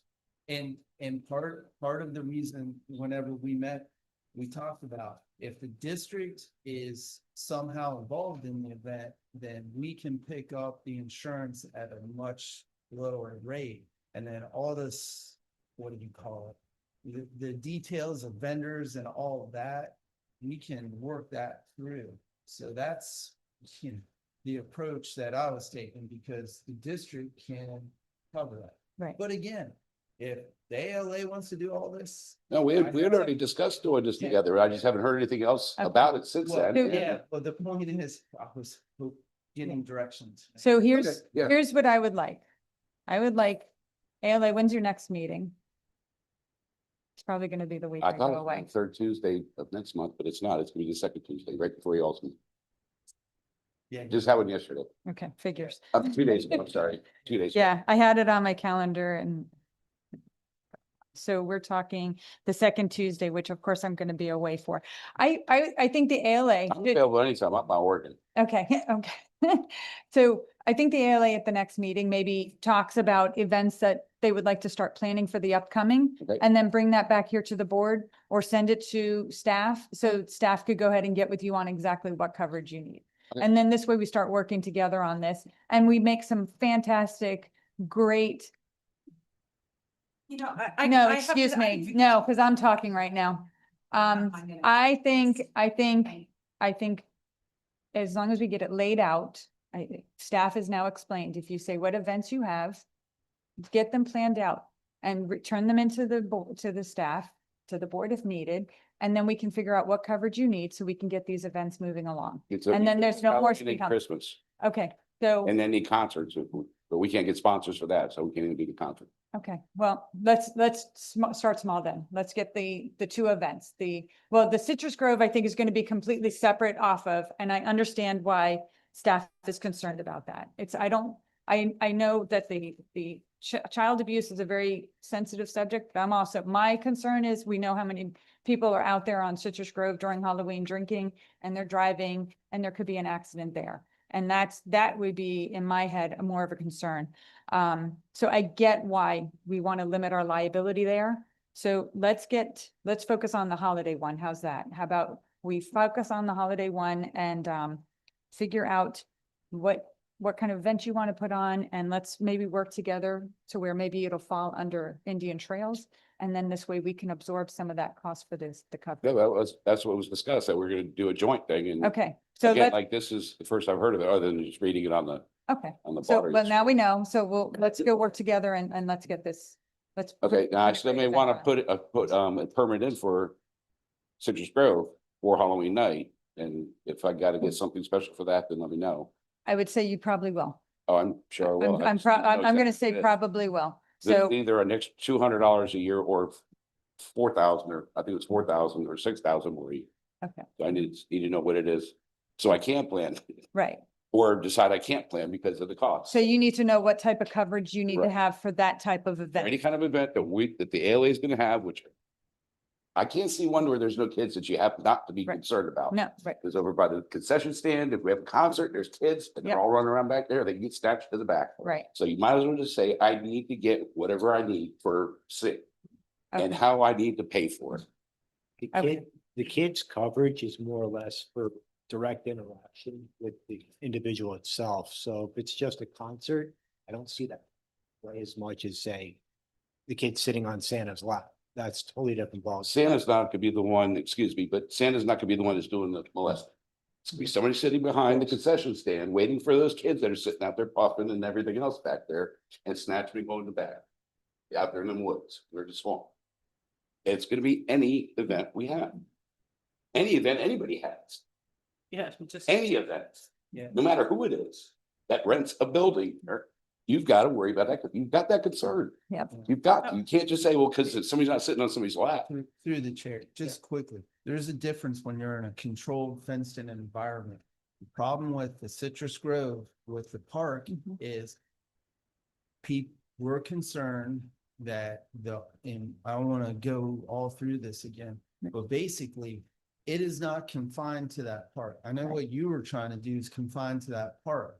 But if something happens and that a kid goes from that park out, the parent's gonna be, if something does happen, whether hit by a car or God forbid, something else, then they're gonna argue, oh no, that event was okayed by Indian Trail, ALA and all of that. That's where my concern is. Whereas when it's in whether it's Nicole Hornstein, where you've got a complete perimeter and the event is only happening there, it's not happening outside at a residence, private property, or on the road or anywhere else. There's a way for police and for staff and for volunteers to control that. Same way with ACP. Yeah, anything can happen at any time. It just is, you're taking the level of risk down whenever you have it in a more controlled environment. That's all my point is about the whole Citrus Grove Halloween event. Because if it was just confined to the park, it would be different, but it's not, so. My thought was if it happens within the park, then yes, I could see where that's a problem. They're not in the park and it happens down the street. I don't see how I can be included with that. Or the ALA. Because when the attorneys, no disrespect, inspiratorial, but those types of attorneys are going to go after the governmental entity and the organization that they think is holding it. Now, you may get into the court and the court says, hey, you have no standing and no liability to this. Who knows? But my point is, you don't, from my standpoint, from administratively, we shouldn't take the chance of having that park open when they're doing stuff on private that we have no control of. Okay. But that's up to the board, whatever they want to do. I said my piece last fall or last summer, and I'm saying. So, I don't know where this notion of there's some conflict, and they need you as a leader. I've been involved with the Acreage Athletic League since 2012 or the Acreage landowners. And it's only been in the past couple of years when we've started making all of these restrictions and what they can do and what they can't do, that it's made it almost impossible for them to do anything. And by the way, I'm not the problem. And I have stated my concerns about the insurance every step of the way. I was not insinuating you were But a you problem. actually did, I was because not insinuating. All I did was offer that I would offer to help. And that's all I did. I wasn't insinuating anything. There so just seems to it's be late, a it's downfall. late, And of- I'd like to make a motion to postpone these items. And I don't know if Sharon Musgrave is still online, but if she wants us to come back. So my motion is going to be to postpone 10.5, 10.6, and 10.7 to the next meeting. And then we'll come back to 10.4. Yes.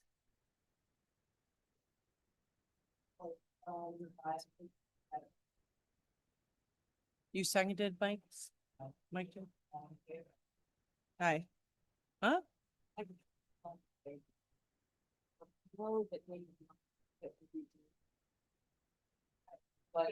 But you served her. You have served her. Okay, Pia, please, it's Pia, it's not helping. Hi. I have a card. Where's your card? I didn't want to interrupt her. Okay. Okay, But then you just say one the- second. We're gonna get to you, Ron. Right, we don't need public comment. We're not voting on it, so we're gonna do it next month. We're yeah. just postponing it. Okay, so all in favor? Hi. Aye. Patty? Or, Okay. See that it passes 4-0. Okay, back to 10-4. Mr. Taylor?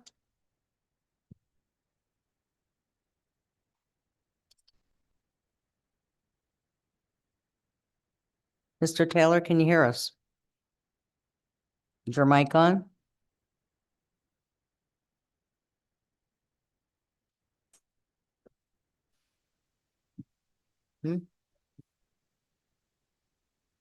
Hello?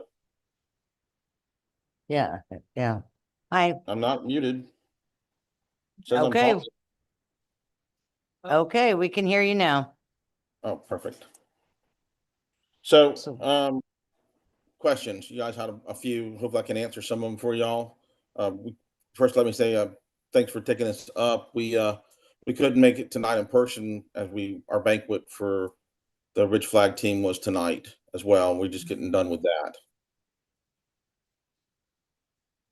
Okay, so what we're trying to get to the bottom of, because we have very limited field space, some of our fields need to rest, and some of them are not exactly appropriate for the use that you want. It was mentioned earlier that you also applied for Friedland Park. Is that Yeah, more appropriate? that's Hamlin Park, we call it. Yes, we did. Okay. Okay. And do you have any concerns that you're not going to be able to get those permits?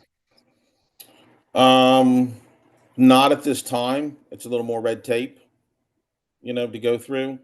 Our travel season starts, I think our first tournament is June 14th is our first tournament. And then we just kind of go on from there for the rest of the year, do Okay, various and you tournaments don't- and stuff. And you don't think you can get your Friedland Park permit by June 14th? Well, that's their. Well, concern. so just to Oh, back you up. need to practice in advance. Yeah, for practicing for. So, yeah, our teams are made up of the girls that attend or registered for Seminole Ridge only. Like the JV team, which is our top-notch team, is coming in. Our eighth graders are coming in to be our new freshmen and stuff. So that's how it's all kind of works. And then various girls move up and down through performance and stuff like that. Okay. And y'all had asked about the use of the fields at Ridge. Um, the spring football season has started up there, so they take up most of the field space through the summer months in their preparation for stuff.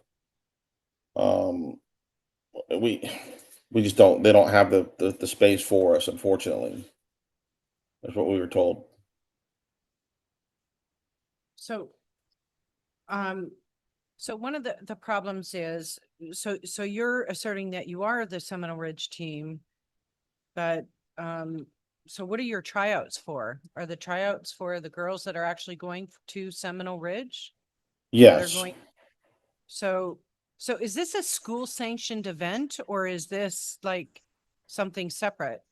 I'm No, really it's yeah, it's separate. So the school board can't authorize us to practice a travel team for Ridge. So we do it. Scott and I do it through the summer to better our chances, through our when flag season is in at the school. I mean, that's why we actually won states this year. I congratulated earlier. I don't know if you heard that. Bits and So- pieces. Thank you. Yeah. The problem is that we have limited athletic field space. My concern is that these girls are, even Citrus Grove Park is not the greatest field. And there's other things going on the month of June. Sure. So there's a bit of a challenge there. In July, Acreage Community Park opens back up and the Acreage Athletic League can get back to their regular programming at Acreage Community Park. But for the month of June at Citrus Grove, it would be a problem. Right. So I don't, I mean, ideally, the fields at Friedland Park are more suited for the competitive level that the girls play. Do you know what It's I'm true. saying? Oh, yeah, no, Um, our girls are athletes for sure. Yeah, and so my concern would be them being, even at Kidscape Park, we haven't really scouted that as a actual field. Citrus Grove is, we're talking, these are not even good grass areas. Oh, no, yeah, we've been to Citrus Grove before. Right. So you already know Very it's not that great. It's not. And I don't think, even $25 an hour doesn't really even seem right to charge because it's just not at that level. So I don't know. Yeah, I It's a mean, challenge it's for us. I'm sorry, I don't mean to cut you off. There was a question earlier about how it's incorporated for a profit, a corporation for profit. It takes a little while to become a nonprofit or a 501c3 not-for-profit organization. To get our insurance and stuff and to protect myself, someone had to form the corporation. And I don't want to be I want to be protected under those laws in case if anything happens, or anything was to arise out of something. I worked too hard to lose everything I own for volunteering my time and teach the girls. You know, Are you so that's why flexible we on had your to. schedule? I'm sorry, pardon me. Are you flexible on your schedule? We're a little flexible. The Tuesdays and Thursdays came in because Coach O'Hara teaches driver's ed um, down at Boca High during the summer, and I believe it's Mondays and Wednesdays that he teaches down there, or Monday, Wednesday, Friday, something like that, through the summer months. So that's why we've kind of tried to keep it Tuesdays and Thursdays to accommodate his schedule as well. I can talk to him more on that and see if there's some flexibility with that. If we were have to do Mondays and Wednesdays, and I don't know if he can, because I know he shares his teaching job there with another teacher. If they could swap days. No, so I think the suggestion was made earlier that maybe switching to Kidscape for the month of June, or I don't know that you want to be swapping, like one on Tuesday night you're at Kidscape and Thursday night you're at Citrus Grove. Actually, for the whole month of June, Citrus Grove, it sounds like it's not available during the week. What about the weekends? Or the concern on the weekends is It's gonna affect regular the rentals, pavilion rentals. If they don't, yeah. because they do Sound- get bounces out there and things like that, and then you've got a parking issue. It's gonna be tough. And that is a. All right. Sounds like we're kind of in a little bit of a pickle here for June. Yeah, that's true. Sure. That's why if you got Hamlin Park, that would solve all problems. Freeland. Well, we will work diligently on that. I can assure you, as we have been. And I'm fine with waiving the fees if they're gonna be used. Just in this situation, and I want to make it clear, I do not want to be setting a precedent for every other travel team, but this, yeah. So. Well, yeah, I mean, we've always been out here using it, even when the other coach was, before he left and Scott took over, and we were kind of using some of the fields under the AAL and then BA and that we were umbrellaed under them for a little bit, but we had to finally realize we had to get our own stuff and our own insurance and our own, so we could be protected as well. So it looks like we could revisit this maybe during June to see what we could do moving forward. We'll look for alternative spots for June. Would be kind of the easiest thing to do. We have to consent to something Yeah. in terms of the fees and then working the staff. But again. Yeah, but he needs. Yeah, but they want to start now. Like, I think it was starting on, when was that, tomorrow? Well, I mean, we would probably want to, hold a couple practices the Right. first week of June. As we do start a Miami Dolphin League for the girls midway through June. I think the June 15th is the kickoff for that or something like that. So I don't know. I would, It just comes up so quick. I get it. We just finished our season and we're already turning around. Right, so through the chair, I think we can keep the motion that I read, waiving the fee and stating that it would be up to scheduling and that if needed, they could use Kidscape. So if we know Tuesdays through the month of June, Tuesdays are booked with AAL, they can go to Kidscape on Tuesday. Do you want to leave it a little more vague and just open to what park is available Yes. based off? Yes, that's what I would off of like. Permitting and things that might already be scheduled, so Yes. it just gives us a little more ability to kind of work with them. We can give Yes. them a couple weeks notice so that they can let their families know we have to move them. Yes, I What- think that's fair enough. What So- about the flexibility too? Like you said, if they are, if they're coming in and, you know, they destroy something that was okay for families to play on, and now it's just two or three practices that's trash. Well, then I think that's up to, staff. Say it's Yeah. not working, you're Yeah. really tearing Destroying fields it. that were not designed to be athletic. You have to pull the permit. Yeah, I think we have to go into that with that understanding. Yeah. Do we need to add that to the motion? That if I think field we gotta start conditions are that- starting to wear and tear, yeah. That they'd be responsible. Or if Well, we would can't they keep- be responsible or would they just be revoked? The permit would be revoked at that point. That's up to you.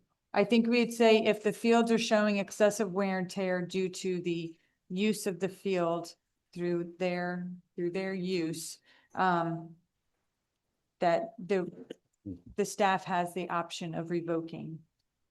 So my next question then would be, are we approving this for the whole 8 months? Or are we gonna just allow, say, like the next month or two so they can get the permit with the county?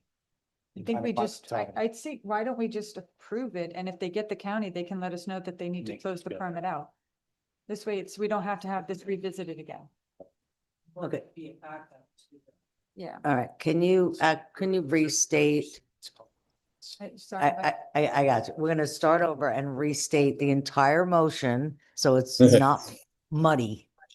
I just, through the chair, I just want to remind the board that Palm Beach County at some point will be closing those fields down because they're converting some of them or all of them to artificial turf. Yeah. It's. And parks has a door full. LTG's, the one that's doing ours, is doing the counties as well, and it is on their schedule and calendar coming up. So that's, I'm glad he brought that up, because that's gonna actually cause issues for us. We're gonna obviously get more permit requests, because everybody's gonna be looking for these spaces. To me, it would be great now that we're not considering other permit requests. Yeah. To not have to go. Just don't. Right. I agree. Okay, Patty, please restate. Yes, please, because it's not clear at all. Staff, yeah, okay. Motion to approve the Resurrection Top Notches permit request to host the girls' flag football practices at Citrus Grove Park with the following recommendations. Weekday use only and pay appropriate fees, so that, no pay, okay? Use, for weekday use only, subject to staff and legal review, subject to AAL not previously having them been scheduled. With flex of Sunday and field availability with possible reschedule. Rescheduling. Available fund, I guess. So I think we And- could just say that. and I think the- probably, as you were saying, was the early. And did, I'm sorry, did I miss where you said that we would be revoked if the field was damaged? You Yeah. didn't get there yet, okay. Go ahead. Well, instead of possible rescheduling, but subject to, whatever we want, but subject to wear and tear. Excessive wear and tear. Stuff. Staff's description. Yeah, staff assessment. About. Assessment to revoke. The permit. And staff does not have to come back to us to do that. Within the discretion of this. Staff. District staff. Right. Okay, I'll second that, but can I just clarify? the weekend portion, we're saying, when they want it, because it's not, doesn't sound like they want it every other weekend, but it's subject to availability. Per park, So permits take priority correct, at the pavilions and the park. correct. Okay. If there just happens to be one available and it's powerful and that's the only one that's available, All right, then they. so I'll second that. Okay, all in favor? I see that it passes 4-0. Thank you. Thank you, good night. Good night. Okay. I make a motion to approve the Oh, thank consent you. agenda items 11.1 through to 11.16. Okay, all in favor? Aye. Aye, excellent, all right. And Burgess has a presentation.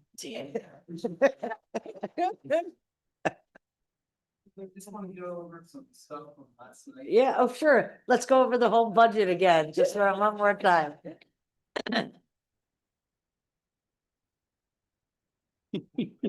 Elizabeth, you have to do my. Yeah. Oh, yeah. Yeah, I have a note here for that, so don't worry. But just quickly, We already passed her though, didn't? no, she comes after me usually. After. Yeah. So Yeah. just one thing real quick. Because in July, we're hoping to have the strategic planning for parks. One of the things that I want you to kind of keep in the back of your head for that, give me 1 second, is with ACP. Yeah, Miss Argue and I were talking earlier today about some things with the baseball fields. Just some of these are not regulation. And, while we have some baseball, if we kept one of these baseball fields, and I'm not saying you have to do this, I'm just saying something to keep in the back of your mind. What if you started converting some of these to multi-purpose fields? They might not, to try to offset some of this, it might not be where you can have a game, but at least you could do some practices. So just something to keep in the back of your mind. It just came to me when you guys were talking, like, where else can we have fields? You get So, 5-on-5 sites. yeah, yep, yeah, so again, just something we can talk about later, so.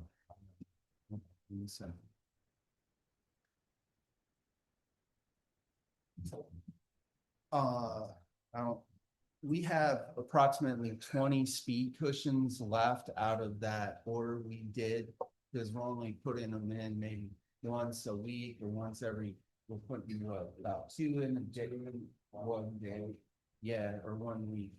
So we still have 20. So I know something came up. We certainly have been putting them where in the mobility plan where the mid blocks are. But we did, and we are seeing some issues on 162nd Drive North, but south of Okeechobee and south of the school, where people are cutting either from Okeechobee down to Harlina and then out, or vice versa. So if the board is okay, and I'll have to clear it, I haven't even had a chance to talk to Mr. Robinson, talked about it. But we'd like to place one there because we have had a couple complaints from Only residents. one? Well, yeah, I think the run there would be good enough. So, but I'll like I said, I have to talk to Mr. Ford and see about the placement and all that, but if we have to Yeah. put 2 sets in, then we'll put 2 sets in. They're, Yeah. so just, they're cutting through on a couple of streets. One of them is Harlina to go to Mhm. 162nd. Mhm. The other one is about halfway, which is where Ralph Bear used to live. And it was one of the first roads that was paved in that section. So that's another road that they're speeding on to try to avoid traffic on Seminole Pratt. And it's coming from both directions because I've seen people go through the intersection at Okeechobee to then basically turn on one of those roads to backtrack and to go to the school. So, and the residents have repeatedly complained about this. And I just want to point out that 162nd is a little bit different than most of our roads because we actually do own it in fee simple. And the reason why we own it is because those landowners along there did not want to be responsible for that road and all of that traffic that would be serving the school. And so anyway, here we are, we own it. We made some changes for the school, but the speeding has continued to be, actually it's increasing, it seems, with all the cut through traffic. So. And I didn't know that he was going to be requesting this, but I do know this is an issue very Yeah. well. Yeah, Yeah, there's actually a petition out for it to get yeah, it well, done. yeah, there's a petition, and then I know PBSO has run Yeah. some enforcement there, but it's hit or miss, Okay. you know? So, anyway, okay, so we'll work with the engineer on that, and then, in June. Yep. It's one. Durant, yeah, is that a mile long, or how long? All right. Yeah, I mean. Yeah, we just have to be careful because we have a bunch of others that are along here that are on quarter or half mile that have been asking for them. We said, well, if you're less than a mile, we really don't do them. So. But these two roads are. We can work with Jay to set, or Mr. So. Well, we can make a argument that it's because of school traffic, but I'll let Ms. Boyd figure that out. No, maybe. Down, yeah, that's No, that's. north, yeah, nothing else in this area. And then, at the June meeting, I will be bringing back, the agreement with Diamond Cell Towers, for their proposal over on, 71st Place North, which is right along, Sun Pratt. So legal's reviewing their agreement, and Mr. Foy has looked at where they want to put it and all of that. So it's in compliance, so we'll be bringing that forward. And then the only last thing is it September when we send the meeting for 2026 out, or is it October? It's usually No, August or usually- September. Usually August, when they decide in August, we have advertised it in September. For the following. Yeah, so I just, again, I know life happens, vacations, you're planning around, but just because this year has been you've asked for a lot of meetings or workshops, and we've had to adjust and move things around more than normal. So just whenever we send that out, please pay attention to those dates. And if you think you have a problem, just let us know and we'll try to adjust it. And then this is probably kind of a different year, but that's why we put it out. So no, I'm not scolding any of you. I'm just saying it will help us, help you when we're scheduling these meetings. And Rod, I don't think there's anything else you have. Excellent. So we're good. So I'll pass it off to Mary. Your report. We're ready for you. You're welcome. We are requesting the planning session to discuss negotiation strategy relating to litigation. Thank you. All right, I'm gonna start. I can't see your light. It's. All right, so it's on now. Sorry. Okay, so the report is attached, and then I am asking for an attorney-client session to discuss settlement negotiation or strategy related to litigation expenditures in reference to our pending case with Mintel. Thank you. Mary, just. Yes, ma'am. The way that that's worded makes it sound like we can only discuss any of that as it relates to litigation expenditures, but my understanding is that Negotiation. we can discuss. Okay. Settlement, let me clarify, settlement, negotiation, or strategy Okay, related to litigation expenditures. okay. But the way that maybe I'm tired, but the way that that is worded makes it sound like we can only discuss those things as it relates to litigation expenditures, but we are allowed to be discussing. Settlement negotiation. Right, okay, And it was an or. okay, all right, You're tired. thank you. We're all tired. Okay. All right, receive and file. Do we need a motion? I don't think we need a motion. No, we haven't. We do? What? Okay, okay. File the report. Second. Patty? Okay, aye. All in favor? Aye. Passes 4-0. This meeting is adjourned.